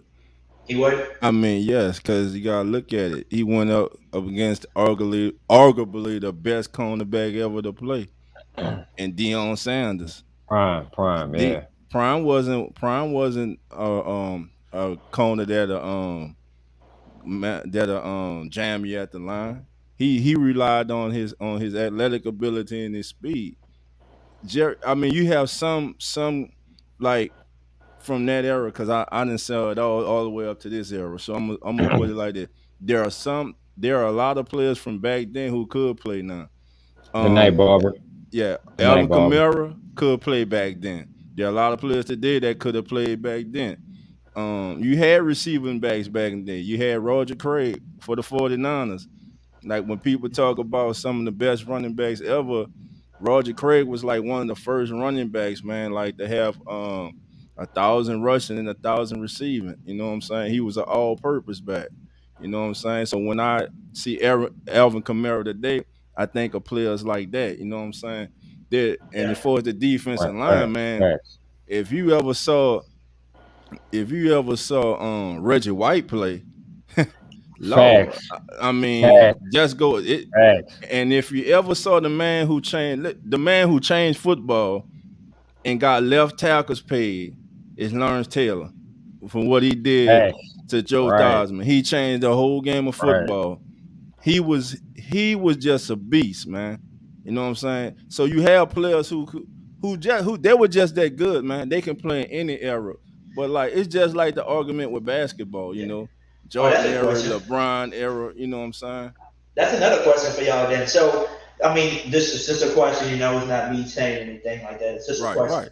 right. So my question would be, Jerry Rice, greatest of all time. That's what most people would say, right? Went up against Deion Sanders, who's probably one of the greatest as well, DBs in the league ever. So, do you think Jerry Rice was that man because of the team he was with, you know, having to do like Joe Montana going to him, or did Joe Montana look so good and called one of the greatest quarterbacks of all times too to some people, but maybe because of Jerry Rice's performances and the players he had on his team? You know, would Joe Montana be that guy still if he was on a team that was nobody back then? Well, you want to take it? You got I'm you just got it. curious. You got it though. You got it though. Well, I'm gonna say this, man. I was back in the era to watch it, so that's what I'm gonna say. Right. I was so I'm gonna tell you this. Jerry Rice would take a slant, a 3-yard slant, and he'll take it to the house. That was a lot, you know what I'm saying? Him and his counterpart on the other side, John Taylor.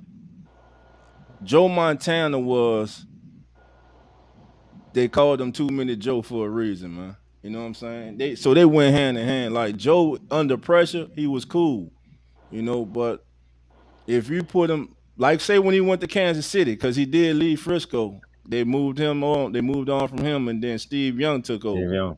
That's So right. when he went to Kansas City, he wasn't the same quarterback. You know what I'm saying? The numbers wasn't the same. You know, that's because he didn't have number 80. You know what I'm saying? That transcendent player changed a lot. You know what I'm saying? If you don't have a Jerry Rice, you know, it changes a lot. And during that era, it was more than Deion Sanders, man. You had Darryl Green, you had One of the quickest. one of the That dude was quick. fastest and quickest running backs cornerbacks, excuse me. Cornerback, right? In the National Football League, man. Hall of Famer.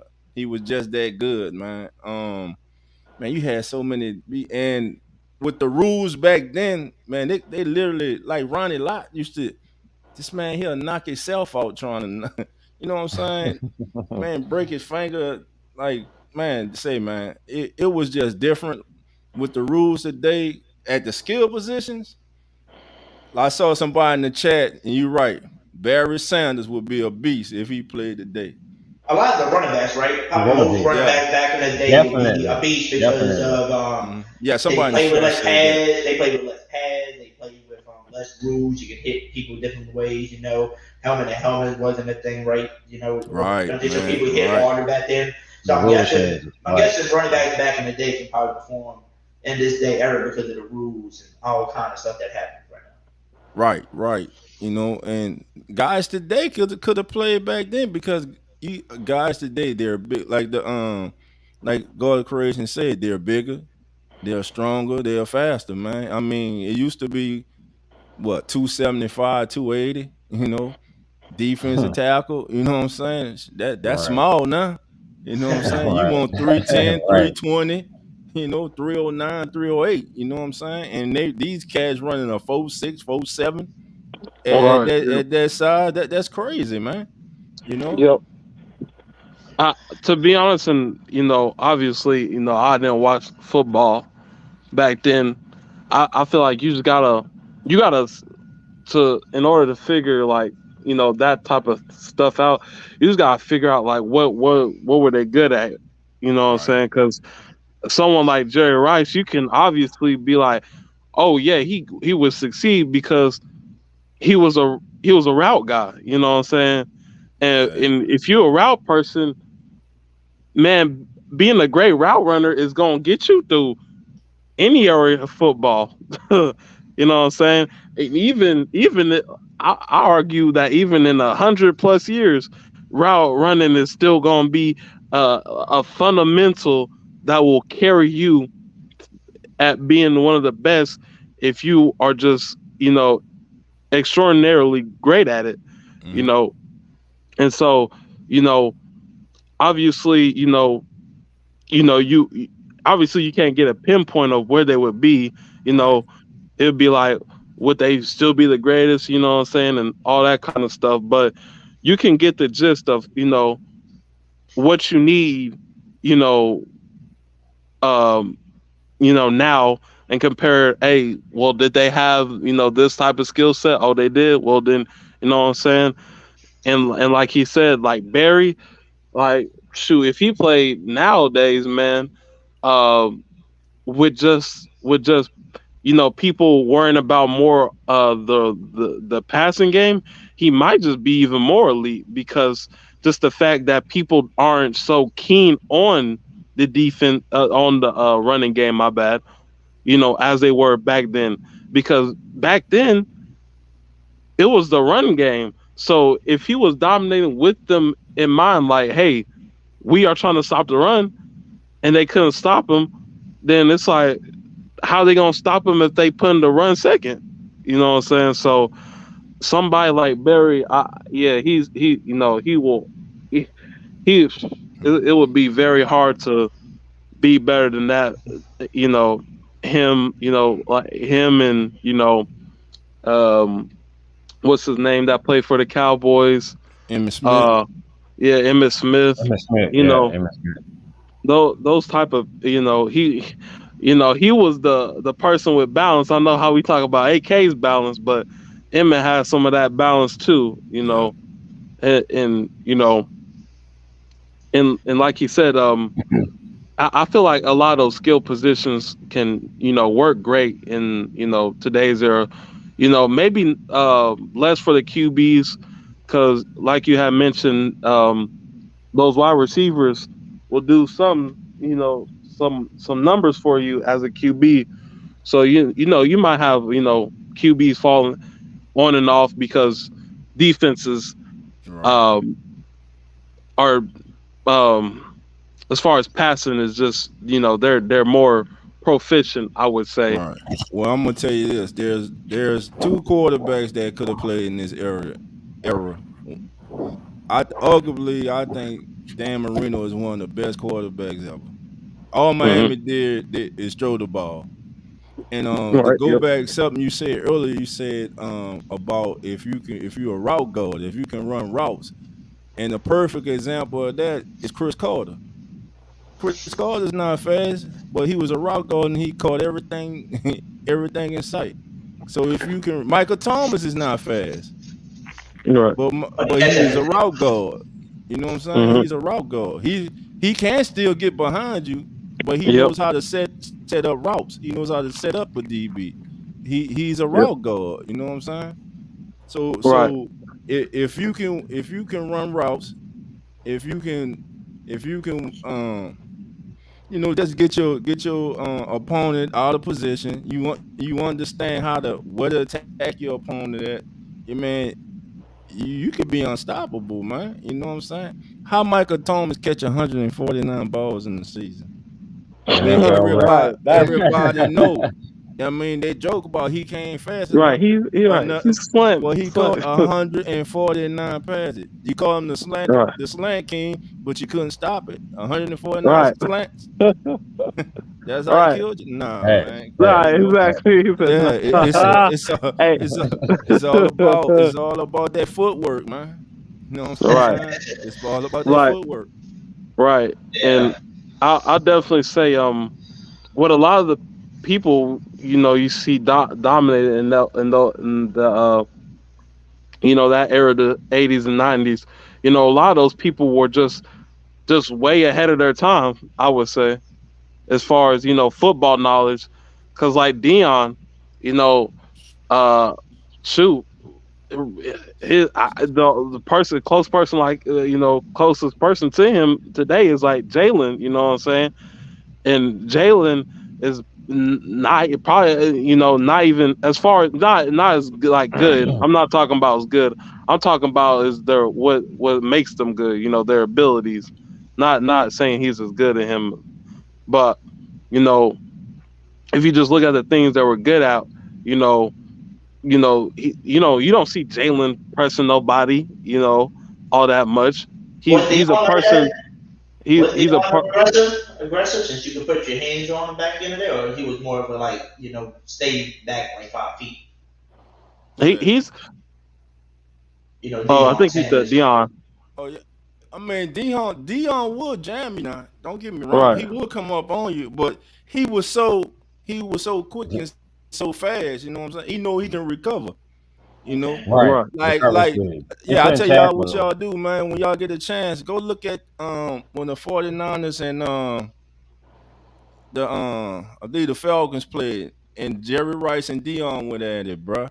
That was just a Yeah, war, dude. man. You know what I'm saying? That was a Yeah. heavy war, a heavyweight fight Scrapping. right there. It was Scrap. That was a scrap. no, I ain't shaking your hand. Jerry Rice won't shake his hand or nothing. I came out here to do you damage. You know what I'm saying? Right. And Dion was like, all right, let's go. Two of the greatest, man. Like Dog they say, mentality. iron sharpens iron, bro. Hey, Right. you think Dion? You think Dion's? You think he can keep up with some of the receivers, or you think like some of the receivers we got today could What, the be? speed? You talking about running speed? No, I'm just talking about like some of the route runnings that some of these people Oh, got, of like some of the course. talent that they got. Like, Yeah. I mean, things like some people that you look at, like like Michael Thomas, they call him you can't guard Mike. Is there anybody out there that could really, guard him Well, back in the a day big, that can a stop him? big Because physical, talented receiver like Michael Thomas, man, he would have gave Dion some problems because he's a big body. You know what I'm saying? Calvin Johnson too, right? Like Yeah. Calvin Johnson Oh always man, he was that never that Ooh. that. Oh my God, That's a that was different just story there. six, That's a six, different story there. 6'6" running a 4.33 Yeah. or Yeah, that's a something. different Man, story there. that's My ridiculous. goodness. Yeah, Different So story you there. think Right. so Megatron. you think I, anybody can guard him? You I, think anybody so can I, guard I him got a one on question one? for. Do y'all think that or no? You think anybody can guard Calvin Johnson really in a one-on-one like back? I'll probably. I'll say Yeah, everybody, Revis. man. I feel like Revis, And Darrell Reeves had Revis. Yep. Yeah, That Darrell. man. He got the credentials. He even clamped some of the biggest. Reeves He What used Island. to clamp you. about Yeah, Dion? he used to What about clamp you. Dion? I ain't gonna lie on that Dion one. do it? Yeah, That's Think true. Reeves Dion do it, Island or you think for a Dion? reason. Y'all think Dion could have, or you think Dion was too small of a dude? Wait for Calvin. Yeah. With his Uh, he can jump, so with his athletic ability, I mean, depends on the it route. depends, right? I guess it depends on the day. Yeah, Hey, he Exactly. because could that's how have I a good. compare people. He could have a good day.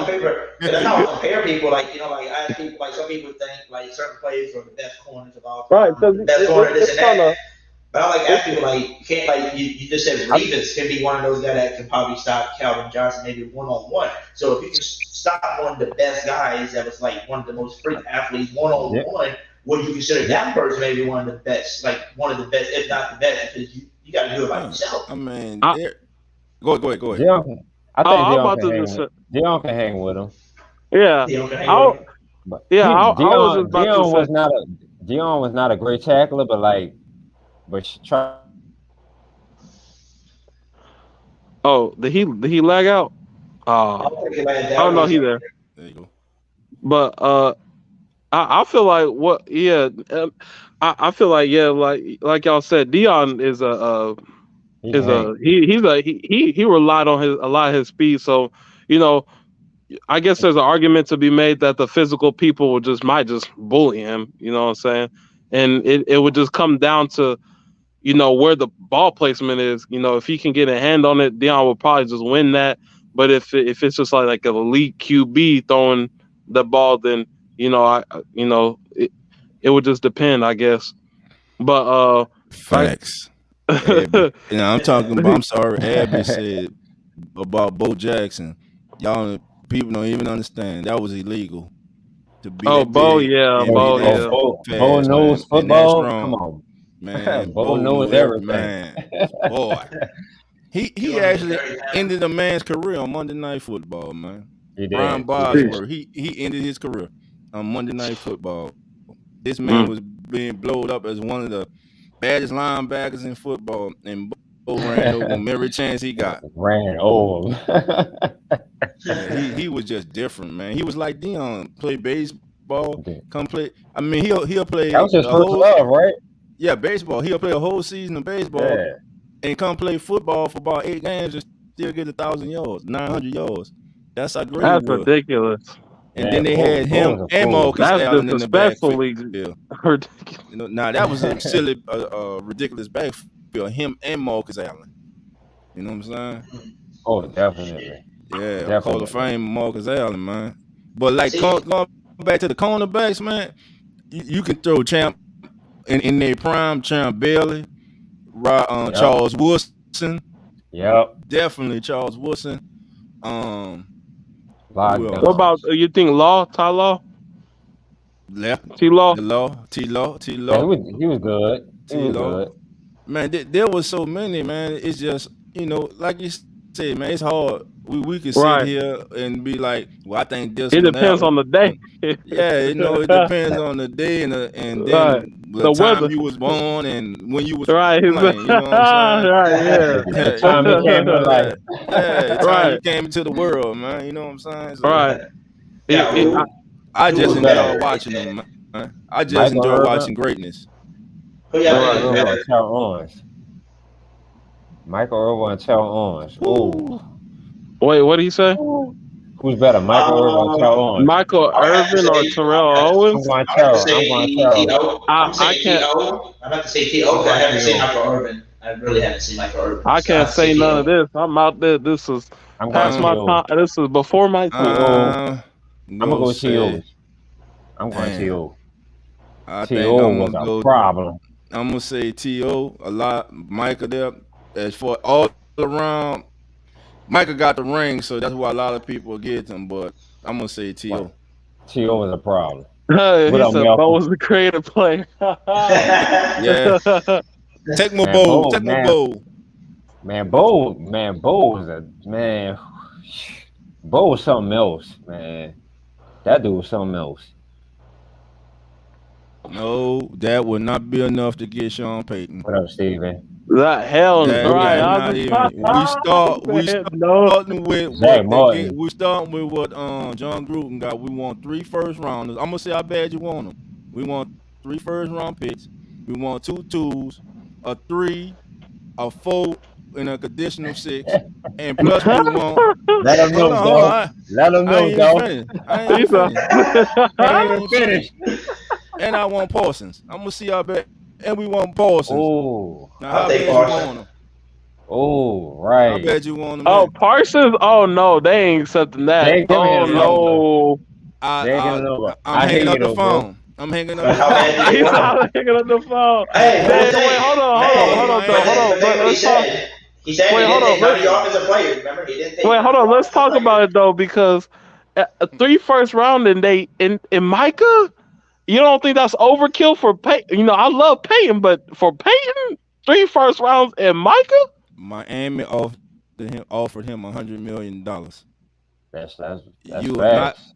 I am not going to. Sean Payton is a better coach to me than John Gruden. So That's a fact. Yeah, of course. That's Easily. Easily. Gruden set the Big market. It's just like a player. It depends on when your contract come up. So Oh yeah. Sean's contract's coming up. Hey, so whoever won, you're gonna have to pay for him. Hey, Sean Payton though, we got to give that man some respect though. He turned down a 5-year, $100 million contract as a coach just to stay in the booth and talk and try that out this year. I mean, Man, I wish he would have and took the contract. I wish he would have took the contract. We would have been up on some picks, man. He took that bad boy. Man. He didn't take it because what happened with the Flores, because he blew all that up. That's why he didn't take it. He was gonna take it. If that wouldn't happen with the former coach, he'll be in Miami. Oh right yeah, now. they did him dirty, man. That's why he was Sean like, not oh hell no. He was like, nope, can't go there. Right. That's big facts. I think they were probably. Yeah, I wonder how did that information come out? Because it was initially supposed to be him going there, Tom going there, and then but it just with I guess the whole coaching thing kind of just messed up. So I'm very confused on how do people know this Tom Brady and Sean Payton, because that seemed like some bullshit to me. I ain't gonna lie. Coach Payton is Tom Brady. You know what I'm saying? That's arguably one of the best offensive, head coaches. And then, people call him the GOAT at QB. And then not to mention their weapons. That kind of seemed like some damn bullshit to me. They were trying to build a mega team. I can't even call that a super team. That point, man. Long as he go to the AFC, I'm good. Oh, for real? Yeah, that's a fact, right? He ain't about to torturize us. You know what I'm saying? He can go to the Chargers. Right, me. But Justin Herbert is nice. I like Justin Herbert. Yeah, real nice. So I got a question for y'all. So what? Say if say like the Bucks offered something for Peyton, would y'all? No. Nope. It's Tampa. Nope. Nobody in NFC South. Nobody in our division. Damn sure so you tell me if Atlanta didn't come to us with like 4 first rounders? You a Saints fan? You a Saints fan? Yeah. No. Yeah, of course. Do you have to ask about Atlanta? Atlanta, we don't like hell no. Listen, man. Yeah, we know we don't like Atlanta, man. I don't like Magic City. I don't like the Braves. I don't like the Hawks. I don't like love and hip hop Atlanta. Let them know. Man. You know what I'm saying? The Saints can lose every game. Long as we win them 2, I'm good.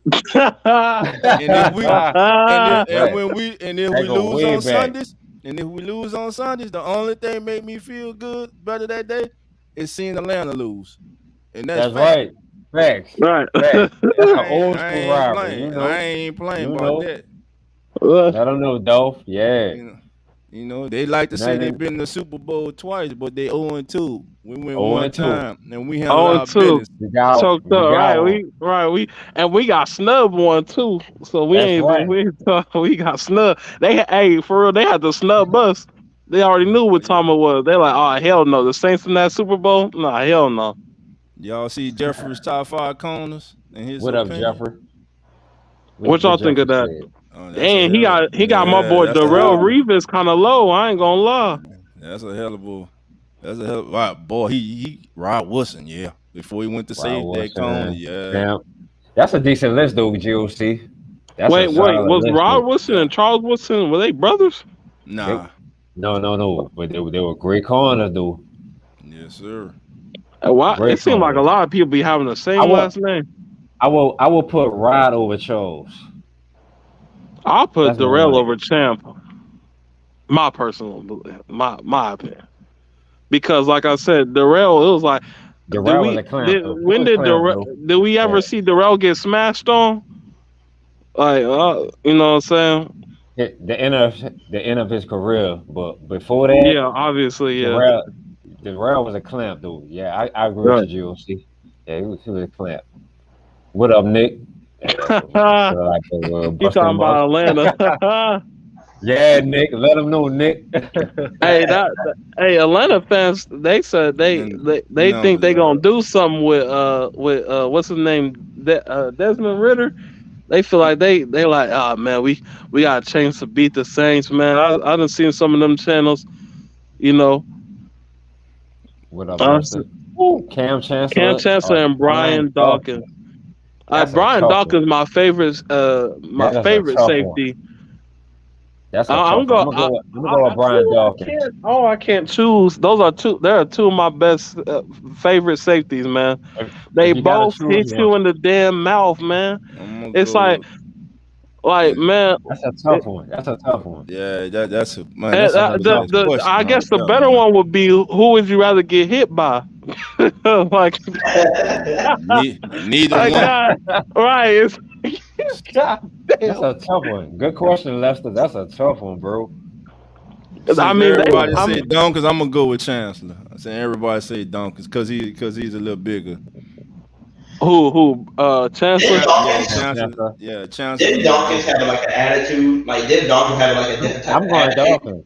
Oh yeah, mentality type of thing. Because it seemed like he had that. Like, I said it today. Somebody showed a freaking video on Twitter or something on Roger, and it was Brian Dawkins, and he was like running out the damn fucking tunnel by himself, and he's going on the field like, around like going crazy. I'm like, oh yeah, he got that dog mentality. Oh yeah, he's crazy. He was by himself doing that. So I'm going Chancellor because I feel like people kind of underrate Chancellor when he was with that squad, Jeffrey. the Seahawks squad. Jeffrey I'm gonna said, be honest. I'm Jeffrey going Johnson said Brian Ryan. Dawkins.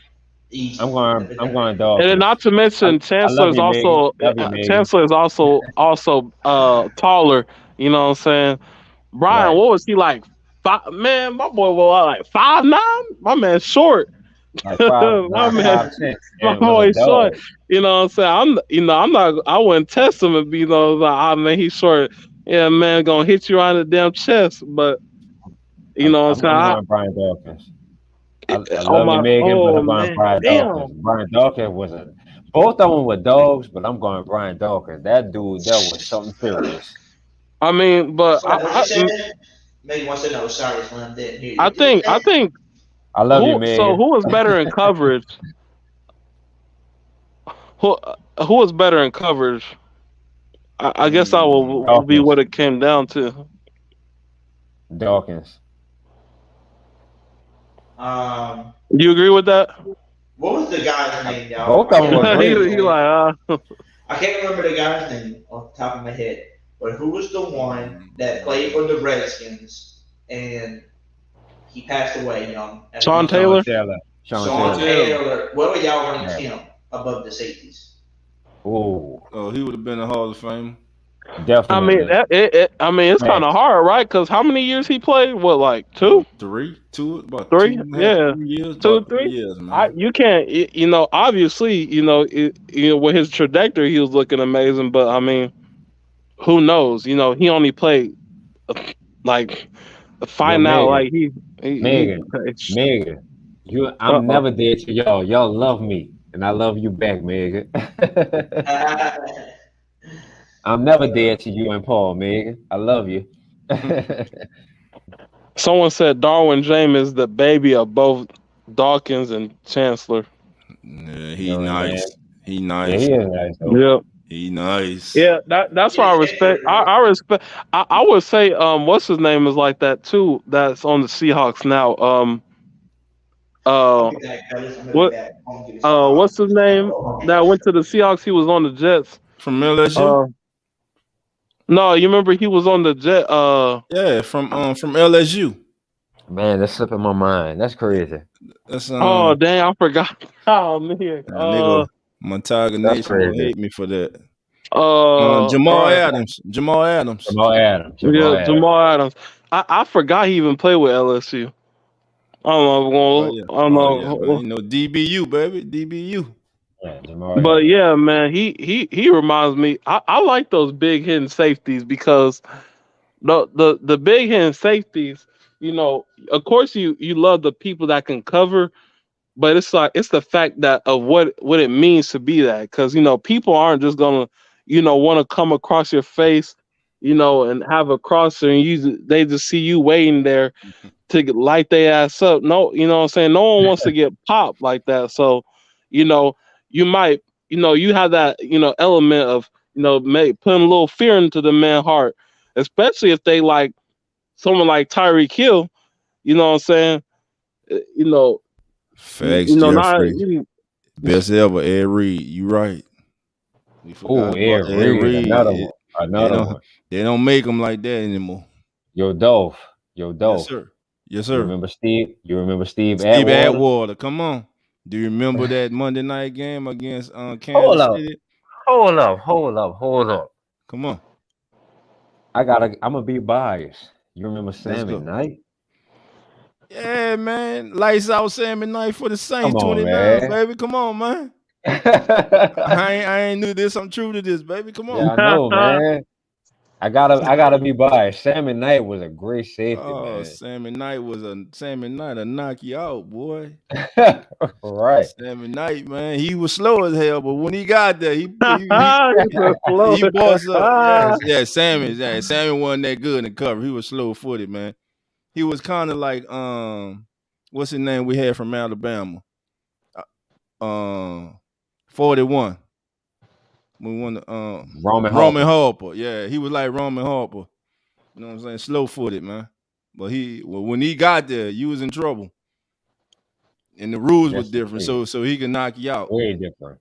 Right. You know. What about like Night Train Lane? I Oh know my he was. Man, that way before my time, bro. You got me on that one. But way Yeah, before that, mine too. Way right. for That me. was All I could do is watch videos. Hey, you The ain't black even and watch white at that videos. point, right? I mean, Yeah, them black and black white. and white videos. Shit. With the lines all in them and But, shit, you but, know. but I know the history of Night Train Lane. That dude he Yeah. was something. He I was heard he something, was a man. bopper. I mean, popping people. He was something I else. don't know what it is. I'm still trying to figure out why the older dudes was hitting so hard, man. And you know what I'm saying? And the people like, oh, these are built different. But I'm like, it's gotta be something, man, because it's like it don't seem like nobody hitting hard like that no more. And maybe it's just the rules changed to where you can't do that no more without getting the flag. Because I know a lot of times, I remember Cam watching a whole lot of Cam Chancellor. My man would lay hits on people and get flagged, and you'd be like, man, it's a clean hit. He just got his ass rocked. So man, Right. so maybe it's just the rules, but I don't know, man. Or maybe it is just I guess the Yeah. old folks had it in them. I don't know. Yeah, Malcolm. Darren Sharper was another one. Despite all the off-field issues, Darren Sharper was a nice safety too. Yeah, he was nice, bro. You know, Say, bro, why that pretty Darren Sharper was a pretty boy, man. He ain't had to do that, man. he didn't. Come on, man. That was He just didn't. dumb, man. But I'm gonna take y'all back right quick, man. I mean, matter of fact, we need to start a Who That Nation. We need to start a petition to retire the number 57 jersey because it's a disgrace for the Saints to have somebody wearing number 57. Ricky Jackson. Ricky Jackson's a Hall of Ricky Famer. Jackson. There's no way anybody, just like nobody wearing 9 now, nobody should be wearing 57. This man here was this man was literally in a car accident on a Friday and played a Sunday had his jaw broke, had to wire it together Whoa, and that's played right. Sunday. damn. What? That's right. Yeah, Yes. man, Man, they Ricky ain't Jackson. even letting your ass even. Nah, he couldn't They is even not get letting your ass past play no damn football game. yeah, he couldn't get past concussion protocol today. They wouldn't let him on the field, man. Hell no, man. They like, man, if you don't get your ass up. Yeah, like you said, they were built. I ain't gonna lie, that's some. And the crazy part is the fact that they were playing like that, and they weren't even making as much money as people are today. So it's like, damn, like I don't know. They really must just starting to happen, man. They really must wanted that shit because shit, man. I kind of gotta respect it because like at the same time, I'm like, I respect, dude going out there and Malcolm Walker got another good one, y'all. Lawyer Malone. Oh, that's facts, Malcolm. Yeah, Lawyer facts. Malone was nice for the Patriots. Yeah, that was facts. Jack Tatum. Oh my goodness. You going back to Steelers, man. You going Steel Curtain. No teeth. Knock all their teeth out. They knock your silly back. Jack Tatum. Mean Joe Green, the Coca-Cola commercial. I was a baby then. I remember that. What about some linebackers? Let's talk about them boys. Lawrence Taylor. Ricky Jackson. Ray Lewis. Let me go. Yeah. For the Bears, Mike Singletary. Singletary is a beast. Got killed. He died. Played for Kansas City. Derek, what's his name? Y'all help me out. Played for the Chiefs. Number 58. Got 9 sacks in the game, but he died. I don't know if it's a car accident or something. Come on, help us out in the chat. Y'all know what I'm talking about. All right, y'all help them out. I'm too young.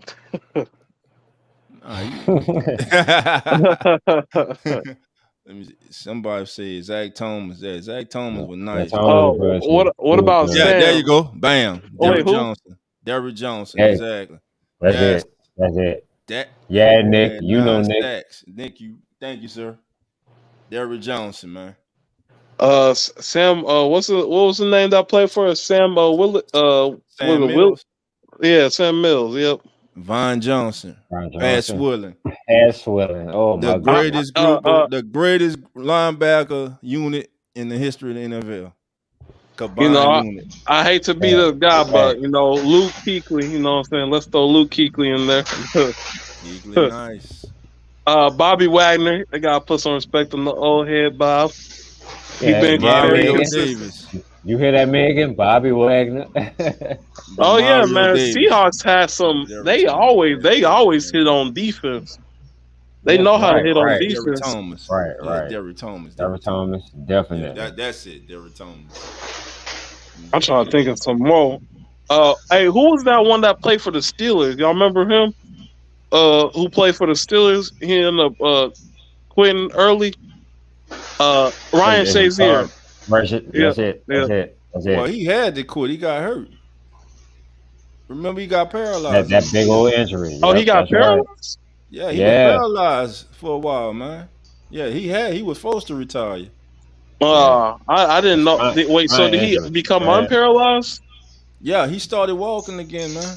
Oh yeah. That's so unfortunate. I feel. Yeah, that's a blessing because a lot of people don't even get that. That's get up from that, man. Yeah. Oh yeah, man. Patrick Willis, yes. Patrick Willis. Man, y'all coming up with y'all run Junior Seau, Kevin Green. Come on, man. Kevin Green. Keep it coming, y'all. Jerome Bettis was a running back, not a linebacker. Yeah, that's all. The bus. That's the bus. Rest in peace. Jefferson Junior Seau, one of the greatest. Yes. Junior Seau. Yeah, he was with the Chargers, if I'm not mistaken. Yeah. You're correct. Right. Yes, he was. Oh, we were talking about linebackers and we didn't bring up running backs. We didn't bring up LT. That's tough. Oh man, running back list be long. Right, that's what I'm about to say. That's too much. Running back that's too much. Be long. That's too much. It's like pick your flavor. Pick your flavor, right? Basically, I can't go against nothing new anybody say.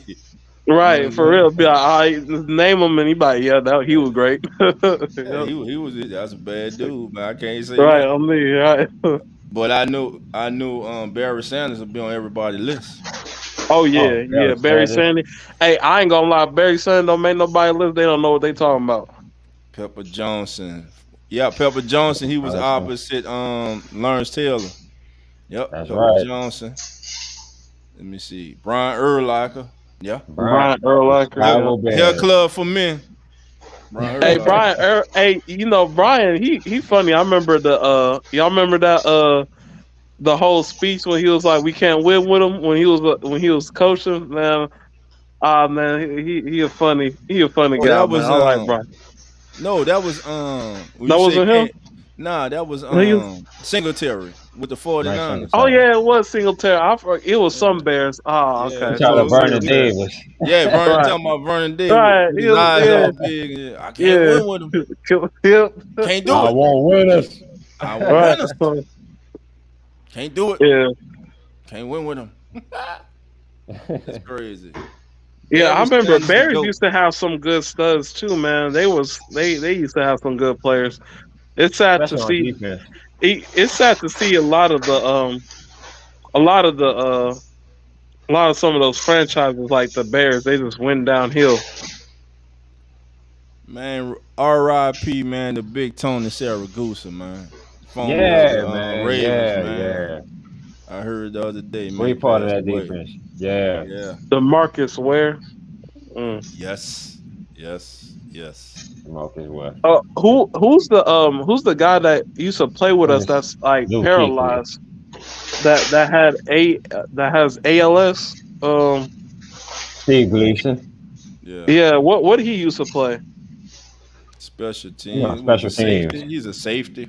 He was a safety. Yeah, special teamer. How good was he? I don't really, He was a good special team. Good special teams.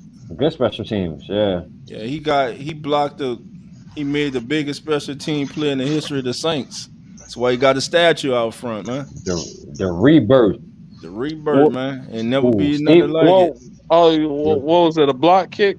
Yeah, block punt, block punt against the Falcons too. Yeah, against the Falcons too. No wonder he got a statue. Yeah, I don't Steven, like. Steven said T Sizzle. Forgot about that name. Terrell Suggs. That's right. Another great one. Terrell Suggs. The linebacker used to play for the Colts, man. What's his name, man? He was unblockable too. Played for the Colts. Steven, you know, he played for the Colts, man. What was the number? Number was was it Mathis? No, not Mathis. All right. It was God dang it. It slips my mind right now. But somebody know who I'm talking about. Was it 94 for the Colts? Was it 94? Oh, Dwight Freeney? The White Freeney, there we go. The White Freeney. Right. Dwight Freeney. Great pass. Ray Lewis, Yeah, someone said the greatest defense of all time, in y'all opinion, that y'all seen. I'm going to say the 2000 Ravens. I agree with that. I would low key say probably from what in my opinion, since I haven't seen the older games, I would say the Seahawks when they had the Legion of Boom, like they second year, that because it seemed like they covered everything very well from run to pass. They was pretty dynamic of a unit. Man, Abby, you went way. Levon Kirkland, 300-pound linebacker. You are absolutely right. That was a big guy. 300-pound linebacker. God damn. You're right, Abby. That's a damn offensive. That's an offensive tackle. Yeah, Jeffrey. Garrett Brackett. That's another name. Garrett Brackett. Man, you must be Googling these people, man. Right, on me. Right. He must be Google. I'm just playing, Jeffrey. Do your thing, baby. Do your thing. Y'all keep it coming. Keep the names coming. Man. I like it. For real, man. Y'all bringing it back. The 86 Bears. The 85 Bears, I mean. 85 Bears? Yeah. It was 85 Bears or Temple 2002. Man, that's not, man. I'm going 85 Bears. Don't even disrespect them like that, Steven. Don't do that, man. That's disrespectful. Don't do that, man. That's totally disrespectful, man. It was alright, but nah, man. They was alright. So how do y'all think our defense compares to some of the top in the NFL? What do you guys think we need to do to be considered one of the best of all time? Because I felt like we had a good stretch to where we were holding the run game like to a T, and we were decent in pass. What do y'all think we need to do to kind of just solidify us being a ring? That's what it is, a ring. And get to the quarterback. And get to the quarterback. That is true. We do not get to the quarterback. That's one thing we don't do. I'll say we do not get to the quarterback. Like, what we were this past year? 6 in the league, 7 in the league in sacks. Oh, we get to the quarterback, don't we? Yeah, I mean, we were top 10 in sacks, top 7. I mean, that's good, but like, man, like if you think of some of the greatest defense of all time, they be fourth, third.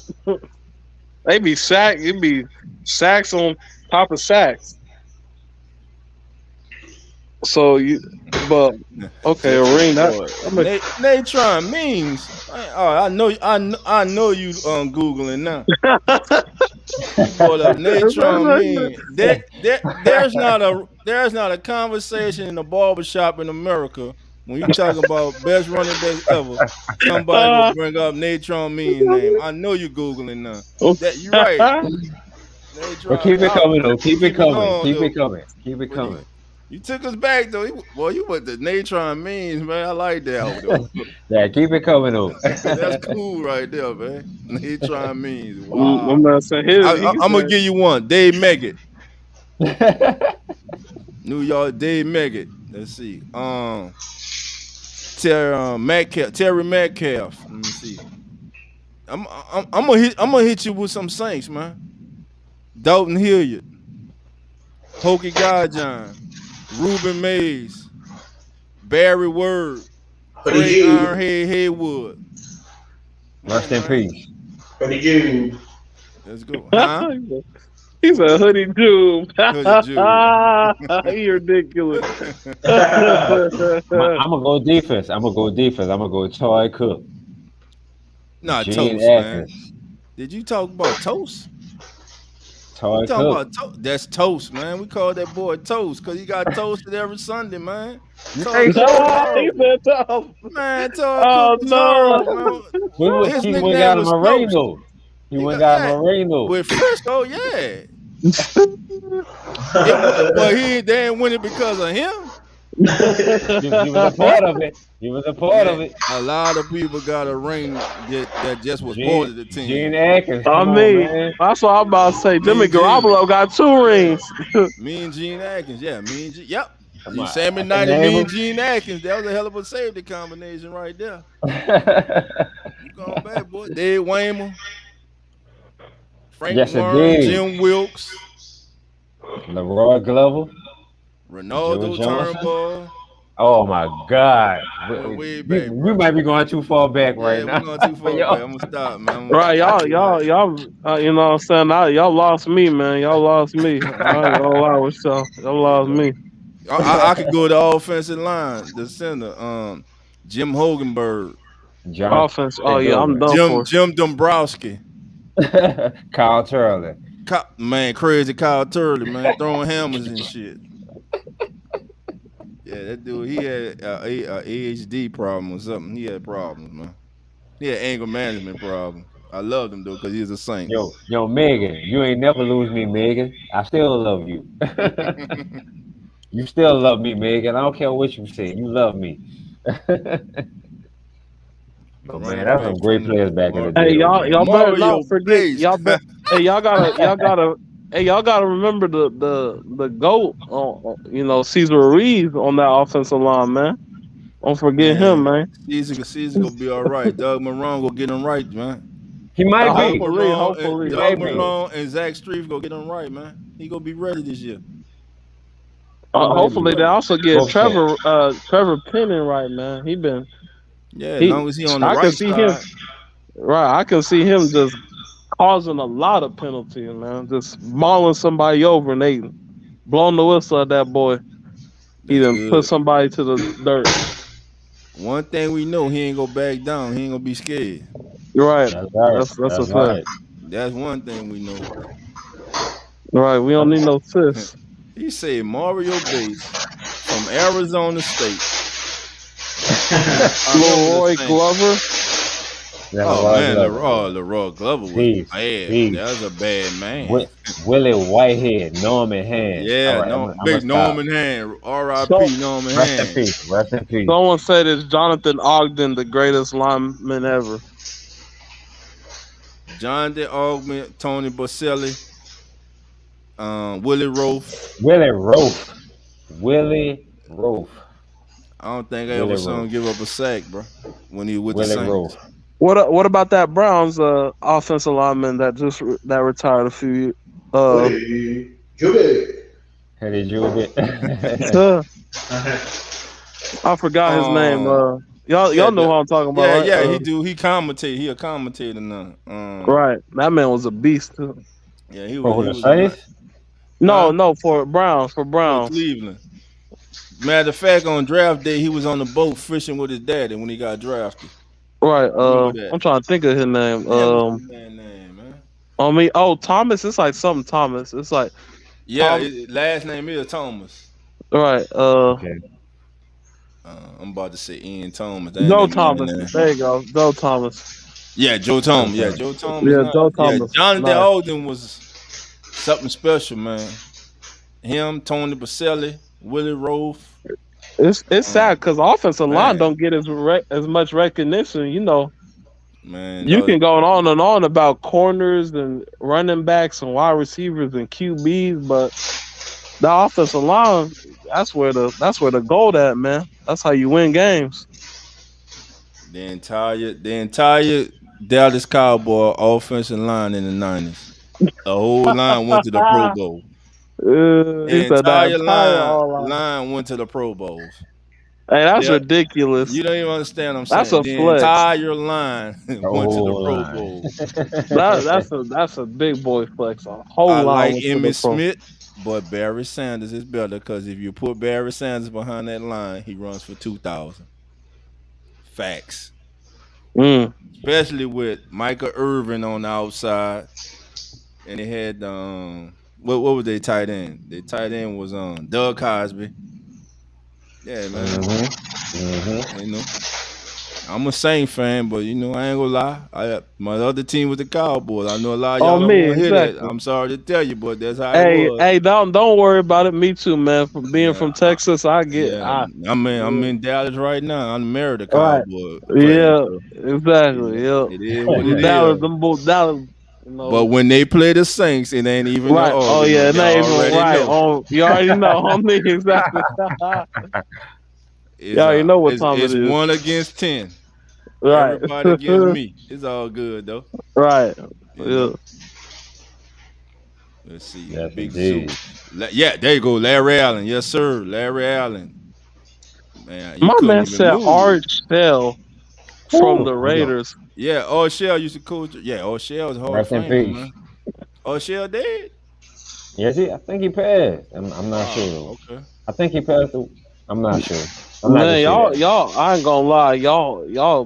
We're going way back. No, it's not only that. It's the fact y'all remember a lot of these. Man, I can barely remember the people I grew up watching. I'll be like, damn, what the Knicks name is? Hey, I'm like, hey man, he played for this, man. Y'all know who I'm talking about. He a great player. Yeah, man, Larry Allen, Big Nate Newton. Stubnowski, man, see that?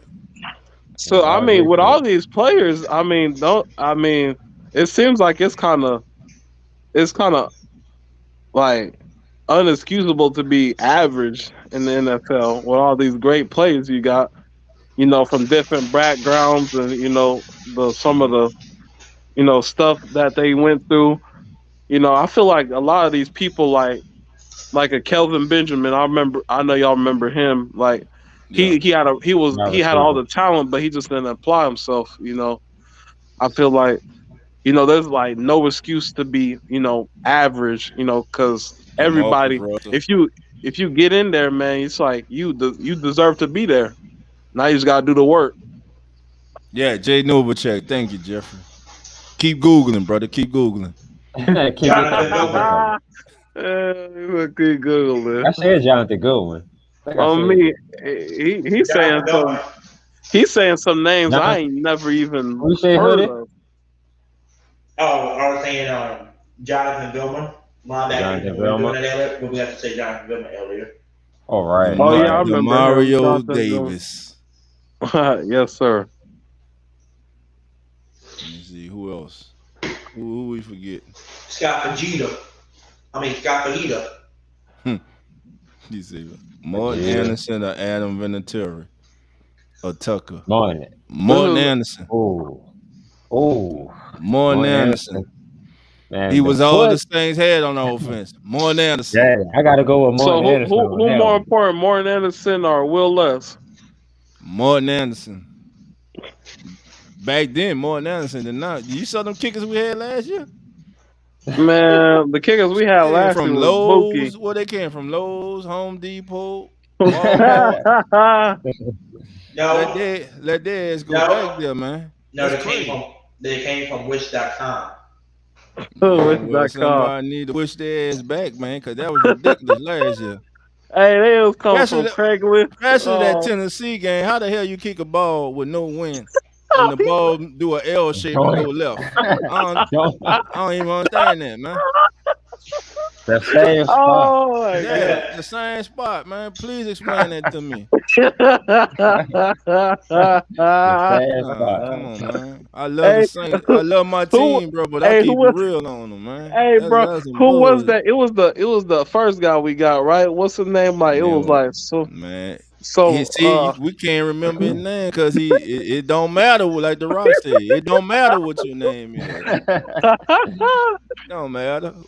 oh, Garrett Hartley will always have a Of great course. spot in my heart. Cause like Sean told him, you were made for that moment.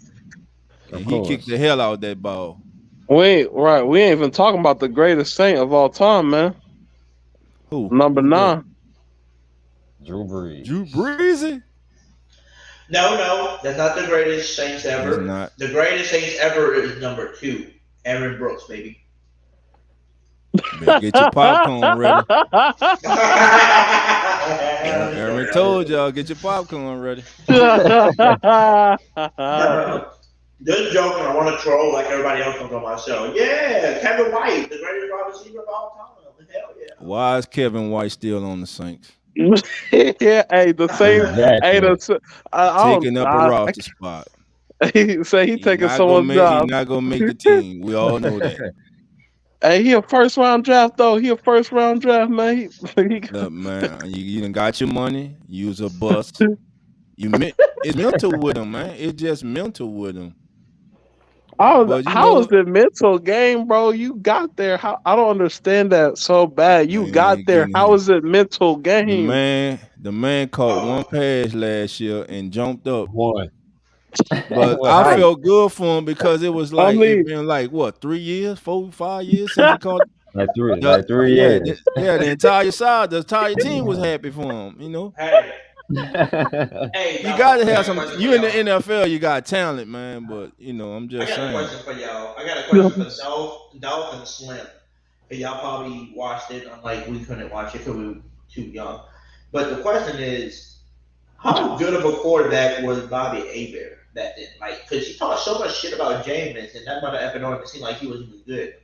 From what people told me, he wasn't that good. You go first, Slim. I'll wait. He was decent. He was decent. You know, for a couple years. I mean, but other than that, well, I'm gonna say he's a little from the USFL to the Saints coming home. Bobby Hebert caused the Saints to go to the Super Bowl. I love Bobby Hebert. But when we had the number 1 defense with the Dawn Patrol, I think 90-91, and he threw that intercept inside the 10-yard line against the Eagles, and we lost that game. And then he leaves and he goes to Atlanta. You know, but he comes back. He's the father of the Who That Nation, so you know. Right. We love him. We love Bobby, man. He a Cajun, man. He a true Louisiana. You know, Bobby say was on.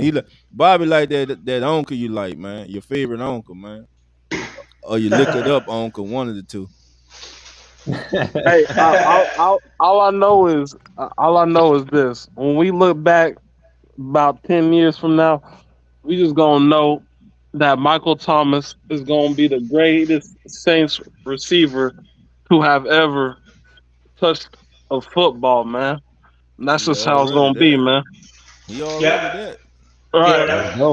You know what else we're gonna see from 10 years from now? We're gonna see Dolph 17. He's gonna be the greatest Saints YouTuber of all what time. the hell? 10 years. Yeah, I'm gonna try to be one of them. That's right. Let's go. Let's do this, man. Man, go support that man's channel, man. Hit that subscribe button. Yeah, man. Y'all come on through, man. Wednesdays and Fridays, man. Ain't nothing but love. You can even come through if you're a Falcon fan. That's how much love it is. I don't know how long you gonna last, but you know. I'm just playing, man. Ain't nothing but love, man. You know what I'm saying? Like I thank everybody, man. I thank Hoodie, I thank Slim, I thank y'all, man, for even showing me love. Much love. Right, right. That's what it is, man. We like I said, there's no reason to hate them. You know what I'm saying? Personally, I feel pity for the weak. You know what I'm saying? They lost a 28-3 Super Bowl, man. I can't hate on people like that, man. That's hard to hate on people like that. Megan says, "What about a Seattle 12, Dolph?" Megan, you welcome. You come on through. You come on through. Me, Megan. That's good. You come on through. That's right. That's You right. come on through. Megan, we don't know about them people. Even though Megan mad at me right now, though, I still love you, Megan. If Megan come on here, man, and she's talking about all she gonna talk about Steve Largent, man. That's all she gonna do, man. She gonna buy Steve Largent for this, Steve Largent that. So Megan down with Dave Craig, the quarterback, Dave Craig. What you say, Hoodie? With the Dolphins undefeated season. I was thinking who y'all taking to let's ask Derrick Henry or Adrian Peterson. Adrian Peterson? Whoa, that's silly. All right, that's too damn easy. AP. Wait, didn't AP have like an injury and he came back being like one of the best in the league, man? Hold on. Somebody put Billy Joe Tolliver in here. Billy Joe, who? That should be a trivia. Name all the quarterbacks the Saints had before Drew Brees. Oh my goodness. Here we go. Oh my goodness. I can only name one. Who was that? Manning. The Manning father, man. What's his name? Archer Manning. I'm gonna go to the next one then. Dave Wilson.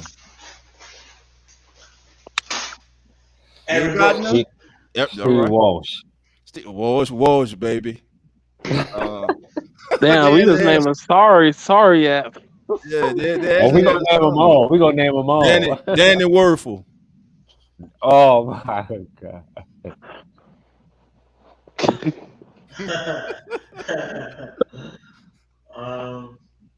We said Aaron Brooks. Somebody just put it in the chat too. Billy Joe Tolliver. Billy Joe Hobart. And yes, Malcolm, Jeff Blake. People forget. Jeff Blake. The only reason Aaron Brooks played was because Jeff Blake got hurt. Let him know, Dolph. That's right. That's the only reason. Jeff Blake we was winning that year, boy. Yes, we was winning. Jim Everett. Boy, come on, boy. Jeffrey, that's right, Jim Everett. Keep on Googling Jeffrey, man. You keep it on, bro. Keep Googling, brother. Hey, Jeffrey. Hey, for real, Jeffrey seems to know all these people, man. Hey, Jeffrey. Hey, right, for real. Hey, Jeffrey, how old are you, man? Jeffrey knocking him out the park, man. Right. Hey, Jeffrey, he gonna die, man. I'm 24. Malcolm said Jake DeLone. Yep. Oh my goodness. Jake what they call him? Jake Come on, Abby. Wade Wilson. Keep them coming, y'all. Let's go. Jeffrey 36. So you know something. No wonder why he know all these people. 38. I'm 38 years old. So yeah, we in that same bracket. Right, no wonder, man. I about to say that's all y'all, man. Y'all above 35, man. That's all y'all, man. All these people in the 80s or 70s, man. Okay, Megan. Dolph knows a lot of players. Dolph is only 25. Just think of that. Let's see. Who? Dolph. You're only 25, right? Man, I'm 49, man. He said 25. Oh, my bad, bro. You're 25. My bad. He's a who? If I was 25, a lot of people be in trouble. Doug Nussmeier. Oh, yeah, my goodness. I called him out already. Gary Grayson.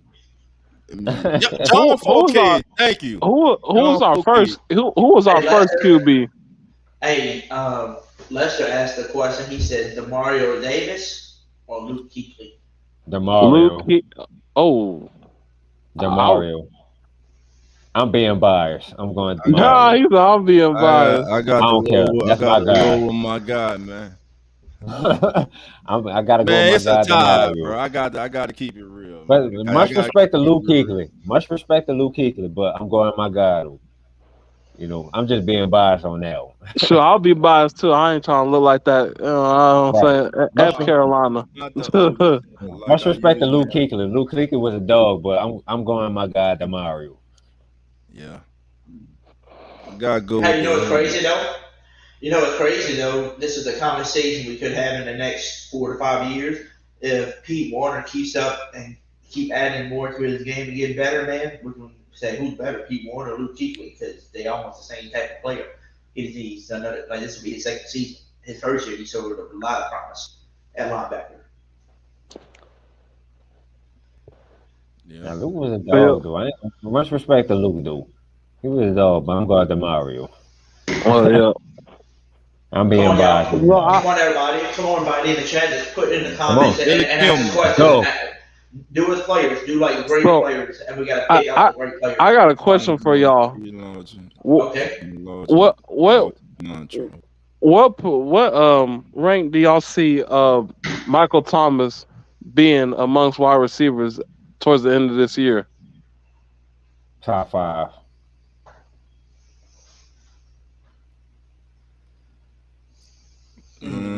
Depending on his health. If he healthy, top 5. Yeah, if he healthy, like, obviously, you know, if he 100% healthy. Yeah, if he 100% healthy, yeah.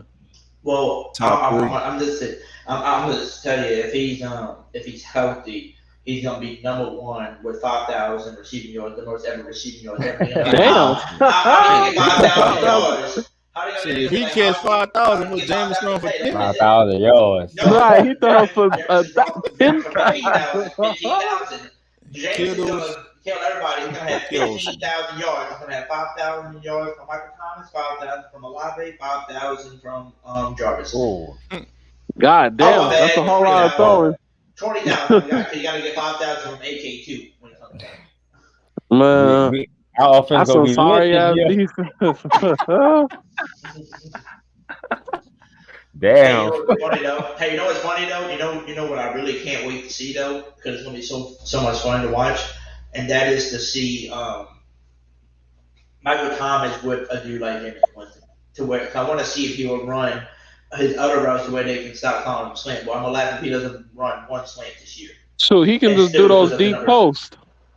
Man, I bet he'll kill somebody. I bet we gonna see a highlight of Mike doing a deep post, and he shimmy shake somebody ass, and they neck crack. Showing Jeffrey Foot. He said the board said 5,000 receiving yards. Hell yeah, 5,000 from each receiver, man.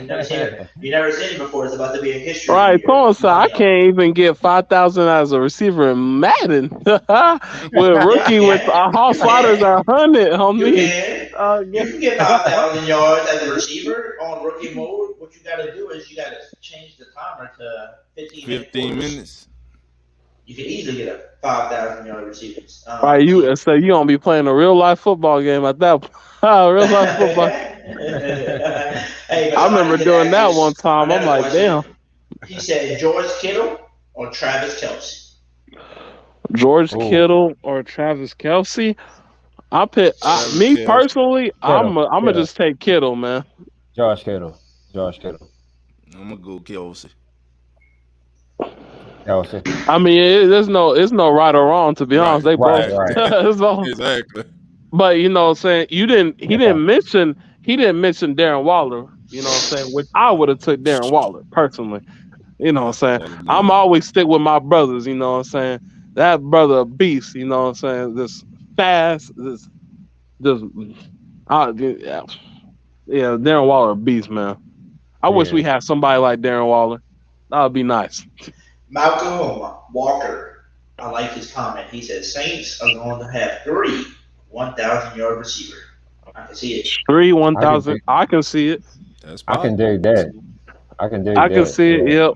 You know, and people like, and I feel like Saints fans, we gotta start saying that I word, man, the injury, man, cause we gonna end up fucking shit up, and we've been talking about injury, and the next thing you know, one of these niggas get injured the first play, man. We gotta calm down on the injury word, man. It gotta be banned. Somebody gonna give us voodoo. Somebody gonna get injured. I can feel it, man. Everybody's so worried about injuries. Oh, Mike's gonna get injured. This person's gonna get injured. That James is gonna get injured. It's like, let's simmer down, man, before you bring all that bad mojo Jojo around us, man. We just got So we that's a gotta question stay we can healthy. answer. That's a question we can answer. Let's answer this question. What do you see? Okay, y'all. It's gotta be realistic. I was just joking about the 20,000 passing yards and 5,000 receiving yards from each receiver. But what do you see the stats actually being for Jameis Winston? You know, touchdowns, interceptions, yards. And then after we do Jameis, we'll go to receivers. What we think For him personally, yeah, this Jameis this year. Where do you see him? I'll go since I'll let the I'll let the old people the older people I'll let y'all get no the older no not the old no, the older Oh no, he didn't. no. I'll let their wisdom speak, but for me, you know what I'm saying, I'm gonna say if Kamara Bam if he getting slapped with a 6 week, we got past that ball because we can't trust. No offense to none of these other people, but y'all ain't Kamara, so we gonna have to throw it. And I would say with those 6 games, keeping in mind, if he gets them, probably like 4,800 yards, shoot, 38 TDs, maybe 40, and I'll say 11 interceptions. And for receivers, obviously counting if they're healthy, Mike, probably, a slight, 1,500, a slight 1,500. Hopefully he gets like 12 TDs, hopefully. Something like that. For Olave, probably like around somewhere around 1,000, maybe 900. Probably like, I don't know, maybe shoot 8 TDs, probably more than Michael. And then Jarvis, I'd say Jarvis probably gonna be like, he gonna definitely be like 1,000, like 200 with like 5 TDs. And Alvin, so I'm just do Alvin. I don't know, man. Alvin, first of all, he need to break this 100.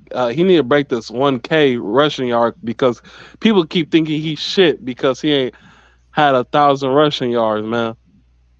But I'll say he'd be.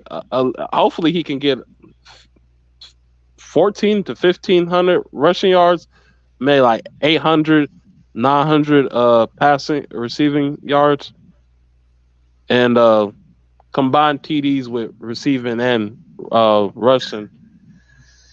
Maybe he'll have like 12. Steven put Saints average 50 points per game, while his defense are holding everybody under 10 points. I can see something around there. I can see like 30. I want to be like 50 points on top of all these suckers' head, but actually, you know what? I might say that because NFC kind of low key ass this year. If we were in the AFC, I would be like, that's bullshit. But NFC, like, who scares us in NFC? To be honest, nobody scares me in the NFC. Right, man. The I'm AFC, not like, oh shit, this heart pump. Yeah, the only team that really scares me in the AFC that I look at on paper and all around, like there's only maybe 2 teams that really scare me, are the Bills and the new Chargers. I want to see what the new Chargers are going to do on defense. What are they? I'll do you one. Raiders. Raiders don't scare me this year. They don't. The Raiders got more talent than they got. I'll say they're more. I'm with you, Malcolm. They're just. Their defense needs some more work on. The Raiders to scare me. Their offense, but offense good. It's a defense that don't scare me. But the build all around defense and offense, great. And then you look at the Chargers. Now their offense was good last year. They finally gave them some protection up front. Yeah, I'm with him too. Nobody scares us. Right. I definitely agree. Nobody scares us in the AFC as well. I mean, to be honest, if we want to be honest, nobody scares us anyways, man. We feel like we the top dogs every time we play against somebody. That's just how it's gonna be. Yeah, there's not a team, real talk. There's not a team that the Saints walk on the field against, and I can literally say the Saints don't have a chance of beating them, or they're that much better than the Saints. That's the NFC or the AFC. Yep. You know what I'm saying? To me, there's no team just head and in the entire league. There's no team that's just head and shoulders above the other teams. That includes the champion round. Nobody's head and shoulder above anyone. This thing is wide open, man. In AFC and NFC. That's exactly what I think too, and that's why I don't know why they got us going 8-9. Please tell me how the hell they got us. Because Sean Payton is gone, and that's all they Sean Payton left, Drew Brees left. There's no Sean Payton. What are they going to do? That's so damn slim. That's so simplistic minded. That is, but that's how they think, man. When they don't follow the team, when they just go off a narrative, you know. They don't follow I thought they supposed to call themselves analysts. What the hell y'all analyze with that? That's just the outlook, Nick. That ain't no. Now they sit there with NFL Sunday Ticket with all those screens on, and they glance at every game, and they take bits and pieces and they run with it. Put it together for an episode, and they run with it. Right. What they do. That's a fact, man. Hey, that's why I don't got no respect for them type of like ESPN, because like you said, it feels like that. Like no disrespect to those people, but it feels like they don't actually they do bare minimum analyzing, because I feel like they just you shouldn't, unless a team is just completely leagues above a team, it shouldn't be a deficit to where how we beat the you remember us going against the Bucks. I think it was the fifth game. We were what was it, 80% of the people watching NFL had us losing. It was some atrocity. It was just bad. It was just nobody on national TV thought we were gonna win besides our own QB. They've been that way the last 2 years. And it's how we continuously to do these boys dirty and beat them? Mind you, we beat them with Taysom Hill. The ball. Right, and thank you. And we lose a game because Jared Cook fumbled the ball, and they act like Tom Brady took a shit on us. They're like, Tom Brady ended Drew Brees' career. I'm like, how? He wasn't even he didn't even help them win. He wasn't the reason why they won the game. No, it was the game. Correct. When you think about Steven said the only thing that scares me is that if we win the Super Bowl, they would kick us out the league. Man, you know what's crazy is they won't kick us out the league. What do y'all think? Do y'all think the narrative would change if we won this Super Bowl? Hey, what do y'all think? Hey, you know what's crazy? I think they're still haters. Hey, you know what's crazy? Even the New Orleans Breakers didn't even lose to the Tampa Bay, whatever the hell they are. Bandits, yeah. So that's telling you right there that Tampa's about to get smacked again. And now you got to deal with, you already get mad because you got to deal with Cheaty Dukes and Lattimore and all of them, but now you got to deal with Tyrann Matthews on the field too, and Marcus May. Yes.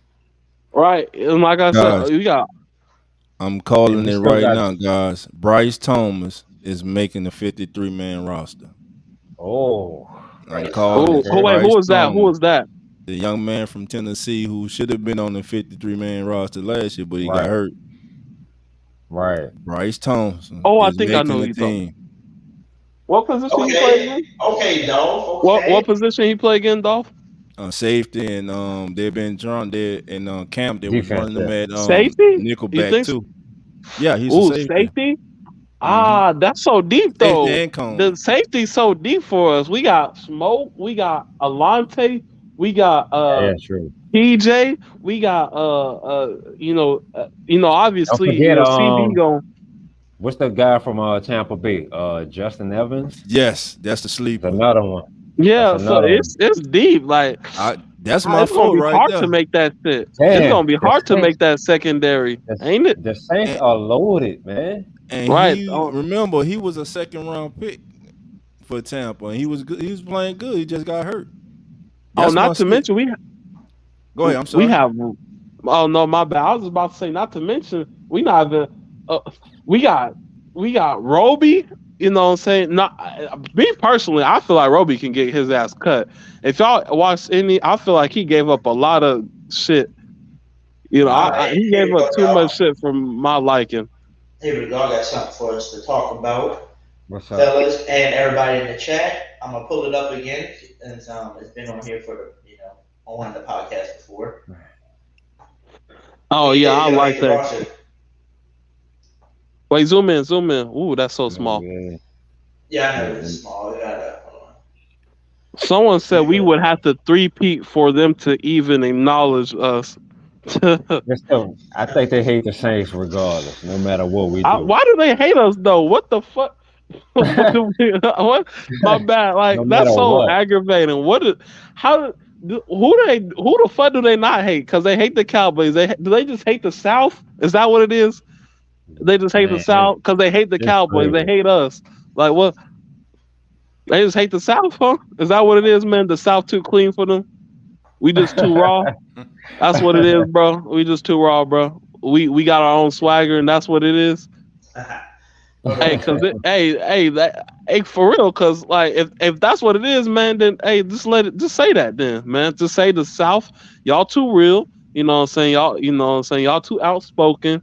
We don't like that. That scares us, man, because this hating and not giving nobody credit besides the people you want to is weird. Very weird, man.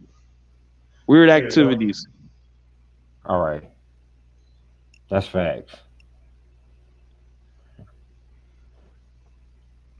All right. I'm not sure about Tony Jones Jr. I'm not sure about Traquan, but I don't know. Traquan been having us only if we keep 6. If we keep 5, Traquan gone. Yeah, his seater's on fire right now. Traquan Smith. I don't know. They like his ass, so we might be saying that, but he might have a secure ass spot on the team. They do like him. Yeah. Adam Trout, Rasheed Ron Johnson. No, Nick Vannett will not be on the team. I'm talking it into existence. Nick Vannett will not be on the team. I don't want him. He does nothing. But Black. Don't want him. He does nothing for. He ain't do that well last year. Right. That's all. He can't stay healthy. Yeah. Most importantly, he can't stay healthy. Yep. Right. I ain't gonna lie. I don't want gone. that man. I need Sean gone. He can go. Don't want him. Don't need him. I don't want Adam there. I ain't gonna lie. I'd rather just take Taysom and Juwan. Adam, he been a what do you call it? He been a disappointment, man. He like if you see he like Atlanta, man. You know Atlanta, I be hearing they be having those. You be thinking it's a woman the whole time it's a dude, man. It's like that kind of disappointment, man.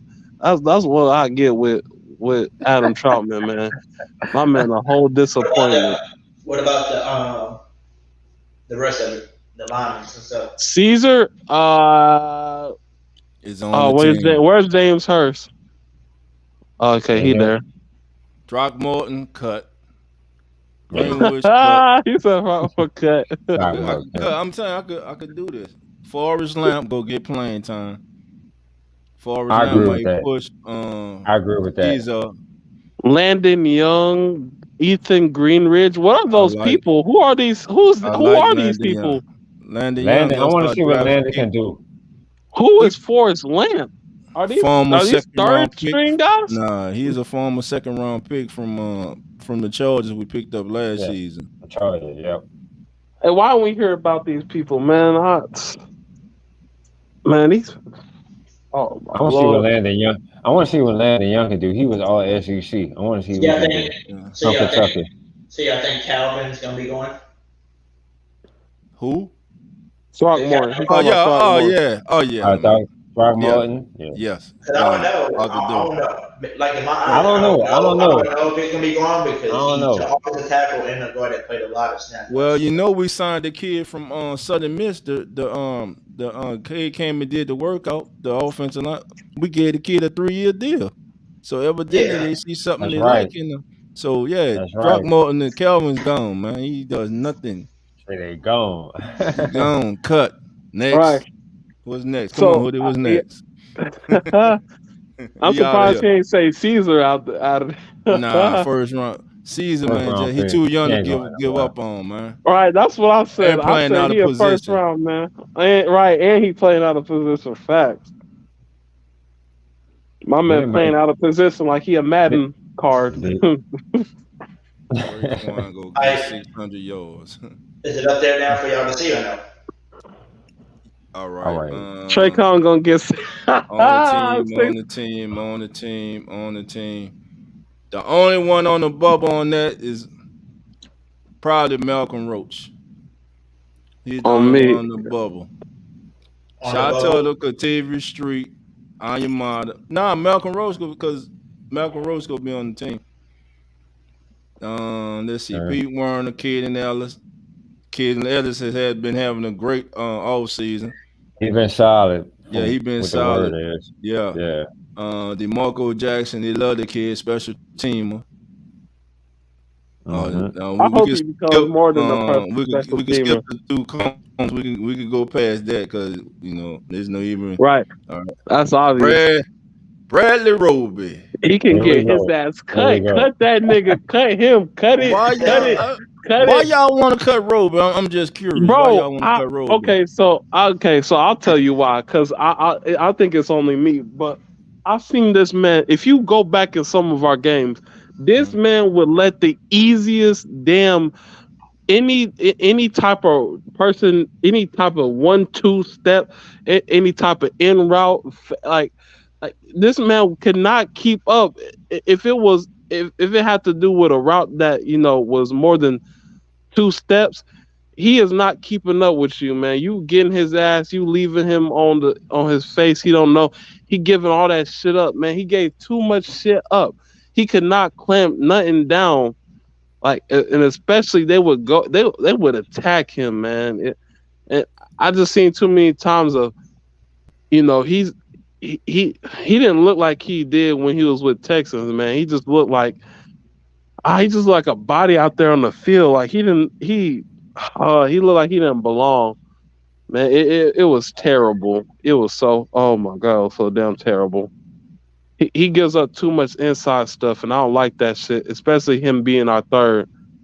You gotta if you gonna do that, man, we gotta put CD out there and let him eat that shit up, because at least CD, he gonna be on your ass, but Bradley, man. So would you rather Bradley or Crawley? Give me Bradley. Thank you. Give me Bradley. But look at this though. Obviously, we ain't taking about we ain't taking no Ken Crawl. He can crawl his ass onto the damn practice squad. But I feel like, shoot, man, but we could put at least we could put PJ there. We can put, like I said, CD out there, man. Like anybody but Bradley on his spot, man, because it's like he don't be clamping nothing, bro. Hey, by the way, free. y'all, on this list, I did we discussed it before in my podcast. We did forget Pro Bowler J.T. Gray, special teamer. By the way, we did forget to put him on this 53-man roster, so he's got to take somebody's spot. He's a Pro Bowler. Smoke Right. Monday practice He squad. making a team. Oh no, Smoke gotta make the team, man. Smoke Practice gotta make it. squad. Oh, Practice squad. Practice squad, man. practice So squad. let That's me ask y'all terrible. this.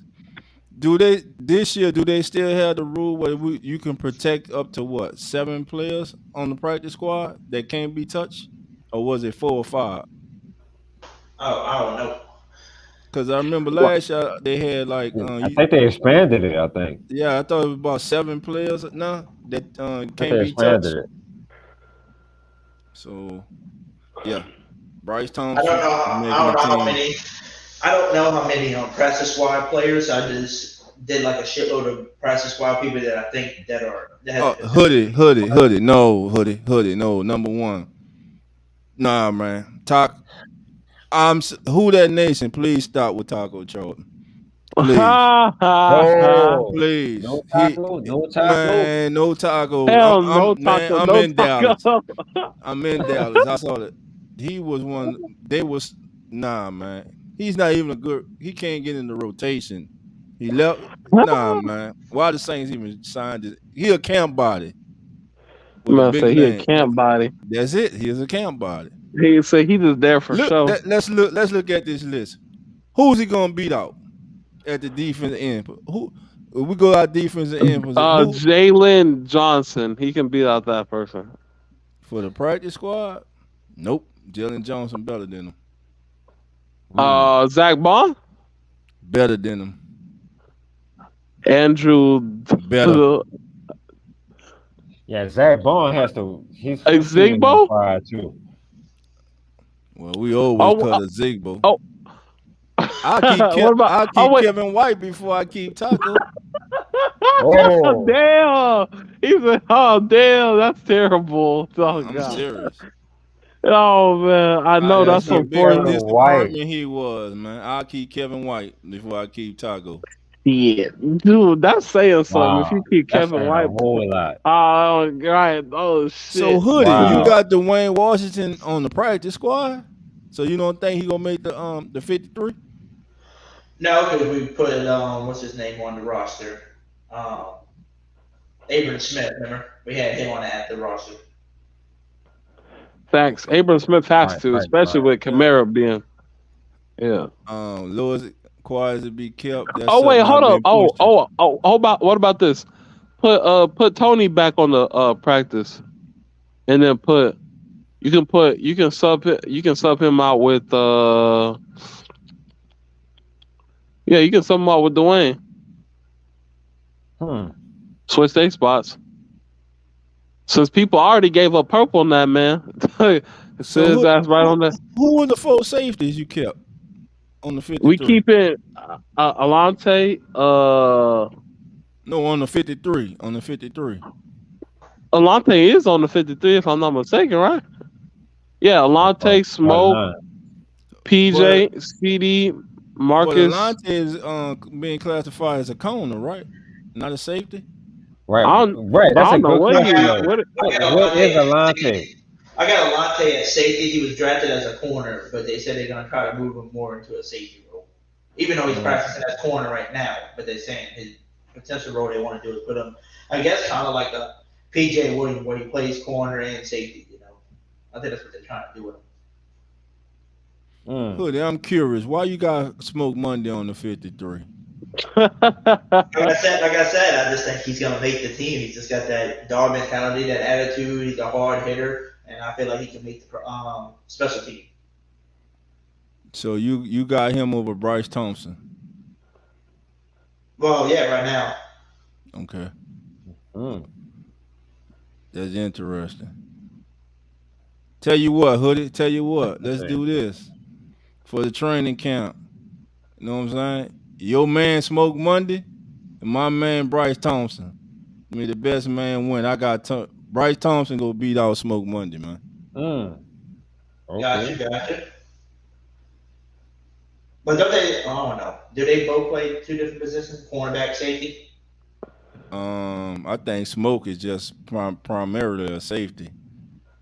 Yeah, I don't even remember him in college ever being on the corner. How many safeties do we have right now? We have like a lot. Man, what, 8, 9? Right. I was about Not 8, like it's 9, real 10. deep. Yeah, it's deep. Cut Sorensen right now. Wait, who? Wait, you said cut who? That's another Sorensen. safety. Yep. Daniel Sorensen. He's not on the roster. Oh yeah, they cut that nigga. Cut that old ass. Yeah, he gotta go. Cut him. He can go. Right. Hey, that's right. He taking on somebody's spot on me. Yeah, he got to go, man. Let's be realistic, man. Let's be realistic, man. My boy Malcolm. Hey, you know what? I'm gonna see. My boy Malcolm said Abram Smith the next starter. Pierre Thomas go back. Okay. That's a lot of praise, man. I mean, he could be, but I don't think they ain't gonna squeeze him into the being the. Give me one second, y'all. I'm gonna look up on here for the Saints after roster right now. I want to look at his roster at the roster currently because I want to see. This damn team's so deep, man. This is so deep. I think this might be the deepest roster we ever seen right now. Yeah, because Dennis Allen can actually fucking draft with common sense. Right, instead of trying to be a tricky jokester and I'm gonna play a trick and bullshit. Yeah. You know what's crazy? If we had Sean Payne right now, we'd be fucking crying because he got a receiver in the 7th round. Man would have picked up a receiver and then got an offensive lineman. We would have been fine offensive line. Yeah, we've been choking for receivers. Let's see. I'm gonna say Elite Goods, what's up, man? What's up, Elite? He said Smoke Monday will make the team. All right, Elite. All right, Elite. You riding with Hoodie? I feel you. Smoke will make the team. Bryce Thompson. Hey. All right, y'all ready for this? Y'all ready? Y'all ready for this? Yeah, hit us with it. Yeah. Hey. Shout out to Chris Olave. Chris Olave offensive rookie of the year too. So I'm gonna share my screen with y'all. Got the big roster. I ain't scared to here. say it. This is the Saints. This is the Saints roster. What I'm going to do is I got it on my phone. I got in my notes it says cut. So who are these players on this roster that you will cut? That you say, okay, they're not gonna make it. Oh no, this is actually on the. Hold on. Can Hoodie Jube make this? Can I zoom in on this? Yeah, I can. Oh shit. Wrong way. Alright, this better? Yeah, that's better. That's better. Alright, so this is the roster. Anybody you see right now that you say, okay. Josh Andrews. Josh Andrews, one. Okay, so Josh Andrews. That's one name. Alright, so that's one name cut. Kawan Baker cut. Practice or practice squad. Practice squad. That's a practice squad. Zach Bond. Practice squad. Right, that's what I'm about to say. Yeah, no. What Hoodie was Zach Bond? He getting traded. We traded Zach Bond. They're gonna trade Zach Bond. All right, so you know what we're gonna put cut / trade. That'll make it easier. So Zach Bond. He might be out. Yeah. All right, Josh Black. Never heard of him. Cut. Can't buy it. Just never heard of him. Cut. Ian Book. He's safe, right? Yeah, safe. Yeah. Callaway, safe. Taco, cut. I already heard him say it earlier. Andy Dalton, safe. Davenport, safe. Demario, safe. Brandon Dillon, probably cut. That's the tight end we just signed, right? Yeah, probably. Minnesota, right? Yeah. Minnesota, right? Yeah, that's him. Nick Vanette cut. You think Brandon Dillon's cut, or you think he's a body roster? I think he's safe. I think he's going to be safe. You think Brandon Dillon's going to be safe? I think he's going to be safe. Nick Vanette cut. All right, so I'm going to put Brandon Dillon. I'm going to take him off the list. I think it'll be safe. What about the Gene Dixon? Safe. Practice squad. Practice squad. Yeah. Practice squad. Andrew Oh yeah. Dowd. Practice squad. I like that kid. I like Dawg. He played good. Yeah, shit. Sage Doxtator. Cut. I think he should be cut with just that weird ass name. These guys should be cut. All right. Caden Evans. Safe. Safe. Justin Evans. The safety. Safe. DeMarcus Fields. Cut. What's he? What the hell that is? DeMarcus Fields. What is it? Cornerback? DB? Who did he play for last season? It just says he's a rookie. Rookie? A rookie? Undrafted body. It depends. Cut and brought back to the practice squad. That's a fair shake. CJ Gardner Johnson. Cut. Extension. Pay that man. Pay him. Show him the money. Carl Granderson save. JT Gray save. Safe. Vincent Gray. Cut. Vincent Gray. Vincent, if you're listening, we sorry. He's safe, right? They actually like this kid. Ethan Greenridge, huh? He's safe. Yeah, I'm gonna say. I think he's safe. What about Gerard Hawkins? Isn't Gerard Hawkins dead? No, I think the guy. That's not the kid from Southern Miss, is it? No, LSU. Oh, okay. Yeah, he cut, man. Cut. Give me a second. Right. Can't body. Alright, Taysom Hill, cut. No, I'm joking. JP Holtz, probably cut, huh? Ooh. Yeah. I'm gonna go. Cut. I don't know. That's tough. What about Albert Huggins? I got him on a practice squad. Okay, I could go with that. James Hurst, he's gonna make it. Safe. Mark Ingram is gonna be safe. Mark Ingram out of here. What y'all talking about? I'm trolling him right now, y'all. I love Mark Ingram. Yeah, DeMarco Jackson safe. Safe. Definitely safe. Jalen Johnson safe. No, cut. This is second stint with us. He out of here. Oh, is this second stint? Yeah, he came from the Texans. What we had him the year before. Jawan Johnson safe. Oh, that's right. I forgot about him. I think he's cut. Jawan Johnson safe. Tony Jones. Woo! Alvin getting suspended. Safe. I'm gonna say safe. Cam Jordan cut. Too many. I don't know. I don't know about Cam Jordan. Come on. Lewis Kidd. What about Lewis Kidd?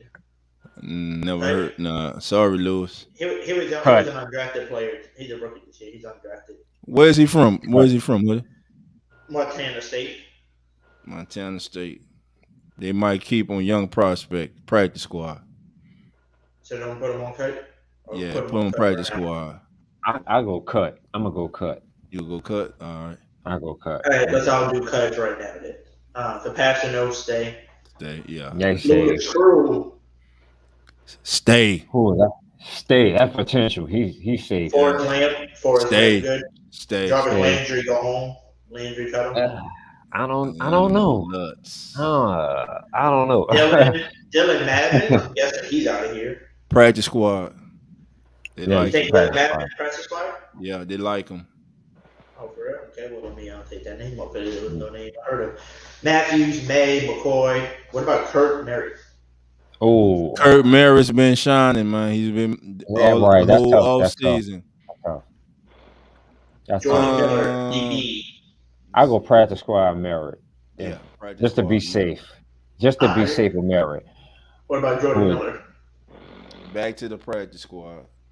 Smoke Monday, practice squad or practice squad? Practice squad. Alave, Amadu. Yeah, what about Ozigbo? I don't know about these guys. I don't know. Ozigbo, they always cut him and bring him back. Cause I don't know. I'm gonna say they're gonna cut him again. I'm gonna say practice squad just to be, just to be safe, and just in case we're gonna sign another running back out of free agents or whatever. Andrews P, save, Penn, save. What about fullback? You think they're gonna keep this one fullback, Adam, or you think they're gonna cut him? Just that one print is good. I'm gonna say safe. Yeah, We always love fullbacks in our offensive scheme. Isaiah Proyer, linebacker, rookie, Notre Dame. Cut. Isaiah Proyer. Oops, I spelled his name wrong. Ryan Ramczyk. I don't know about Ryan Ramczyk. Malcolm Roach. Come on, man. We know about that. Malcolm Roach. That's a tough one. That's a tough Practice squad. I'll go practice squad. Bradley Roby. Traded. Oh. John Parker Romo. Is that a kicker? Let's go. Yeah, he's a kicker, man. He won't beat Will Lutz, man. So practice squad, just in case something happened to Will. Right. I'll go practice squad. They like him though. He's been doing good. I'll go practice squad. All right, Cesar Ruiz. Safe. He's safe. All right. What about Derek? Oh, that's the Iowa State kid. What, tight end? No, offensive lineman, Iowa State. Depends on what he does in camp. Yeah, because they said they kind of liked him at the beginning too. He was the rookie that they got drafted at. Some people say could have the potential to, make the roster on the practice squad or something. Practice squad. I'm gonna go practice squad. I'll go practice squad. Sewell was another rookie that everybody was hyping, talking up, but I haven't heard him in camp yet. So I guess because I haven't really heard his name since they hyped his name up. What the hell is snoring? I heard that too. Creation. I think. I didn't want to say anything. We're just gonna move him right now. Jesus Christ. Somebody's snoring over here. I thought I heard some heavy breathing. Alright, Rashid Shaheed making it. If he doesn't make it, practice squad, but he ain't going anywhere. Abram Smith, safe. Traquan Smith. Safe if they keep 6. Daniel Sorensen. Cut. Cut, man. Cut. I meant to say hardcore Holly. Hardcore Holly. Contavia Street. Safe. Safe. Underrated signing. Michael Thomas. He ain't going. Bryce Thompson. Safe. Bryce Thompson. Safe. I'm gonna go safe with that one. Calvin. Throckmorton. Safe. I'm gonna go safe. Safe on the bubble. I say practice squad, huh? Right. Okay. Yeah. I go with that. He can do both. Adam Troutman, safe. Peyton Turner, safe. Nick Burnett, you said cut though, right? Who that? Nick Burnett traded. Oh yeah, man. He gone street clothes, man. He out there. I think he cut. Practice squad. If Abram Smith made the team, Dwayne Washington going because Abram Smith played linebacker too, man. So he's used to he did and special teams. So and Dwayne Washington really hasn't done anything for us running back. I'm sorry, y'all. I'm feeling a lot of heavy breathing right now. I'm sorry, y'all.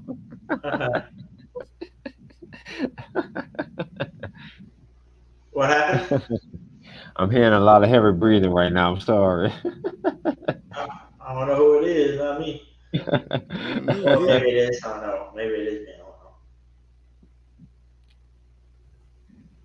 know. I took got a creation on, so I didn't him. That's why I was laughing. Seeing that this is all Saints talk and the Bear, and I have no idea what you're talking about, I guess we should head out. Who? Who said that? Who said that? Megan. What up, Megan? Dwayne Washington, y'all say cut or practice? Practice squad. All right. Too valuable. Khalid Washington. Oh, that's the kid. That's the offensive lineman. Practice squad. Yeah. Practice squad. Yeah. Pete Warner. Potential. We don't know about Pete Warner. What about P1. the punter, Daniel Whelan? Practice squad. Yeah, they like the Yeah, kid. practice He squad. just Practice squad. Kevin White, baby. Practice cut. squad. Man, Cut. out of here. Kevin Outta White. Kevin White. Eric Wilson, linebacker from Cincinnati. Cut. Yeah, I go with that. Okay. Eastside Winston. Practice squad. Practice squad. Practice squad. Practice squad. Practice squad. Jameis Winston. Get his ass out of here. Cut. What? What? Jameis Winston? What? It was a joke. It was a joke. Calm down. Calm down, Zach y'all. Wood, Calm down. Zach Wood and Landon Young. Yeah, Safe. safe. And then you got these two players. You got Dylan Soner from Iowa State, tight end, who on the underperform list right now. And Alante Taylor, who hasn't signed with us yet. He haven't signed yet? Nah. Money. He's safe though. He's safe. And Dylan Soner, cut him. Or practice squad. Six. How many years he been in the league? 2. That's tough. That's tough. I'll say cut. Yeah. I'm gonna say cut too. I'll say cut. All right, so currently you got 1, 2, 3, 4, 5, 6, 7, 8, 9, 10, 11, 12, 13, 14, 15, 16, 17, 18, 19. It's almost 20 people that you cut / trade. So how many people they have total? So let's count.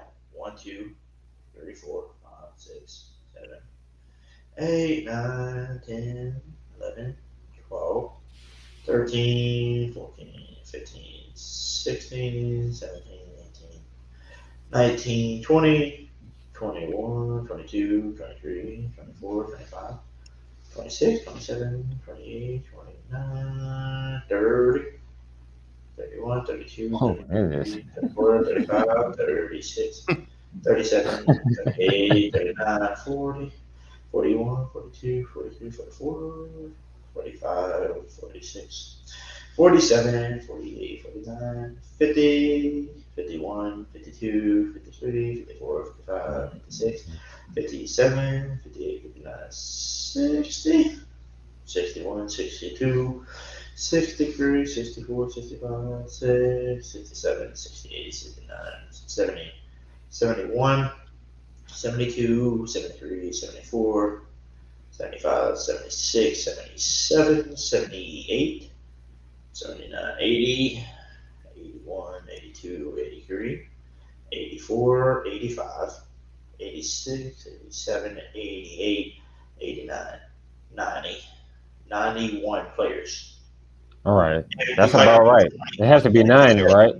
90 players. 90. And then you'll have 53 men on your roster and 17. No, how many practice squads do you get to have? What? I think 12? It's 10. 10? Is it 10? I'm not sure. I had to Google that one. I'm not sure. I want to say 12. I want to say 12. Let me look. How many?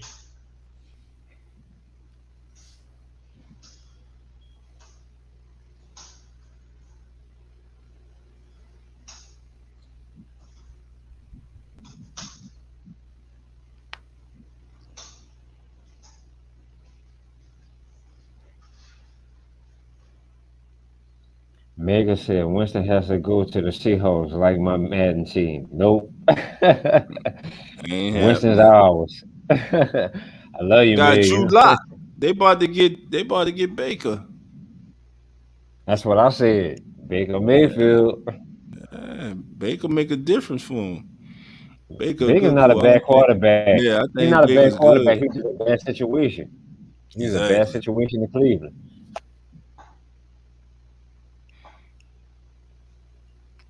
2021, last year, you can have a 16-man practice squad. Is it carried over to this year? Same 16? I think so. So we got cut 4 off the practice squad. Hold on, because we had 91. We took 20 off already, so that's 71. And that's basically 18, so you had 2 more. So we got to cut 2 people, basically.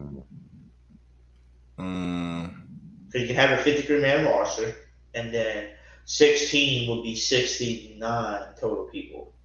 But we have 71 with the 20. No, we was at 19. We're close to 20, so 3 people. 19. So 3 people we got to cut total. So 3 total people we got to cut off for the people that we thought might make the press.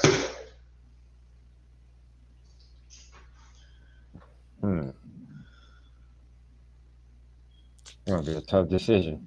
Who can? What's our practice squad list? Hold on, let's go. Let me share my screen again with y'all before we can see the roster once again. All right, so our practice squad is Kwon Baker. Safe. Zach Bond though was a trade, so that's 1 person less, so that's 2 now. I think he's out. So we gotta cut 2 people. Remember, because Zach Bond you said as a trade, so he's not a cut. He's a trade. So we got Kwon Baker.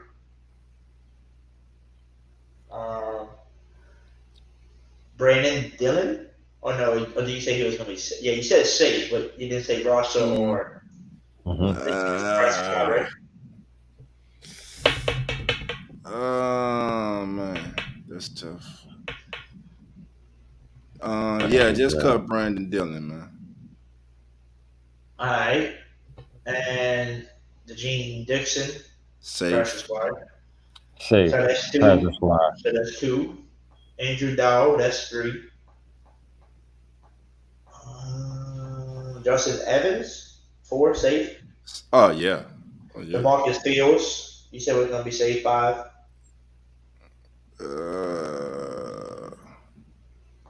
Bye, DeMarcus. Bye. Okay, so everybody else is safe then. Yeah, everybody else safe. Cam Bias. That's a lot of it.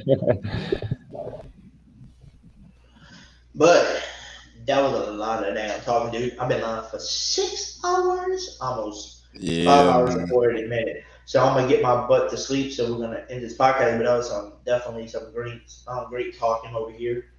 Yes, sir. Everybody was having a great conversation. Everybody was having a friendly conversation about, football earlier.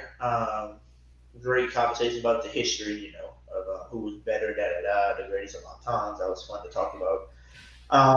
And all the conversations we had earlier about Demario Davis contract extension, Kamara maybe being suspended for trade partners, top 5 rosters of the Saints era with 2006 and on.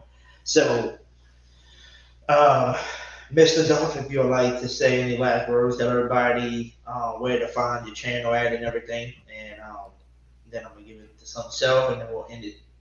Yeah, man. Y'all can find me on YouTube, man. The Keeping It Real Who That Sportscast, hosted by myself, Dolph 17, and my new co-host, man, a mentor of mine, Coach Rock, man. He joined me tonight for my show, man. We live every Wednesday and Fridays, so y'all come on through, man. Let's talk Saints football, but we go not just Saints football. We open to talk about whoever you rock with, whoever you know what I'm saying, whoever colors you wearing, hey, we can talk about it. We'll talk college football, basketball. Hell, we can even talk tennis and water polo if you want. Just come on, just come on through and enjoy yourself, man. But man, again, man, I thank y'all for having me, man. No problem. And unless you're a Falcons fan, you're not allowed over there. I'm just joking. You're allowed. You're allowed, man. You're allowed, man. You're allowed, but the question is, how long will you stay in there before you get ready to that's the lie? You hear the man. The man is wise. Listen to him. That's right. And then just to tell y'all, I know it's super late. I'm not for sure everybody's gonna really watch it all the way to the 6 hour mark. because that's a very long time to watch a show unless you're really bored looking for something to watch. If you made it all the way through, congrats.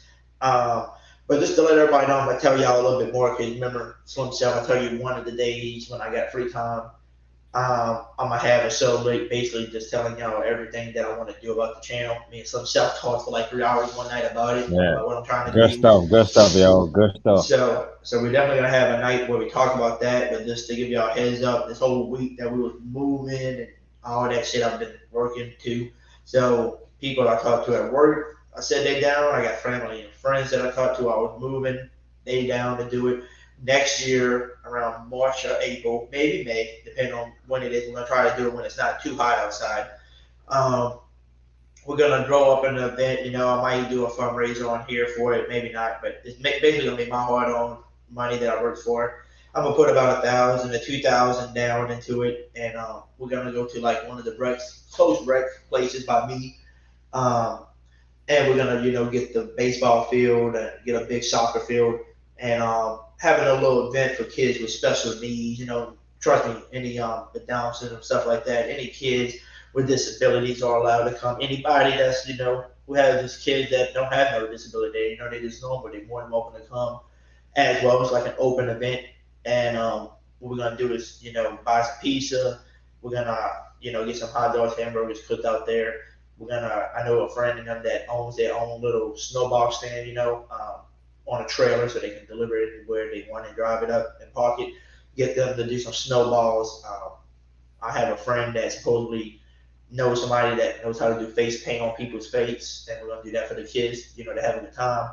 Get some water slides, spacewalks, have a bunch of different people helping me with the event, entertaining the kids, running around with them and stuff like that, and making their day. And it's gonna be a 1-day event.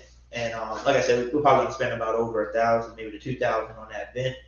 And anybody's welcome there. Anybody wants to bring their kids or whatever, it'll be a fun event. Like I said, it won't be till March, April, May next year, because I got a bunch of stuff I got to solve first, And once we get all that done, it'll definitely be during the off season next year, after all the Saints stuff. So if anybody's down and doing anything like that at any events, it's gonna be down here in Louisiana. So if you are local in Louisiana, just hit me up on Twitter. You can find me at Hoodie Jube, on there, or you can always find me on here and just come up on here and hit me up in the messages and ask me about it, because it's gonna be a very fun event.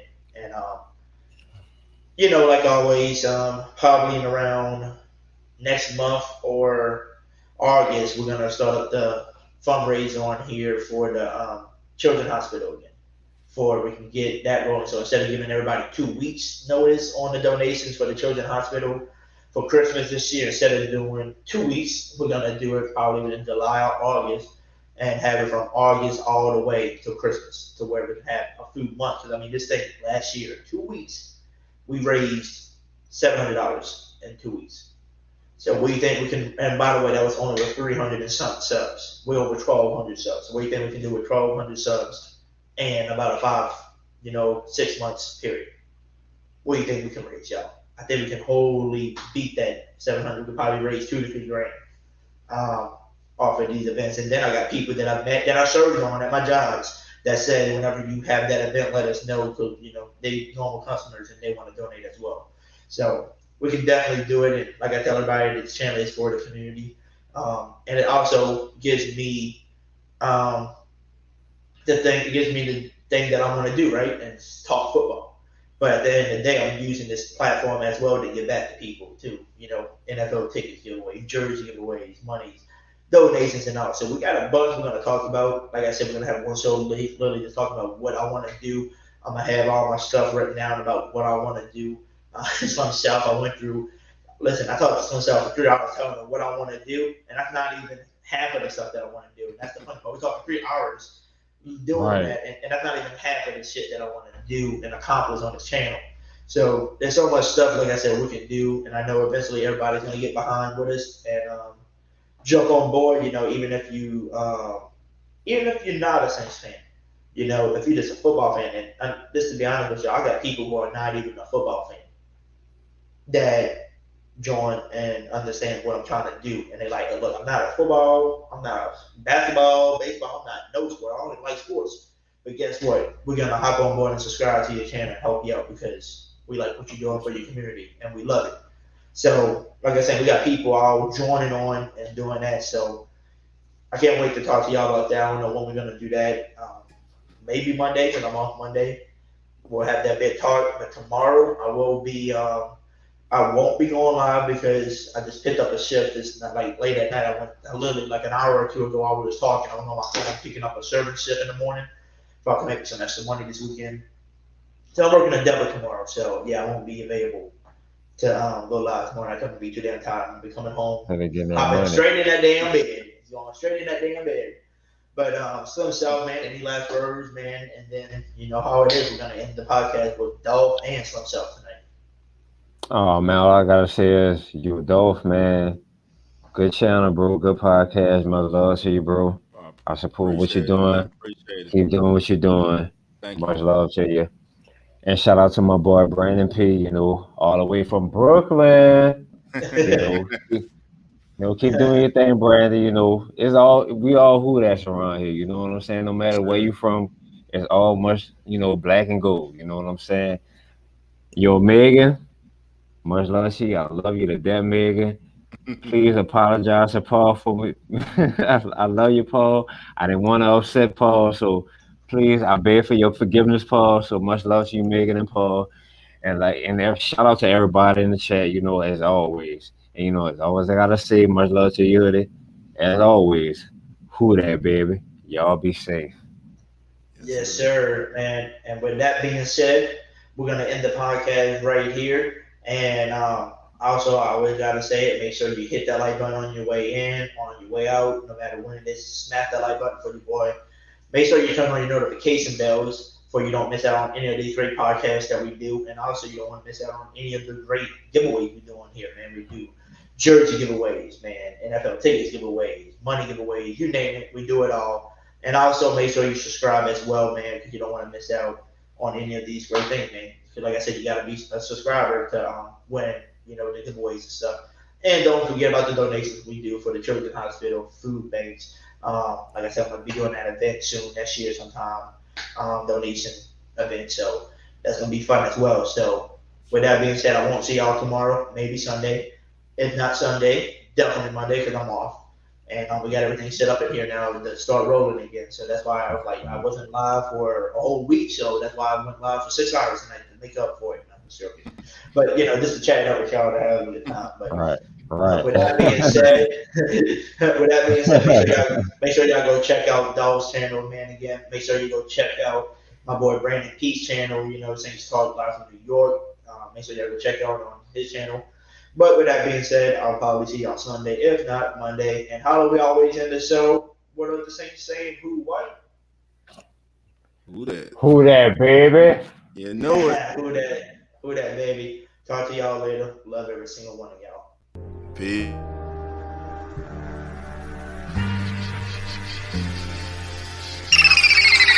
Your time is up, our time is now. Say Hoodie, you can't see us, our time is now. You hear me? Hoodie Jube in the building shining now. You can't see us, our time is not at all. Your time is up, our time is not. Say Hoodie, you can't see us, our time is not. You hear me? Hoodie Jube in the building shining now. That N.O., you can't see us, our time is not. Saints going to the Super Bowl, talking black and gold. Cameron Jordan on the field, about to take a QB soul. Ever Kamara break a tackle, so you know he bold. Mike Thomas catching everything, so you know he cold. The defense elite, D. Davis coming through the line. Boy, take a seat, let him more in the backfield, so you know that's me. Them boys with the Florida leaves, yeah, they gon' eat. Yeah, he talking Pyromatic, we talking Marcus May. We in the backfield, we gon' make them pay. Them boys hitting hard, they need an X-ray. Yeah.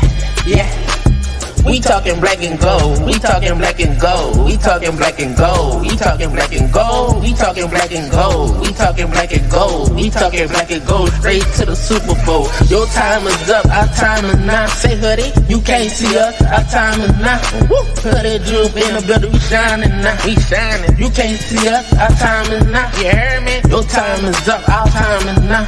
Woo. You can't see us, our time is now. Say Hoodie, Jube in the building, we shining now. You can't see us, our time is now.